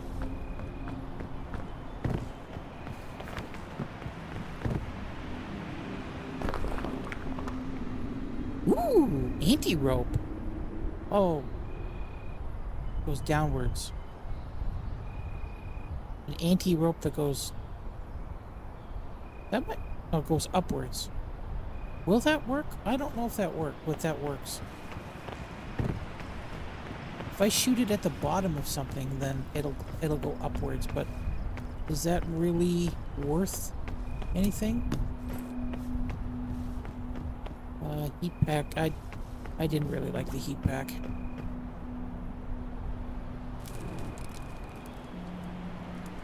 Okay, we're back to the cold section. Perfect, perfect, perfect, perfect. Is there anything in here? No. Okay, so this looks exactly the same. Now we're gonna get stuck in there. And I'm not sure what we're gonna do. We have 2 chains.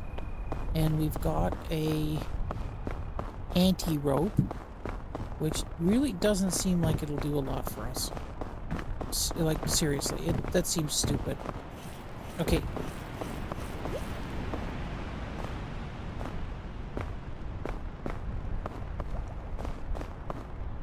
Won't go off. Oh, there we go. Okay, so I've got a little bit of burn damage. Got a lot of burn damage, and I've got hitting the ground damage. Jesus, I just wanted to see if burn damage counteracted cold damage. I didn't want my face bashed in. Okay, there we go. Okay, it does.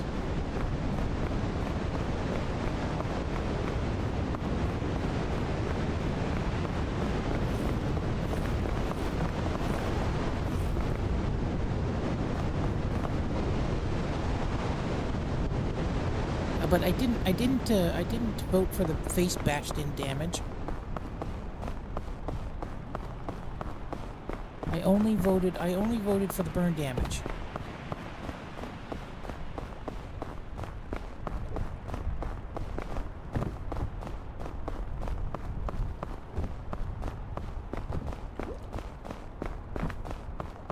Now I'm wondering if I can get the burn damage without it pushing me away. Like, can I initiate it and then run into it? Let's try that.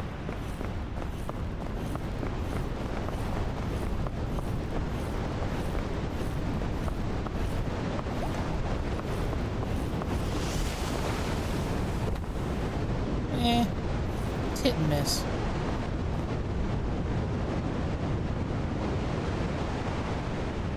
Although it does seem like being close to them counteracts the cold damage. Oh, this way. What am I doing? I'm going backwards. I don't want to go backwards. I want to go forwards.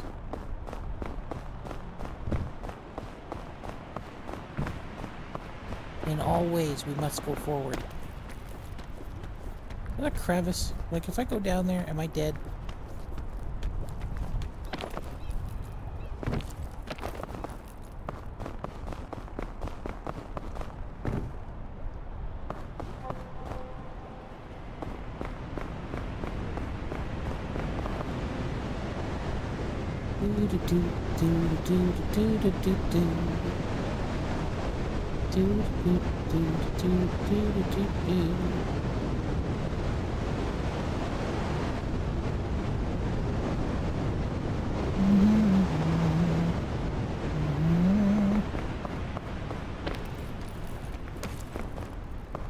Okay.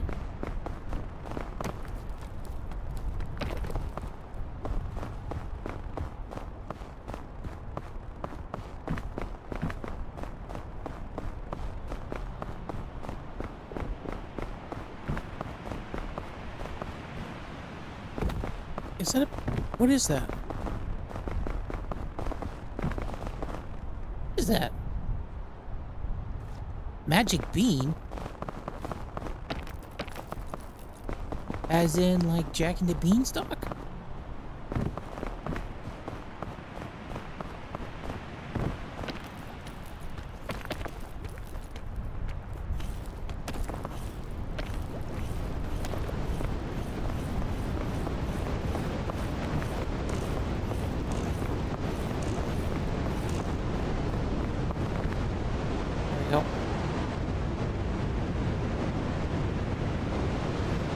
I would like some food, but it doesn't seem like my hunger meter moves that much in this area.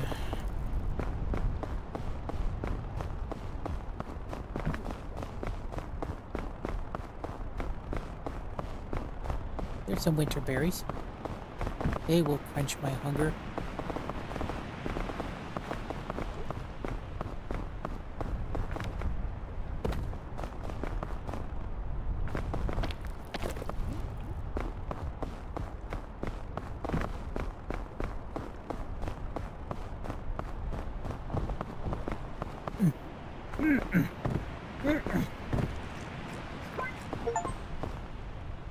Forage, binge, eat 5 different berries in a single expedition.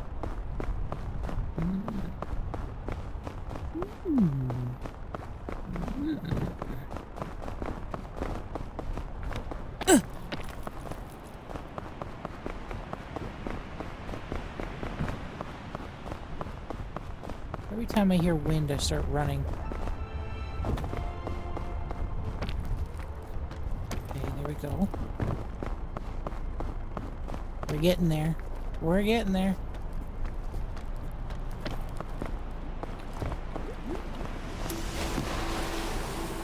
Ooh.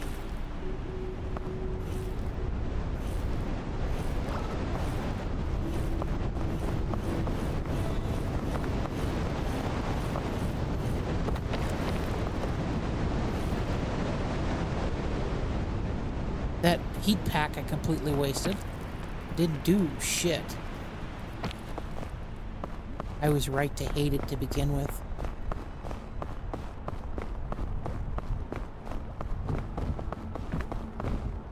No, you stupid dick. Just get up there. Oh. What's that? I think that's one of those platforms. Yep, that's one of those platforms. So I got lots of stuff to get to climb. I just need to get someplace. I kind of want to get back into that that inside cave, because that seems like it'll be the easiest way to go about things.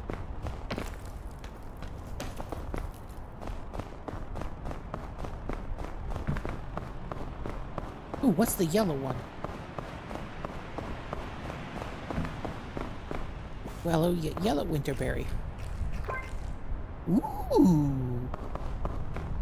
Look at that! That was okay. That was better than a kick in the nose.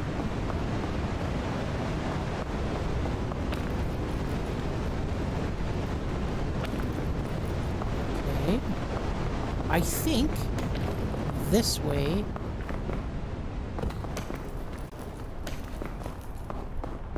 This way is towards the cave. I think. I can't really see much, but I have a feeling the cave is this way. There's a peloton. Or a penton. Pinton. Oh, I can see more on the YouTube preview.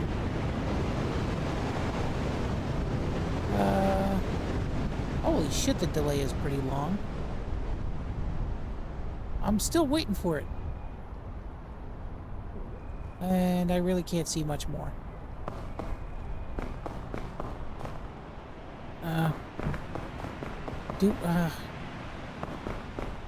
Okay, I think I'm going to try this.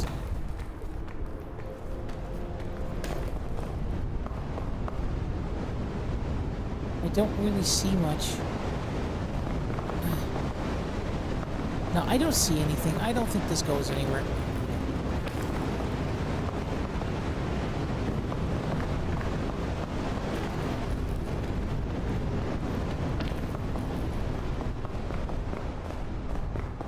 That might be a way, but I don't know.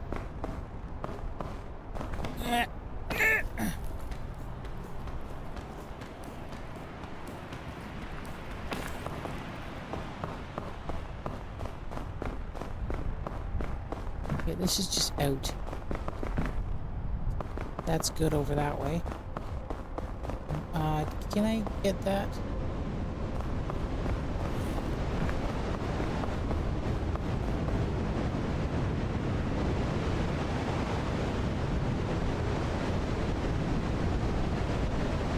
Come on, pass. You stupid dick.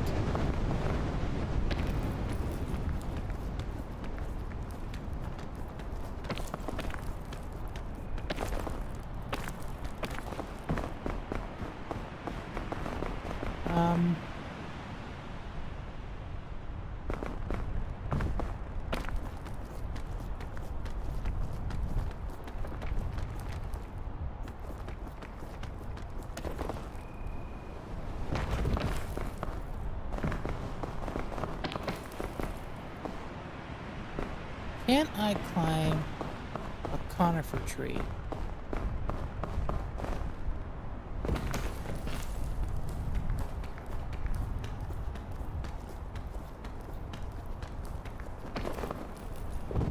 Not really.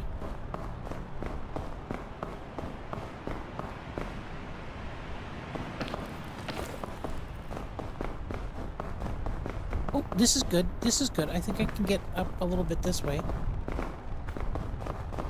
Come on. I would like more light. I really would.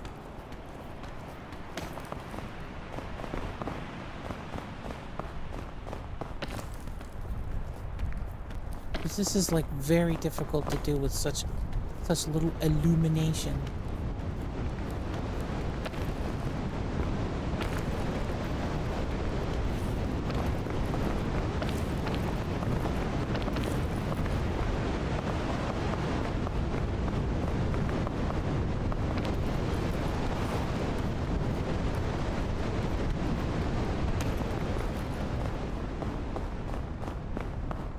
Okay, is this the cave?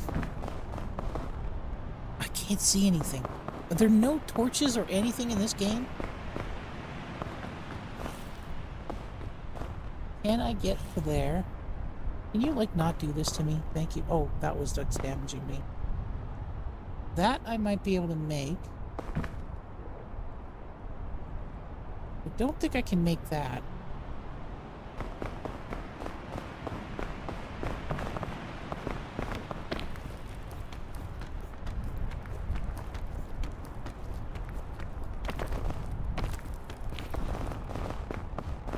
Okay. Now, can I make this? I think I'm gonna try this stupid thing.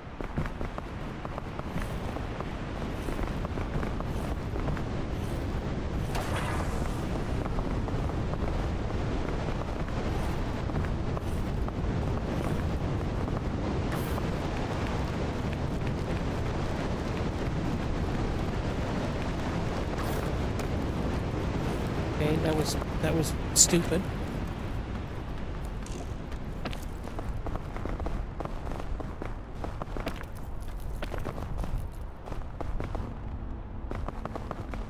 Okay, I gotta wait for the cold to go away to get that. Or maybe I can get up to here. Yeah, I can get up to here.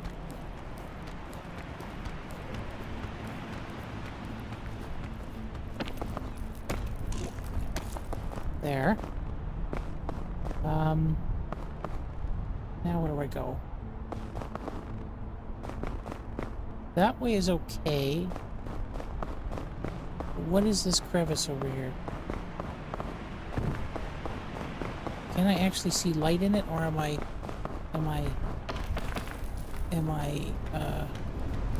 fooling myself? I can see something, that's for sure.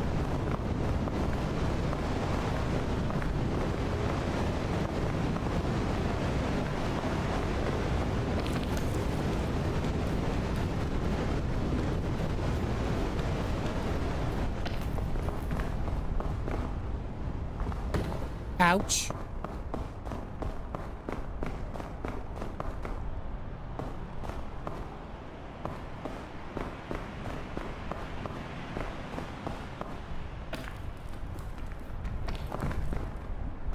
Okay, so that's nothing. Is it just me, or is this a lot darker than it was a few minutes ago?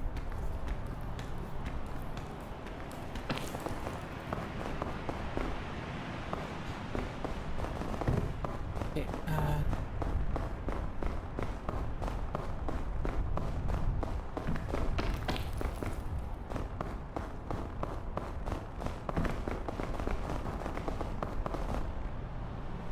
no, no, no!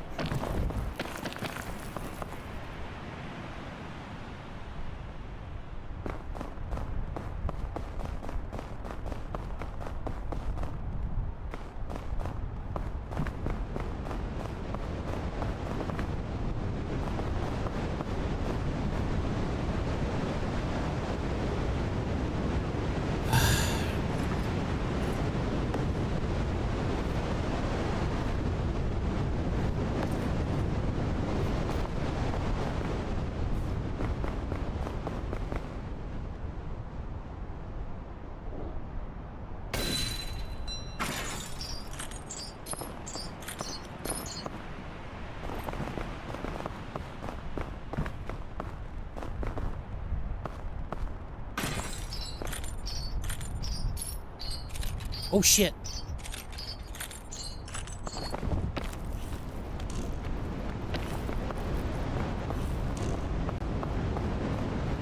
I do not have... I don't have the health to do this.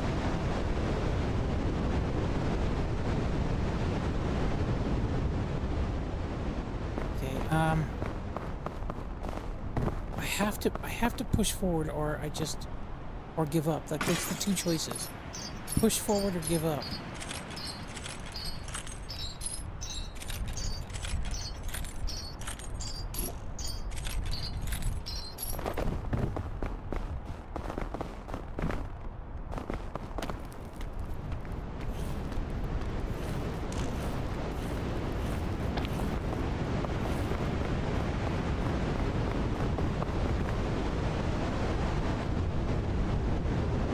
Like, I'm...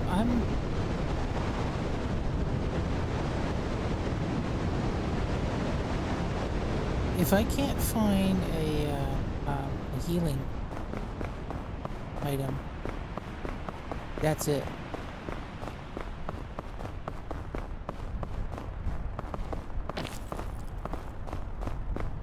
Even food right now won't be terribly helpful.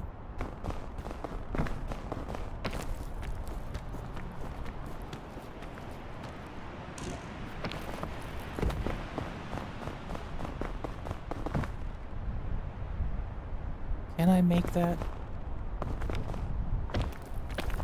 If I can stand here.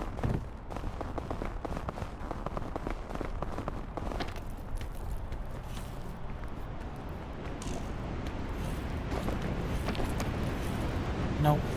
Nope.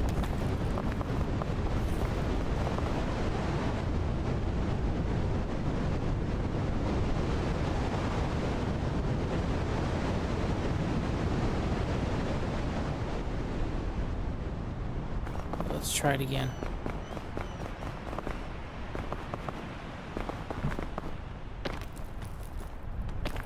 Okay.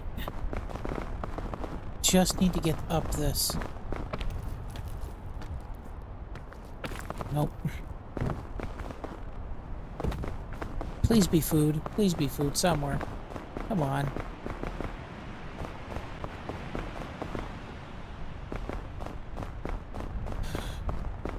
I don't even think a chain will help me.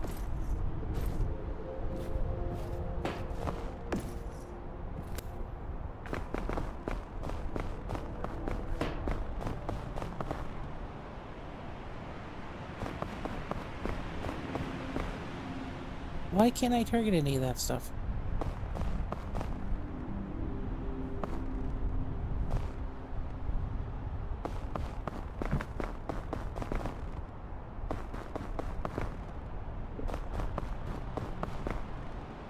I target that? No.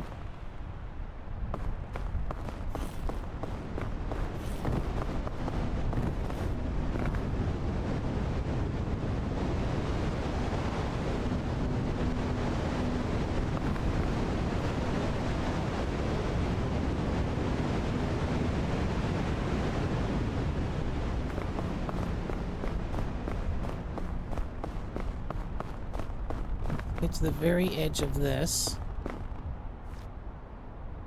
Can I hit that? Can I hit anything? Can I hit that?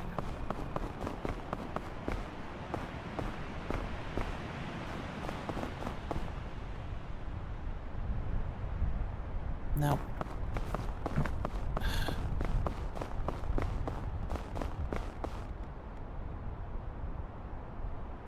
Okay, the only thing I can do is get down the mountain.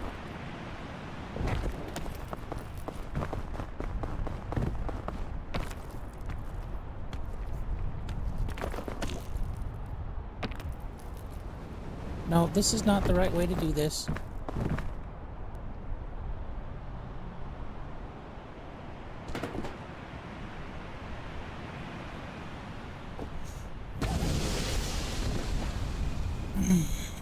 Oh, I might have been able to use the magic How far does the beanstalk go?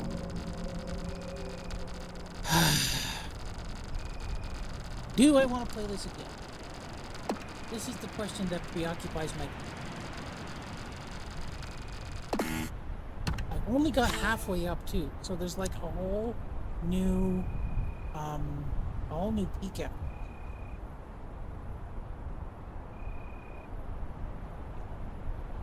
I'm having fun, but I would also like to eat.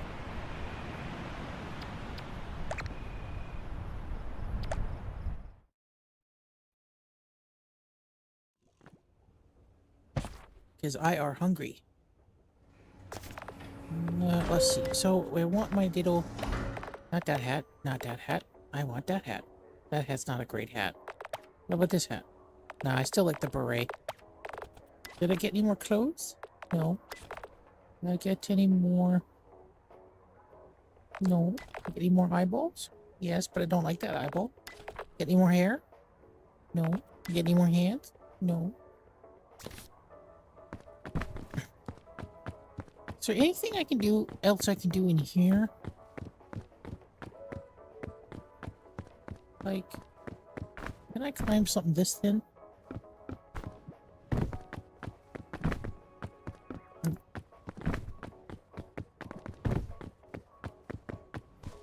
Can I get up there?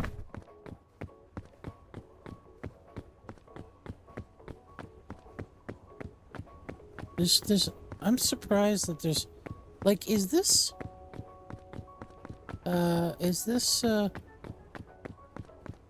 thing here, is this closed because I haven't finished something or because it's still being designed? I think if it was finished, you could see through the holes. Yeah, look at me. Oh, yeah. Gee, yeah, just look at me. See what I'm saying? See what I'm saying? I think about it. Yeah. What's up, Chief?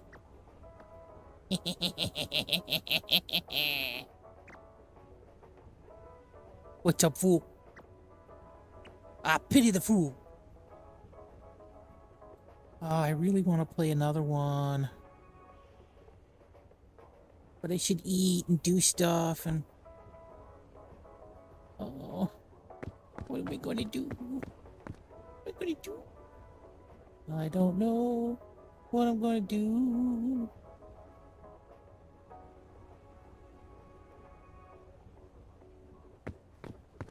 Can I climb this sign? Because I think if I can climb the sign, I could probably climb the wall.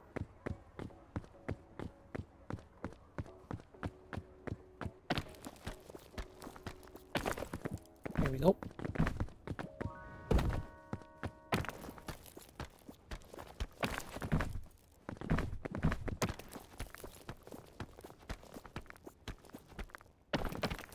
Ooh, you can't get up there.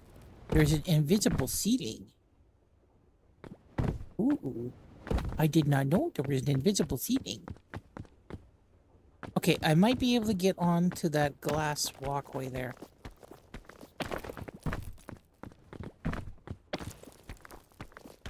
No, I can't. So the maximum height is this height here. So I think... What? See, this is what I'm talking about in Linux. See the flash there? The light that keeps... It pops in and out depending on how I'm looking. See? And the shadows and everything. And then it'll disappear. Like that. That's Linux drivers.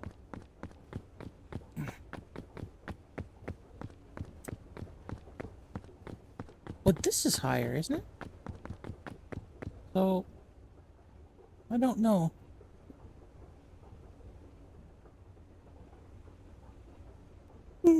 Excuse me.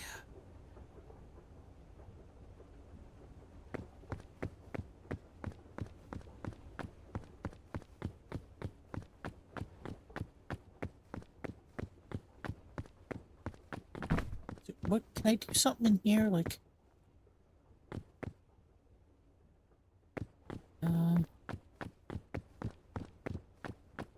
I don't think those actually bring you upstairs. I think that just I think they're just there for decoration, those up and down arrows. Ooh, Bing Bong Airlines. Aw. What's happening? Invite friend kiosk.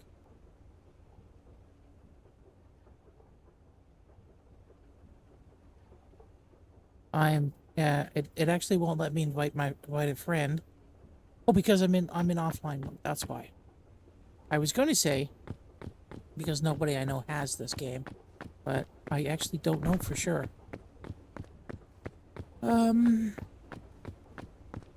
Oh, that's what's going to be. That's going to be a shop. Oh, it's going to be to get like probably things like stupid things. Okay, I'm going to play one more time. Like this is climbing takes less stamina, hunger grows more slowly, no time limit. Still takes a fucking hour to do it.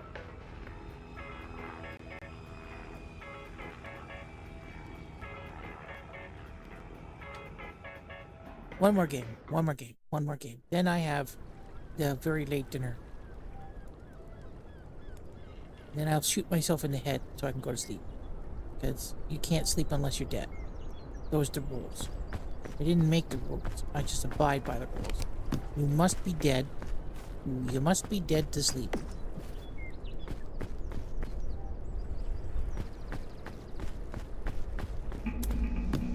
Jesus, that scared the hell out of me. That's a palea.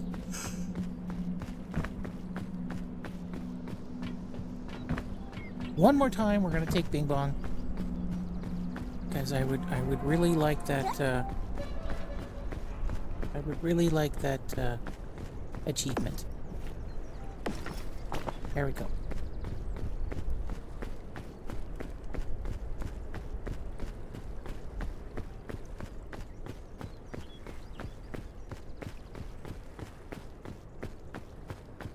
I'm a running.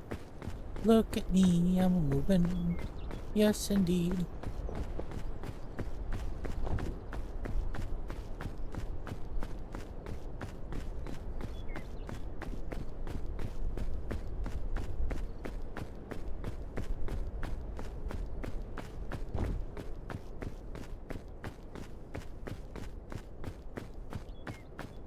Okay.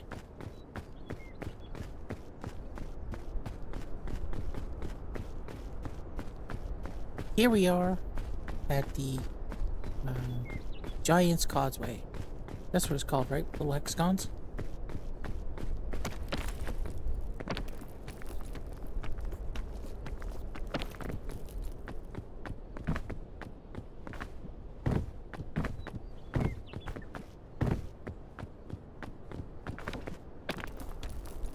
I don't know where the hexa went, but it's basically hexagon.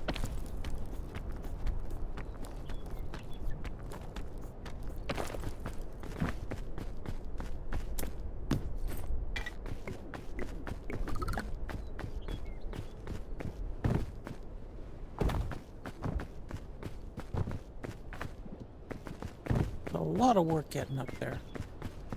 I think it would be much easier with somebody else. I wonder if I can get somebody else. Who can I rope into this? I really wish the person who was messaging me before would play. We don't do anything. It's stupid.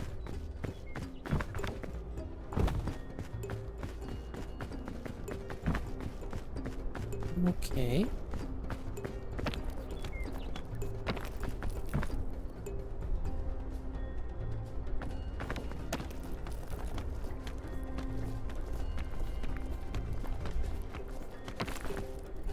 Nope. Nope.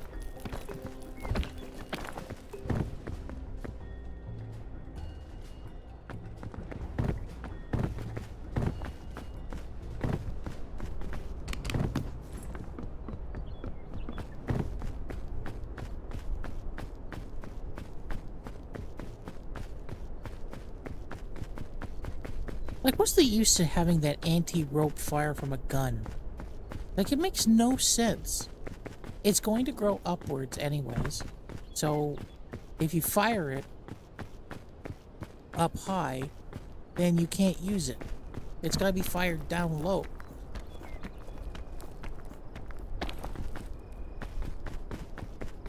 I think I'm going to have some cheesecake after this.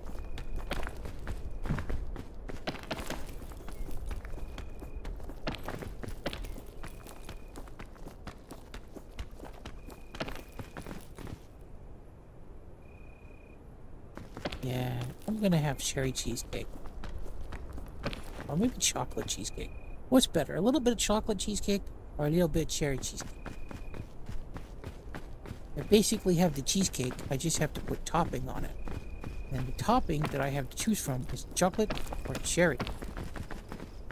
Cherry is my favorite, but the particular cherry topping that I have is not great.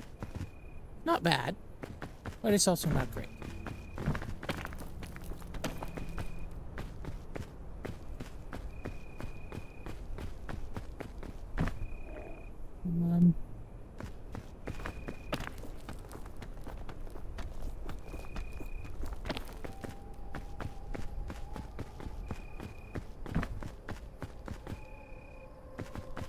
Can I make that? Did I make that before?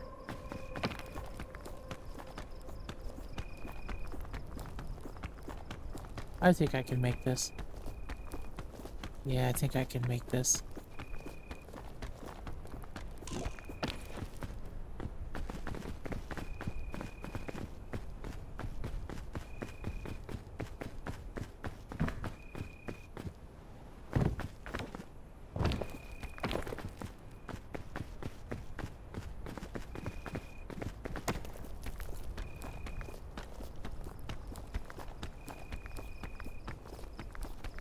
There we go.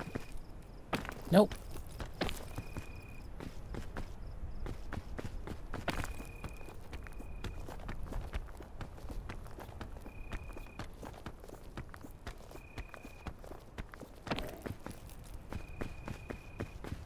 What's that? I think it's just a tree in front of a... Yeah, it's a tree in front of a platform.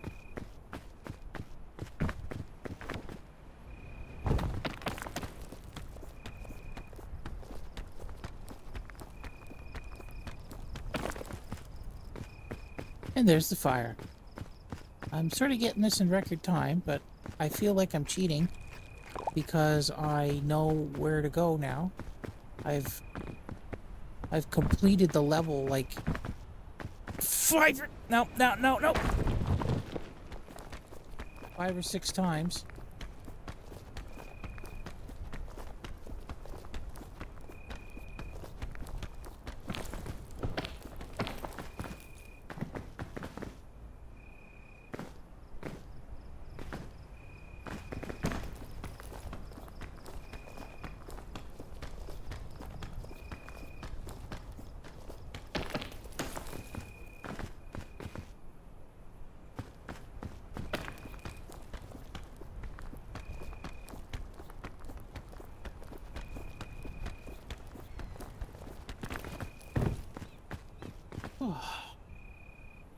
There we go. I really wish there was a way to, like... Does this actually pause the game? I don't know if it actually pauses the game. I wish there was a way to pause the game just so I could have, like, 30 seconds. Just 30 seconds.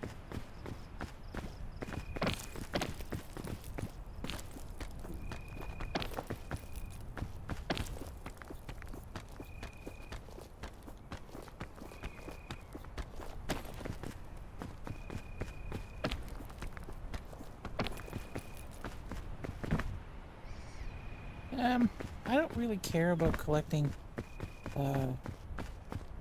luggage right now.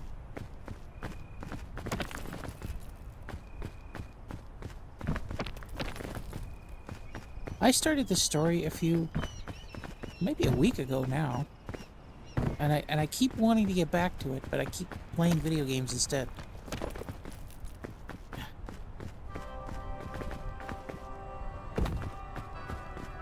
I'd read online, like I'd read as a stream, but one, is that entertaining? Does anybody actually want to hear my voice read a story?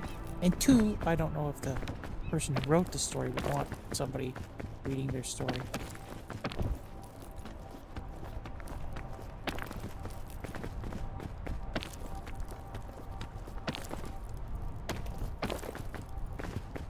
Oops. Do I want to get that? That might be okay to get.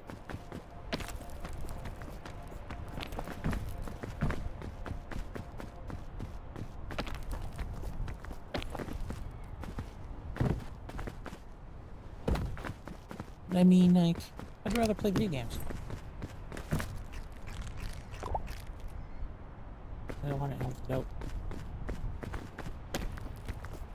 And I was kidding about reading stuff on stream.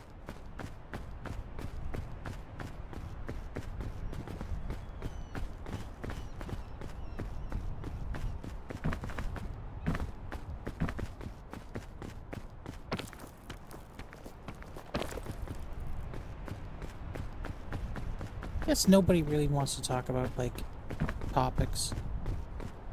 Because while I was trying to explain economics, nobody was watching.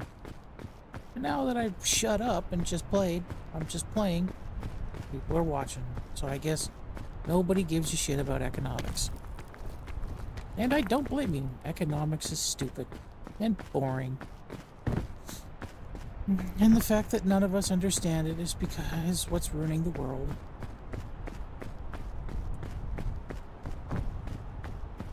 I wanted to be a little cerebral.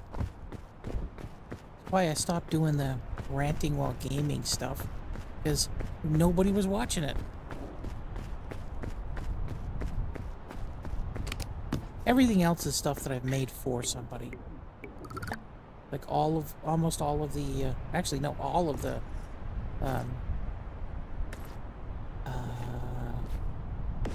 do you call it?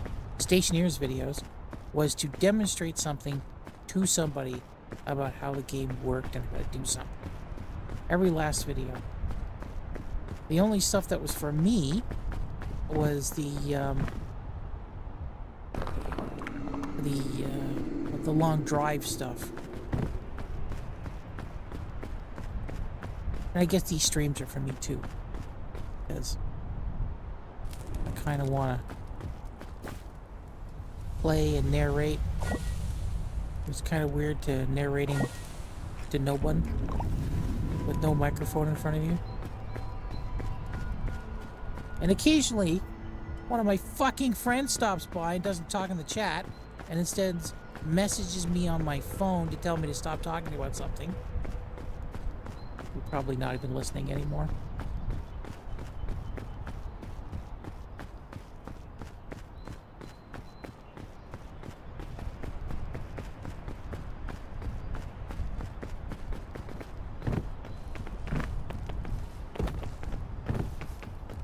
Probably the only reason you listened in the first place, because you heard, oh, you're going to talk about eco?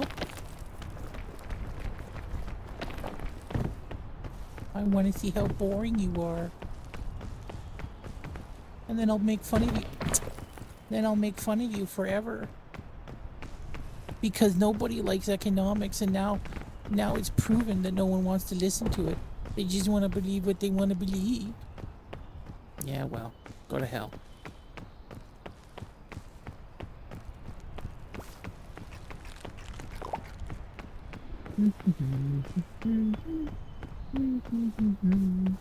Walk, walk, walk.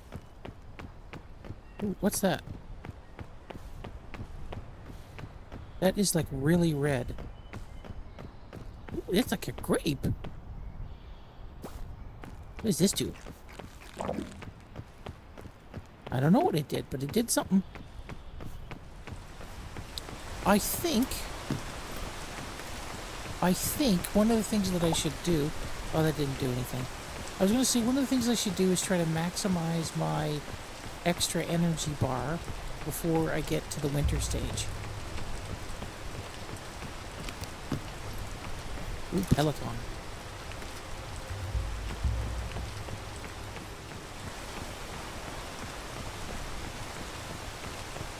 Because you don't get much food in that stage.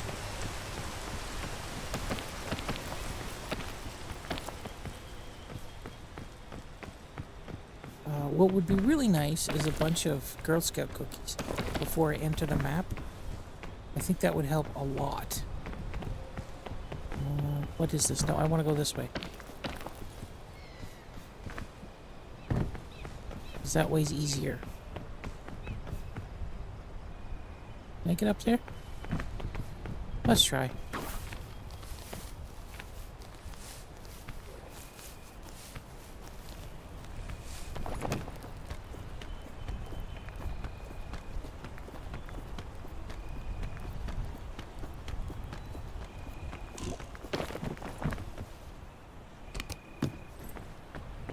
What's this? Portable stove. Does the portable stove actually make heat?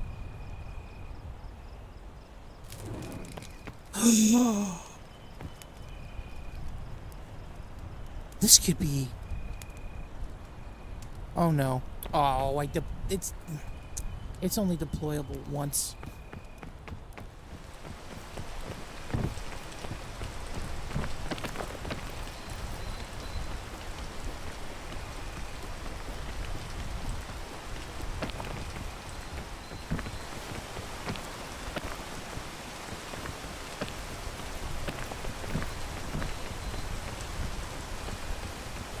This also reminds me of like old school Nintendo games where you only get one life and you gotta replay the whole level all over again. We could continue talking about right to repair, because speaking of Nintendo, that reminds me of some landmark cases in like ownership and stuff when it comes to video games and media. How you own media and what is acceptable terms of service and stuff like that.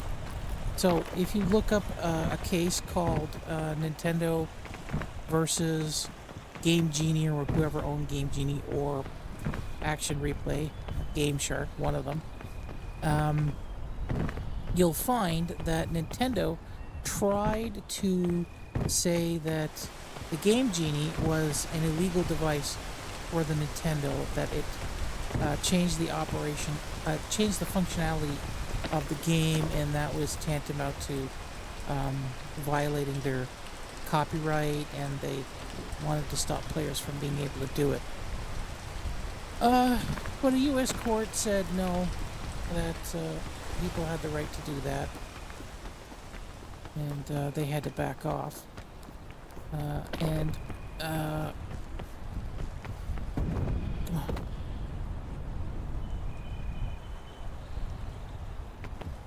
There was also a bunch of cases on regarding like creating backups, making a backup of your software, and that was also considered legal. Guess I'll just go up there.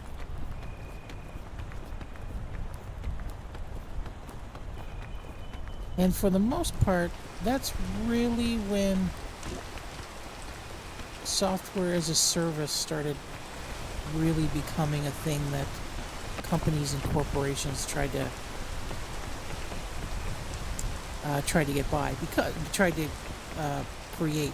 Because if you have a service, the difference between a service contract and a purchase contract really defines what kind of rights each user has, because there's specific laws that pertain to that, and landmark cases that have defined those kinds of rights and rules and things like that. And Nintendo is pretty much one of the biggest contributors to that. Not contributors, but no.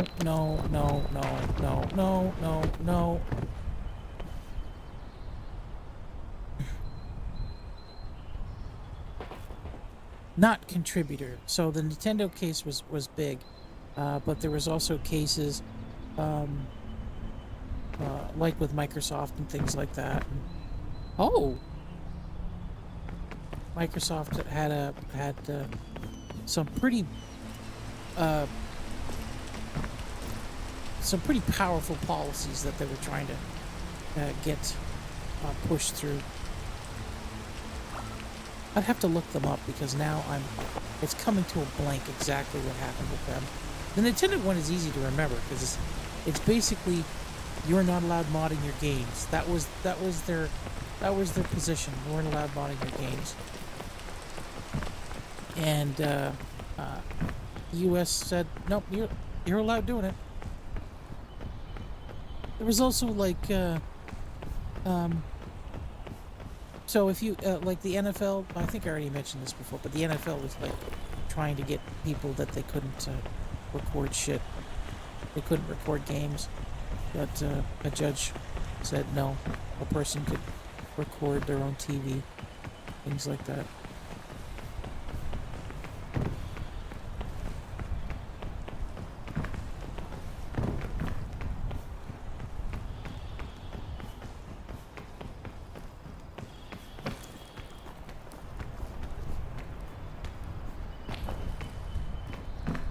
Also, fundamentally speaking, the position of wanting to, right to repair and stuff like that, and that being a libertarian position, like that short-circuited my brain. That literally short-circuited my brain. Somebody saying that, like it was fundamentally nuts that anybody would say that, and it's the okay. So first of all, it's more of a progressive socialist opinion, and I don't think it is a progressive or socialist opinion. I think it's just something that people naturally want, but it's been bastardized in the messaging online. But when it comes to libertarians, when they sit there and say they want right to repair because then that's a fundamental right and a protection and all that kind of stuff for, owning property and things and bullshit like that. But in the next breath, they talk about, preserving like terms and services, terms and conditions and stuff, and user licensing agreements, and saying that you're fundamentally allowed to sign away your rights, which is not true. In almost every jurisdiction in the world, except for the United States, you cannot sign away your rights. You cannot agree not to do something that the government says that you have the right to do. Only in the United States can you say that. And then the other things libertarians want is like smaller government, which means that policies about rights to repair and shit like that become unenforceable because you have no enforcement infrastructure. So when that was said, it was like someone hit me in the back of the head with a hammer, and I was just like trying to recover from that, and I just couldn't. It was like such a fundamentally ridiculously stupid statement that I felt like I got a nosebleed just from being in the proximity of the statement.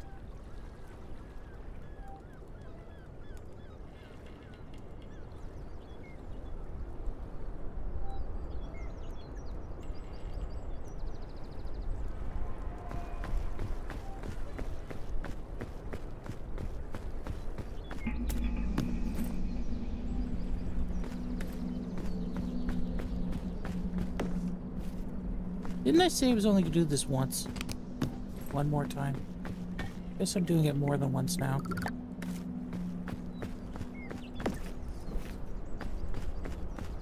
No, I don't want a lollipop. Those things... The thing is cursed.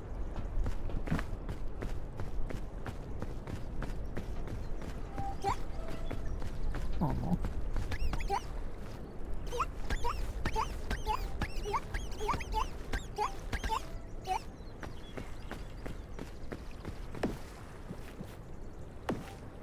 There we go. Man.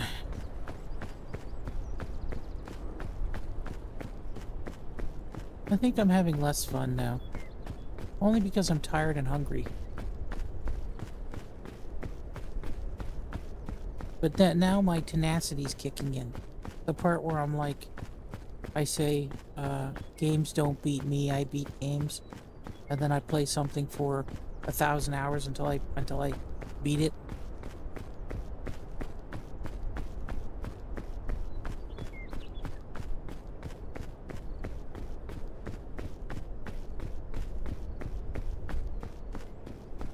Also, if I quit and then pick up the game tomorrow, it's going to be a different map.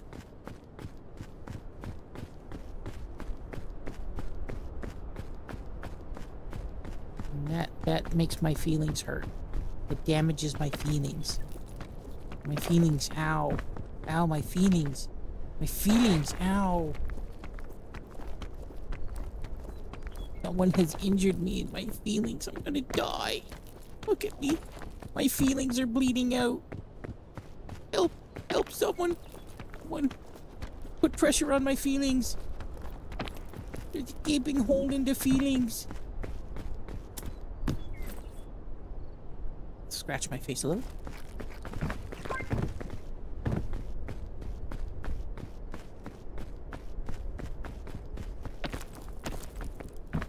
My feelings. Feelings. From the way we used to be. Or I forget the song. Or no, that's Memories. What I'm thinking. I don't know.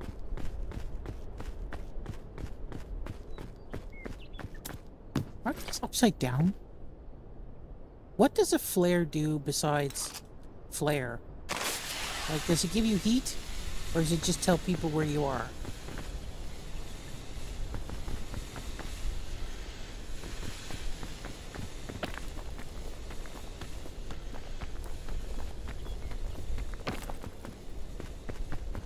This is a good $10 game.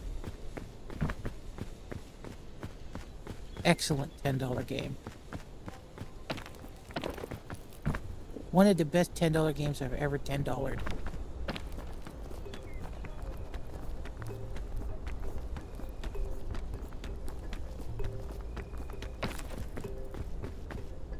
What's that? Little space.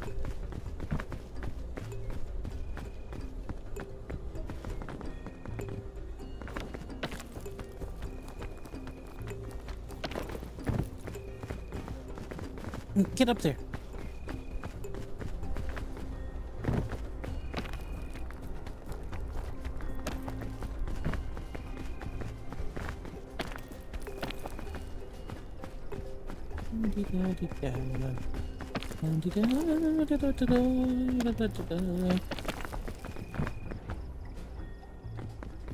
Dum-de-dum. Yep. Badoo.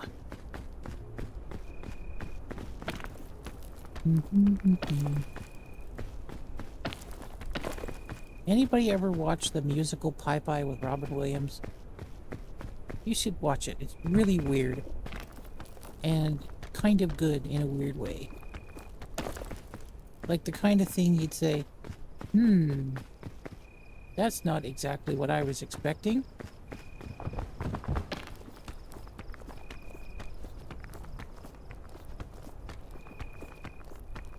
And Shelley Duvall's in it, I think. Not Shelley Duvall. Yeah, Shelley Duvall.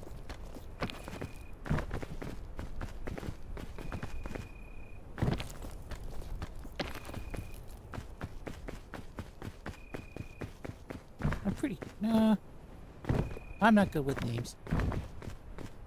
She was in The Shining. That's who I'm trying to talk about.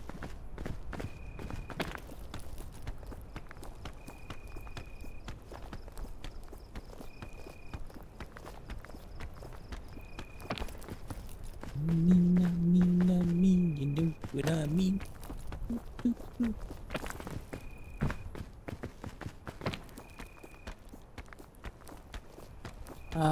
if you want to listen to the music, it's going to be kind of hard because the mastering is terrible. Like, if you want to know how important mastering is, or what mastering is just to begin with, and you want a bad example of it, go listen to the music in the soundtrack on YouTube for Pi Pi, because it is not mixed properly in any way, shape, or form.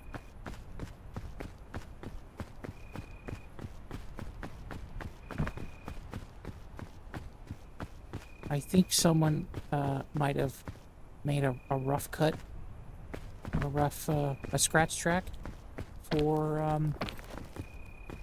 demonstration, and then they decided, oh, we'll just go with this. I think Doom, there's something to do with Doom about that too. I'm not a big Doom player.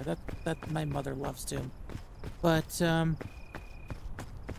I seem to remember that there was some kind of dispute with the composer, and the ID was being a prick or something like that. So they released it. They released like an early mixed draft, and it didn't sound so great.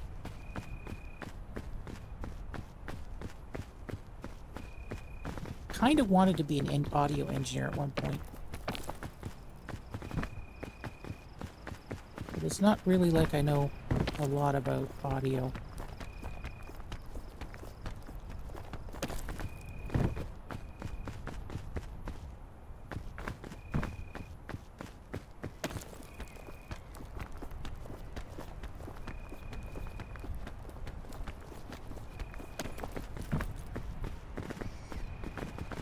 And I'm absolutely not an audiophile. I think people who sit there and go, records just sound richer are people who need therapy. You need a therapist. You need to go talk to the therapist. Just say you like the experience. Because guess what? Like, people sitting there saying, oh, PCM, the compression standard, it inherently makes the music sound bad. Guess what? Take a guess how your music is mastered before it's pressed on the record. Yes, exactly. It's done digitally. Everything is digital nowadays. Everything. And the standards for how the modulation works is the same across everything. And it doesn't matter what level of losslessness you're claiming. How digital signals are turned into audio signals, turned into analog signals, is the same across the board in the interface where electrical signals become sound.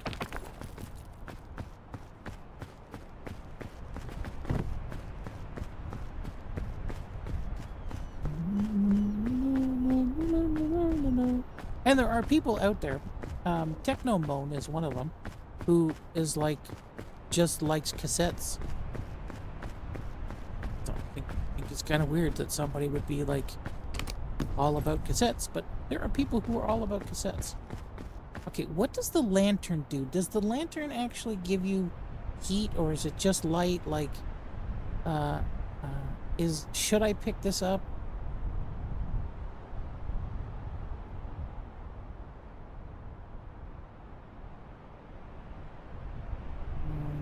Do lanterns have a use? It fights the cold debuff.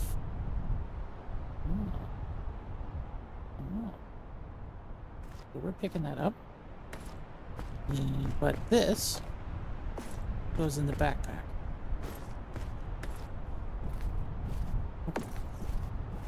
So we got a lantern. Let's see what this is. I'm getting to the third peak faster and faster and faster.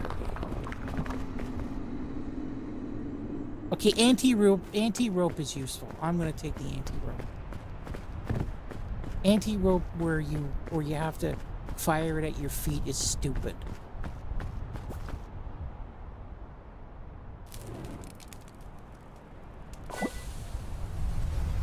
Although, I'm not even through the second peak now. Yet. I mean, this is the second peak.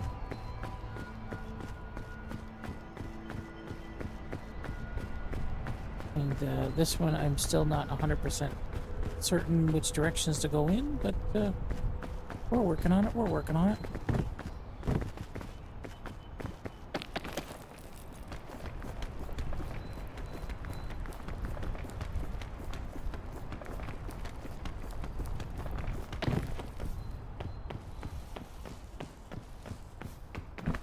I like the fact that I'm only a pair of hands and feet.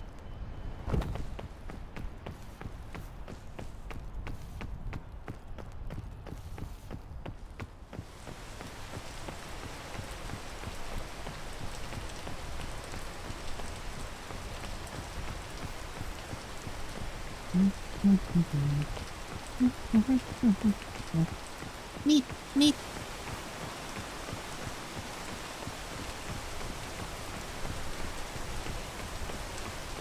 I might make choices about what to... I might make choices about what to keep and what to throw away here.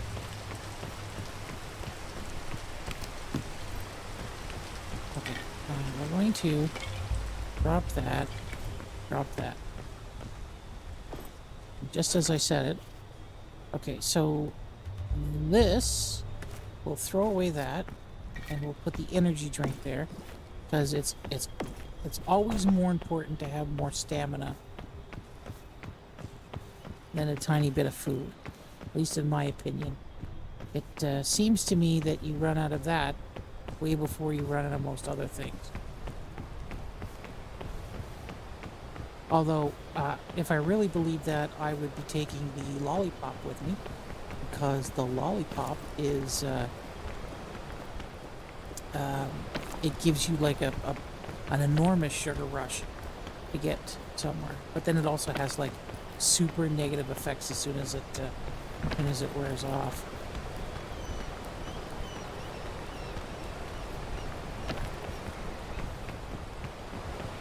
Okay. Is this helpful over here? If I go up over here... No, that's not helpful.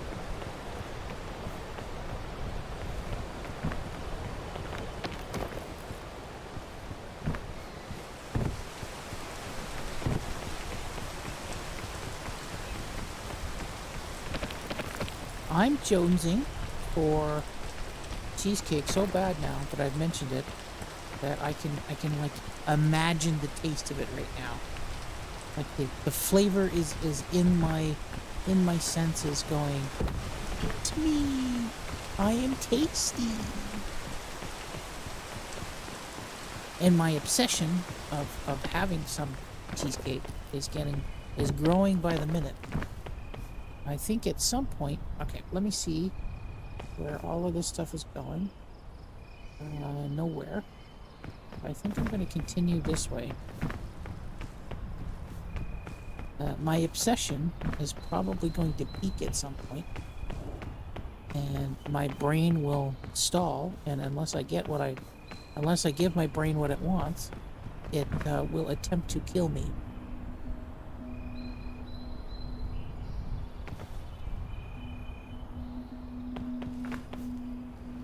Because my brain is a separate entity from me, and it doesn't listen and doesn't care what I want. It just wants what it wants. And if I try to argue with it, bad things happen.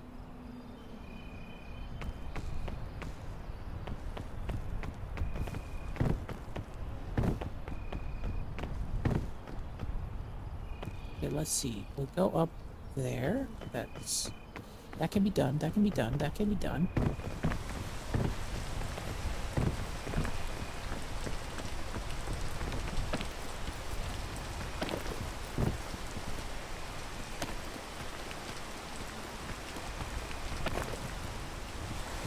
There we go.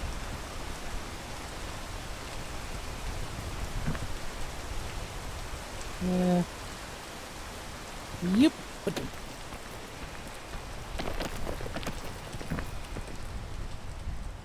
This is going to be a little complex to navigate. But I don't think I can go that way. Like this way. Because that way is into the fog. And it doesn't like me being in the fog.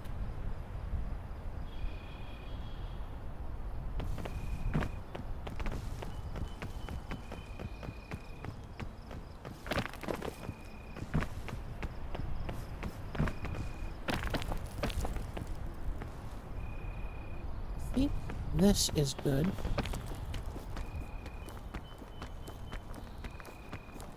Let's see how that works out. Once I get to the top. There we go. I could have just went that way too.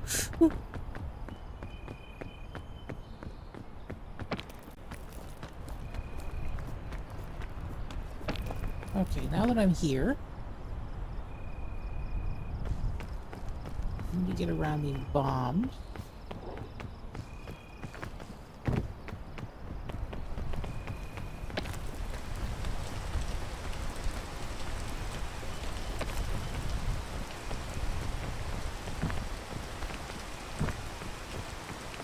There we go. Eat it. Yeah, we'll keep that with me because I can have all the slots full. It doesn't matter if all the slots are full or not.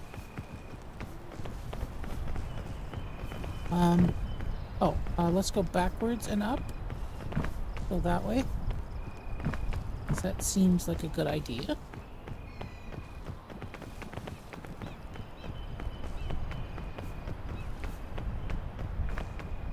There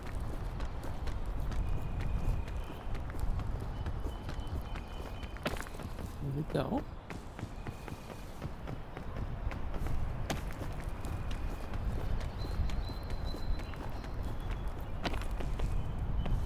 Okay.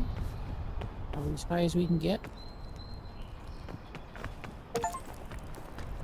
Altitude badge. Climb 5,000 meters. But I'm not actually at 5,000 meters. Okay, let's get to a platform here.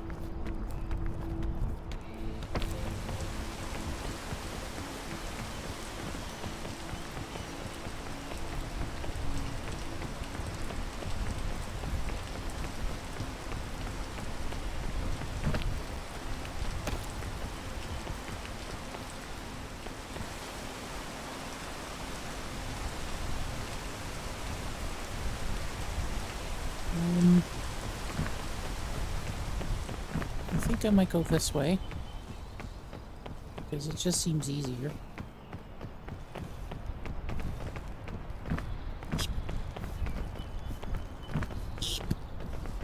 You keep pushing me. Okay, this way.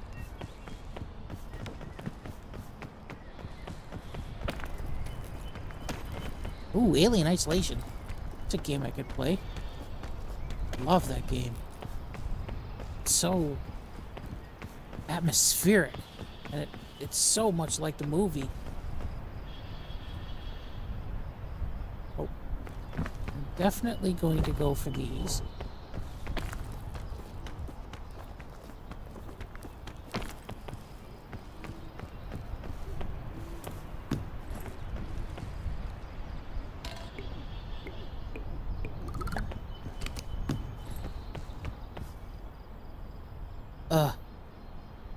That's a good thing to have, too.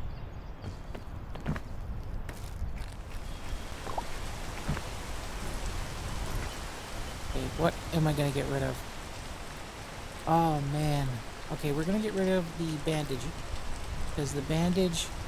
I've got a big health kit, so... the bandage is not... as important.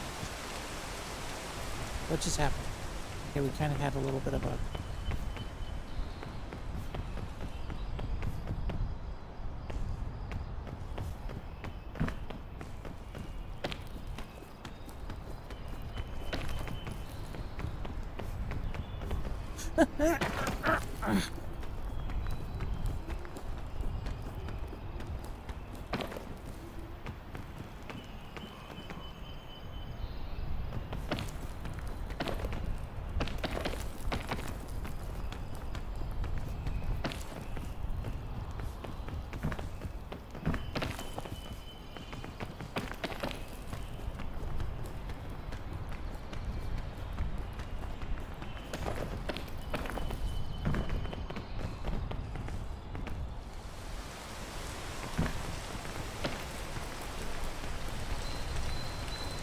Oh, and I just remembered there's a new issue of I Hate Fairyland that came out. I haven't read yet. I like that story. Okay, I stayed up high for nothing.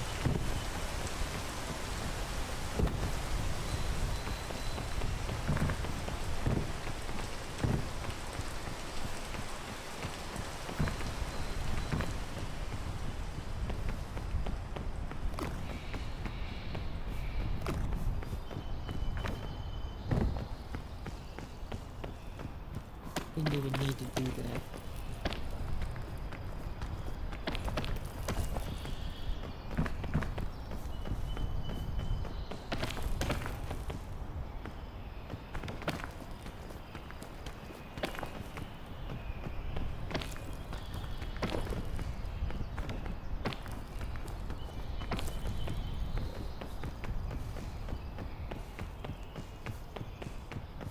No. That's a great comic series. I Hate Fairyland. I wish they would I wish they would have stayed with adult Gertie. Or at least split it off into like 2 series or something like that. But now they've basically hit the reset button. So, except they said, we haven't hit the reset button. It's like, yes you have.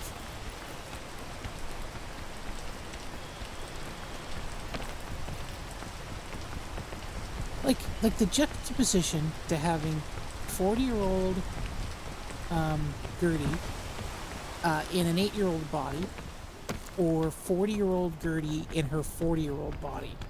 Like, that would be amazing. Especially because you might have, like, they're essentially the same person, but you would have 40-year-old Gertie trying to treat 8-year-old look Gertie as a child.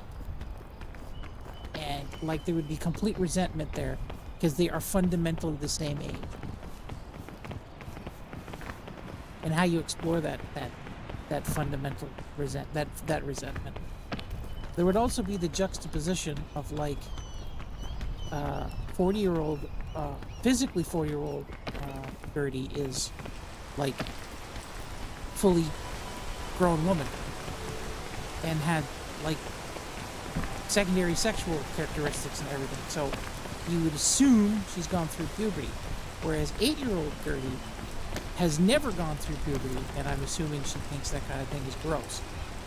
And you could have 40-year-old Gertie like have the hots for someone, and then 8-year-old Gertie like saying why he's boorish or disgusting or whatever, and then you would have to have essentially the same person explain the difference between somebody who is physically hot to someone and compared to someone who like might otherwise be a moron.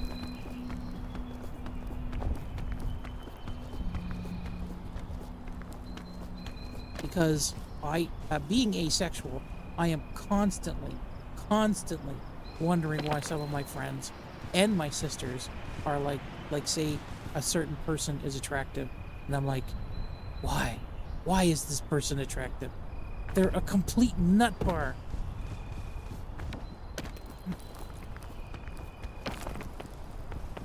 And having essentially the same person trying to explain that, trying to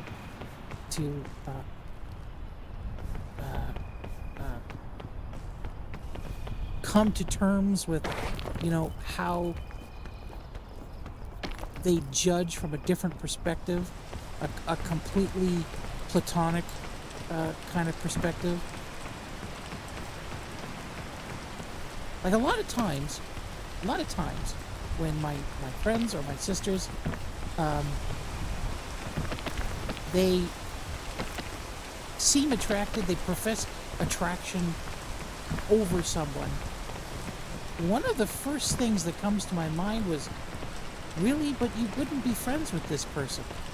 And I have had more than once one of them say, I don't want to be friends with them, I just want to date them. And I'm thinking, like, I actively think, like, don't you want to be friends with the person you date?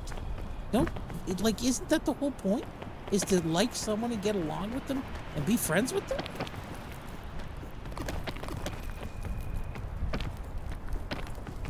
Why wouldn't you want to be friends with somebody, with your life partner?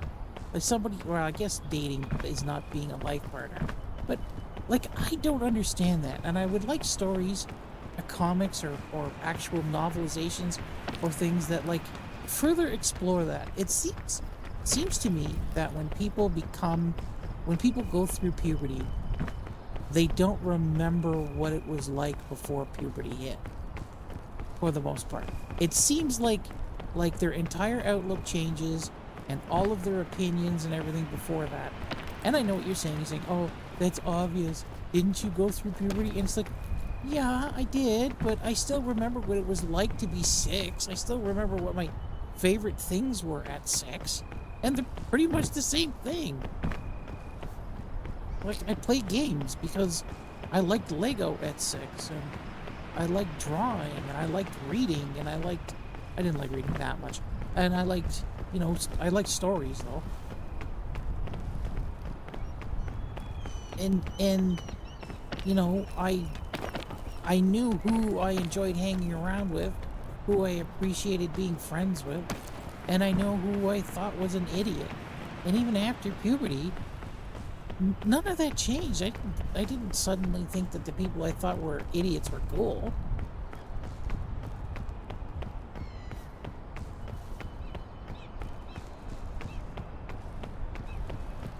So I don't really understand that concept. I'm not carrying the lollipop. Go for myself.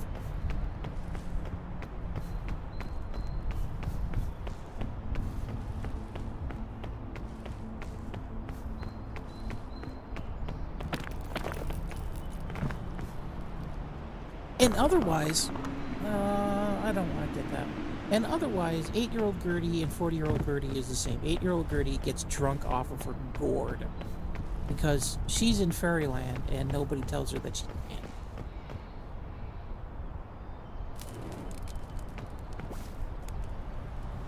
And 40-year-old Gertie, one of the things that she hated being back on Earth about was the fact that she couldn't kill people anymore. She missed killing people. And in that perspective, I wonder why she didn't want to go back to fairyland. My whole thought would be, why would you want to be on Earth? In fairyland, she didn't have a job.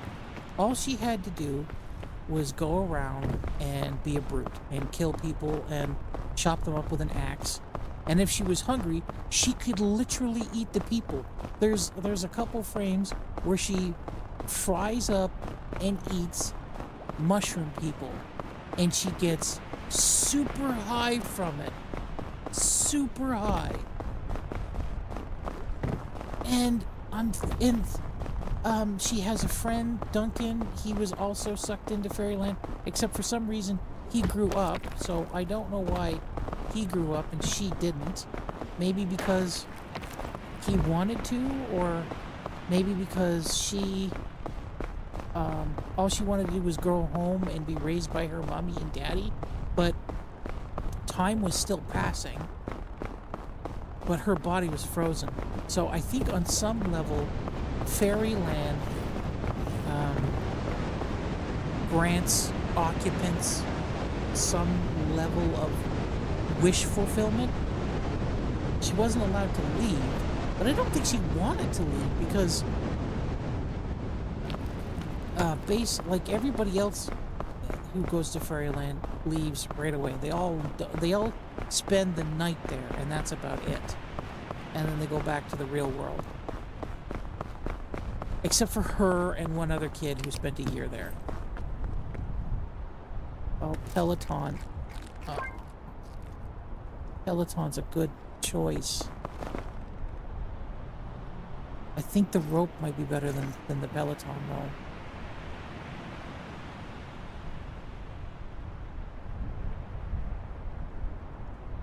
Yeah, I think the ropes are better than the Peloton.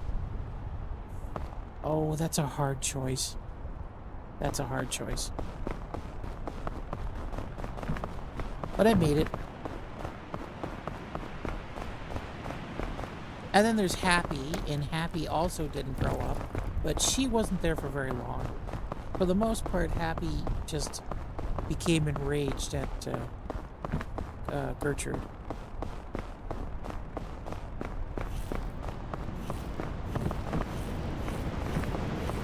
Oh, I can do this.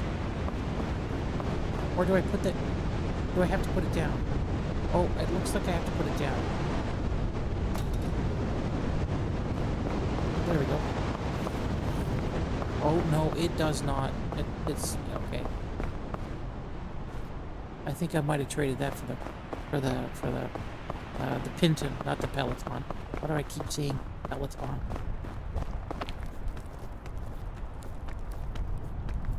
And it's gory and it's bloody, and I love that. Like, I very much see myself as Gertrude.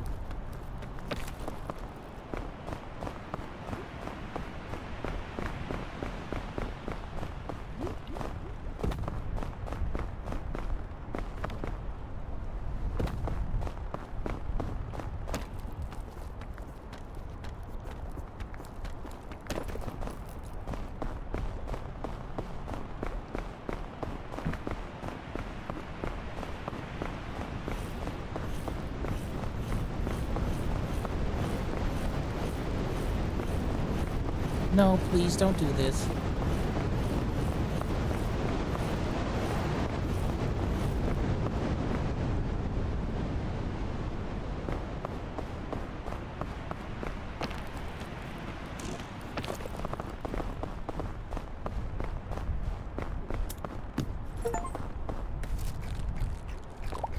$15 luggages. Whatever.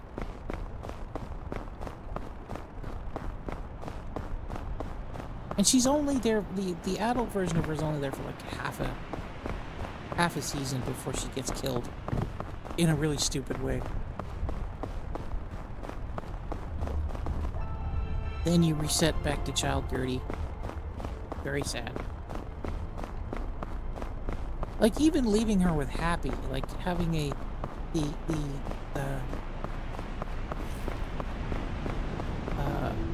the difference between Gertrude, who's always put upon and always angry, compared to Happy, who is always happy, and how they interact with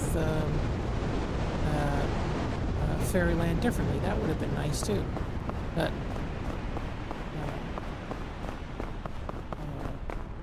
what the hell's his last name? Scotty something. I think his goal with I Hate Fairyland is just to kill as many things as possible, leave a path of destruction as much as possible.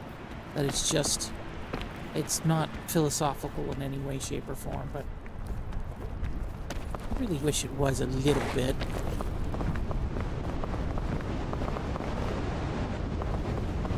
A tiny bit.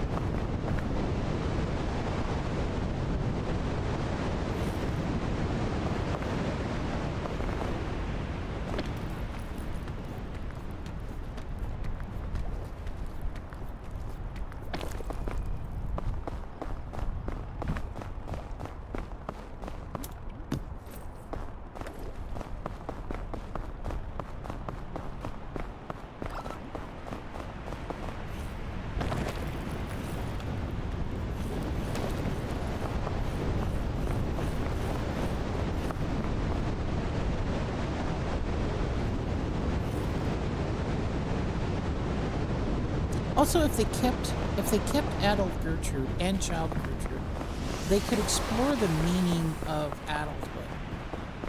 And adult Gertrude could talk to kid Gertrude about what the expectations of being an adult are, and how she doesn't have those expectations. Like, Gertrude, 40-year-old Gertrude got fired from every single job she had. She was only on Earth for a little while and had, I don't know how many jobs she had. I think she was talking about a dozen or something.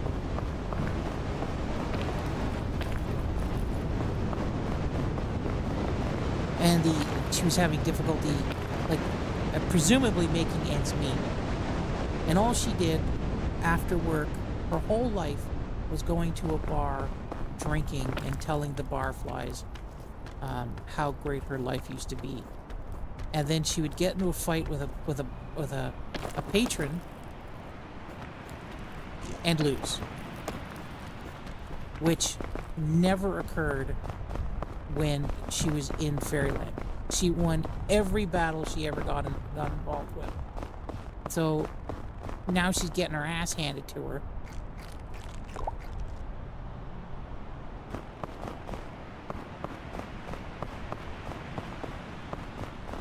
And is basically too stupid to, like, not get into these fights.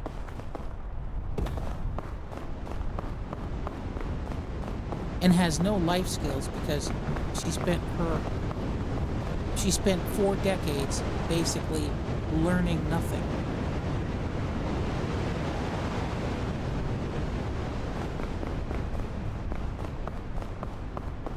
So kind of confronting that would have been nice, but it didn't. It just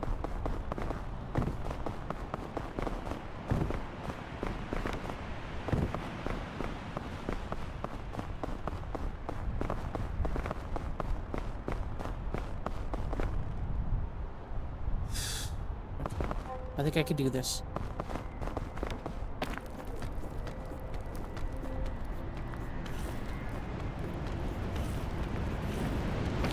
Can you finally fuck up? Can you kindly fuck off, Storm?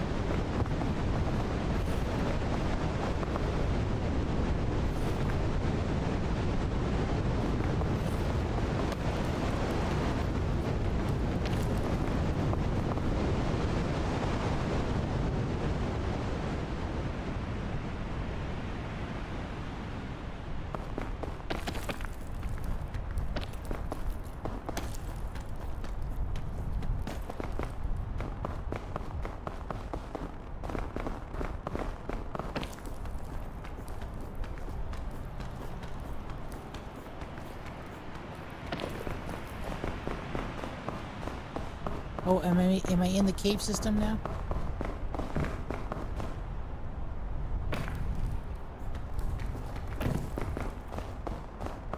I really wrenched my wrist to the side to save myself.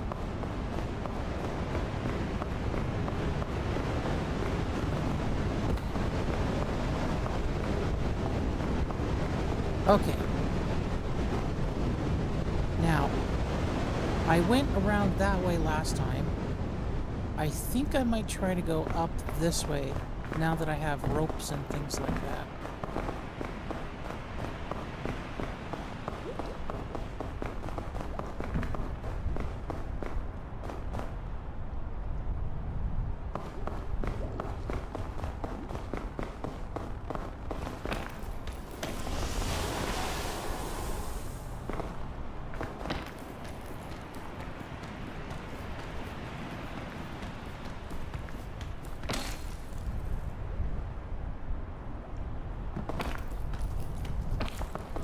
Okay. So, I get to... What do I get to? Do I get to that one? I think getting to that one is probably a good idea. Let's set this one off.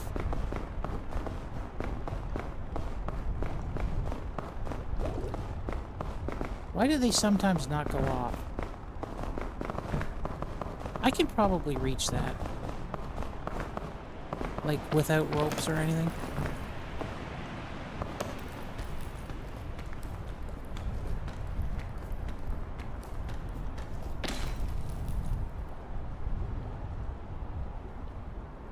And I had a story, and I had an idea for a story involving it, like a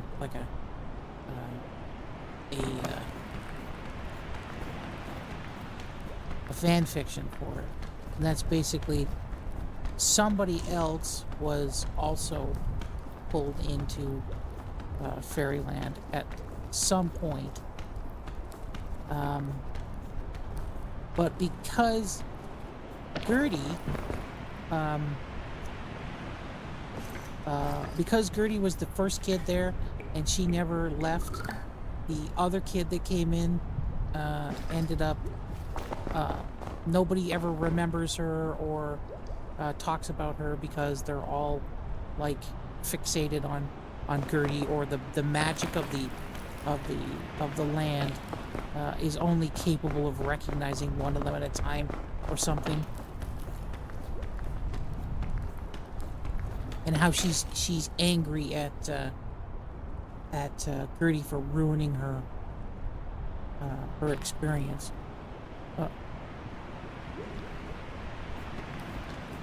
Okay, so I can't wait an unlimited amount of time.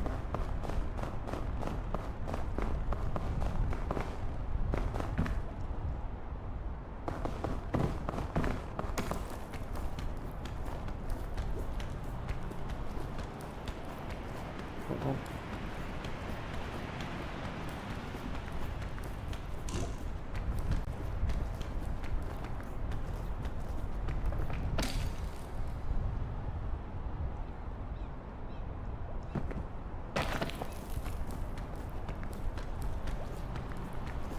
Crap. This is not going to work.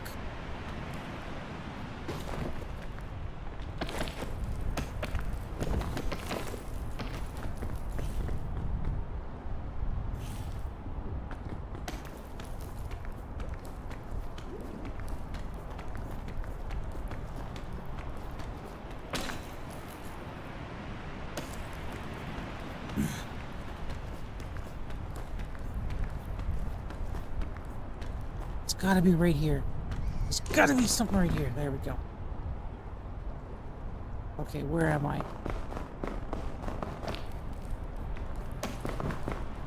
Okay. Now, I do not think I have enough to get up there now. And there is no Tintin anywhere.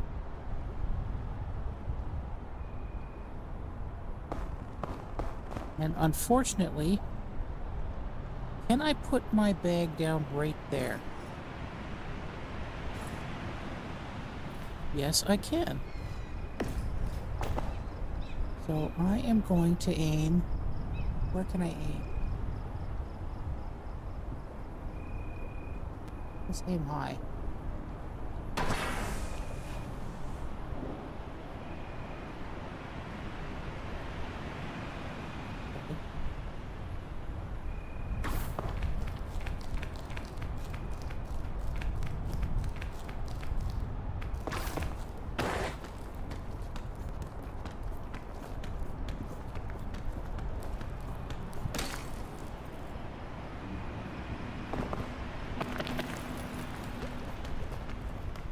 Uh-oh. Uh-oh.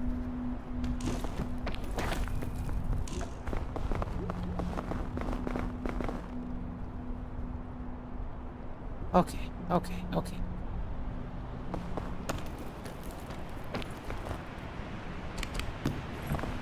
Ow! Cool. Ooh, Tintin? And a rope. Real rope. Okay, rope is not going to help me. Tintin might. Okay, there's another Tintin right there.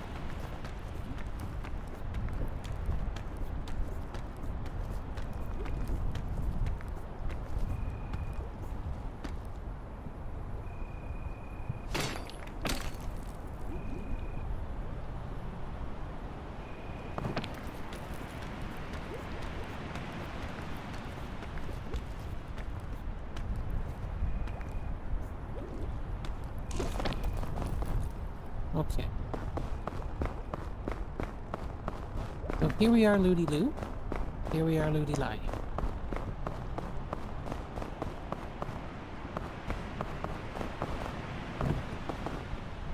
Grab this.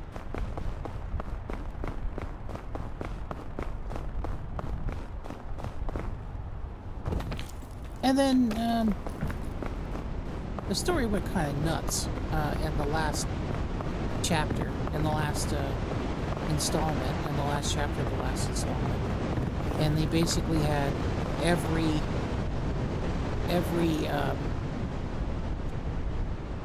basically every magical girl you could think of. Some of them I didn't know who they were. Like the character was in the comic, but I didn't know who they were referencing because they were all aged up. They were all like in their 40s and things like that. And I looked at them and I'm like, who's this supposed to be?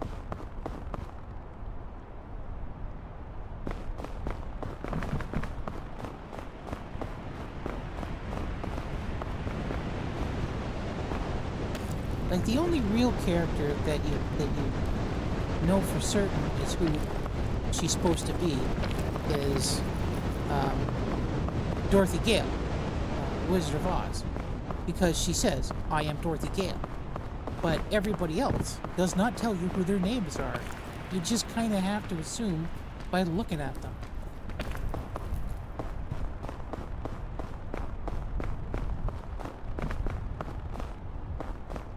Okay. Ooh, I want to go that way. That way seems easier than that way. That way seems fucking hard. But I don't know if I can get that.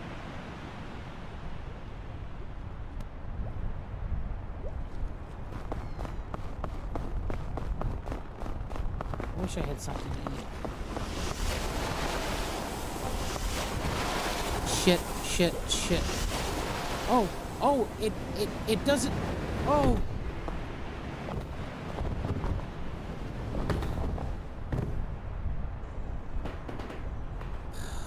I thought once it popped, it didn't go off for a few minutes, or a few seconds. I thought there was a cooldown. Apparently there isn't. So, I was almost there. I was almost at the top. And look, it only took me 48 minutes. The first try, just getting to the top of the first mountain, took me almost 2 hours.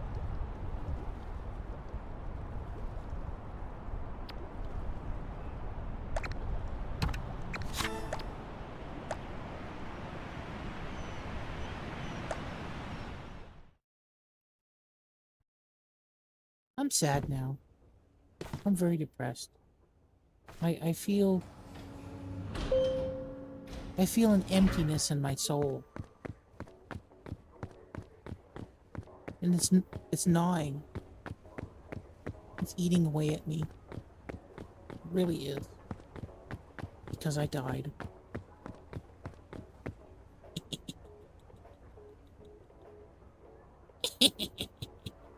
Anybody who knows me will look at this character and say, "Yeah, Jay, that's you. It is definitely you."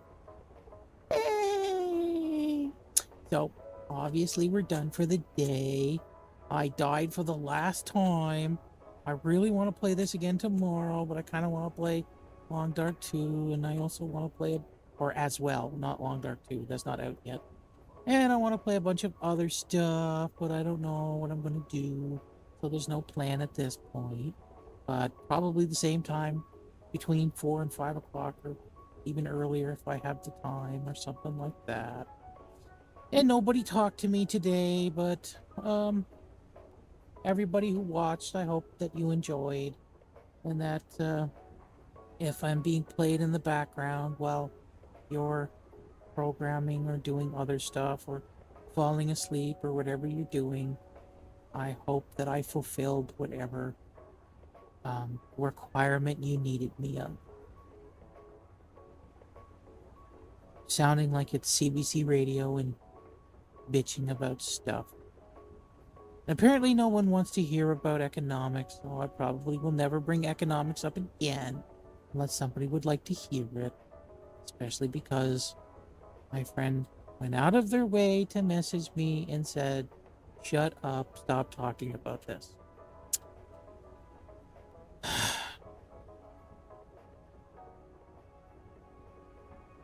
Anyways, have a good night.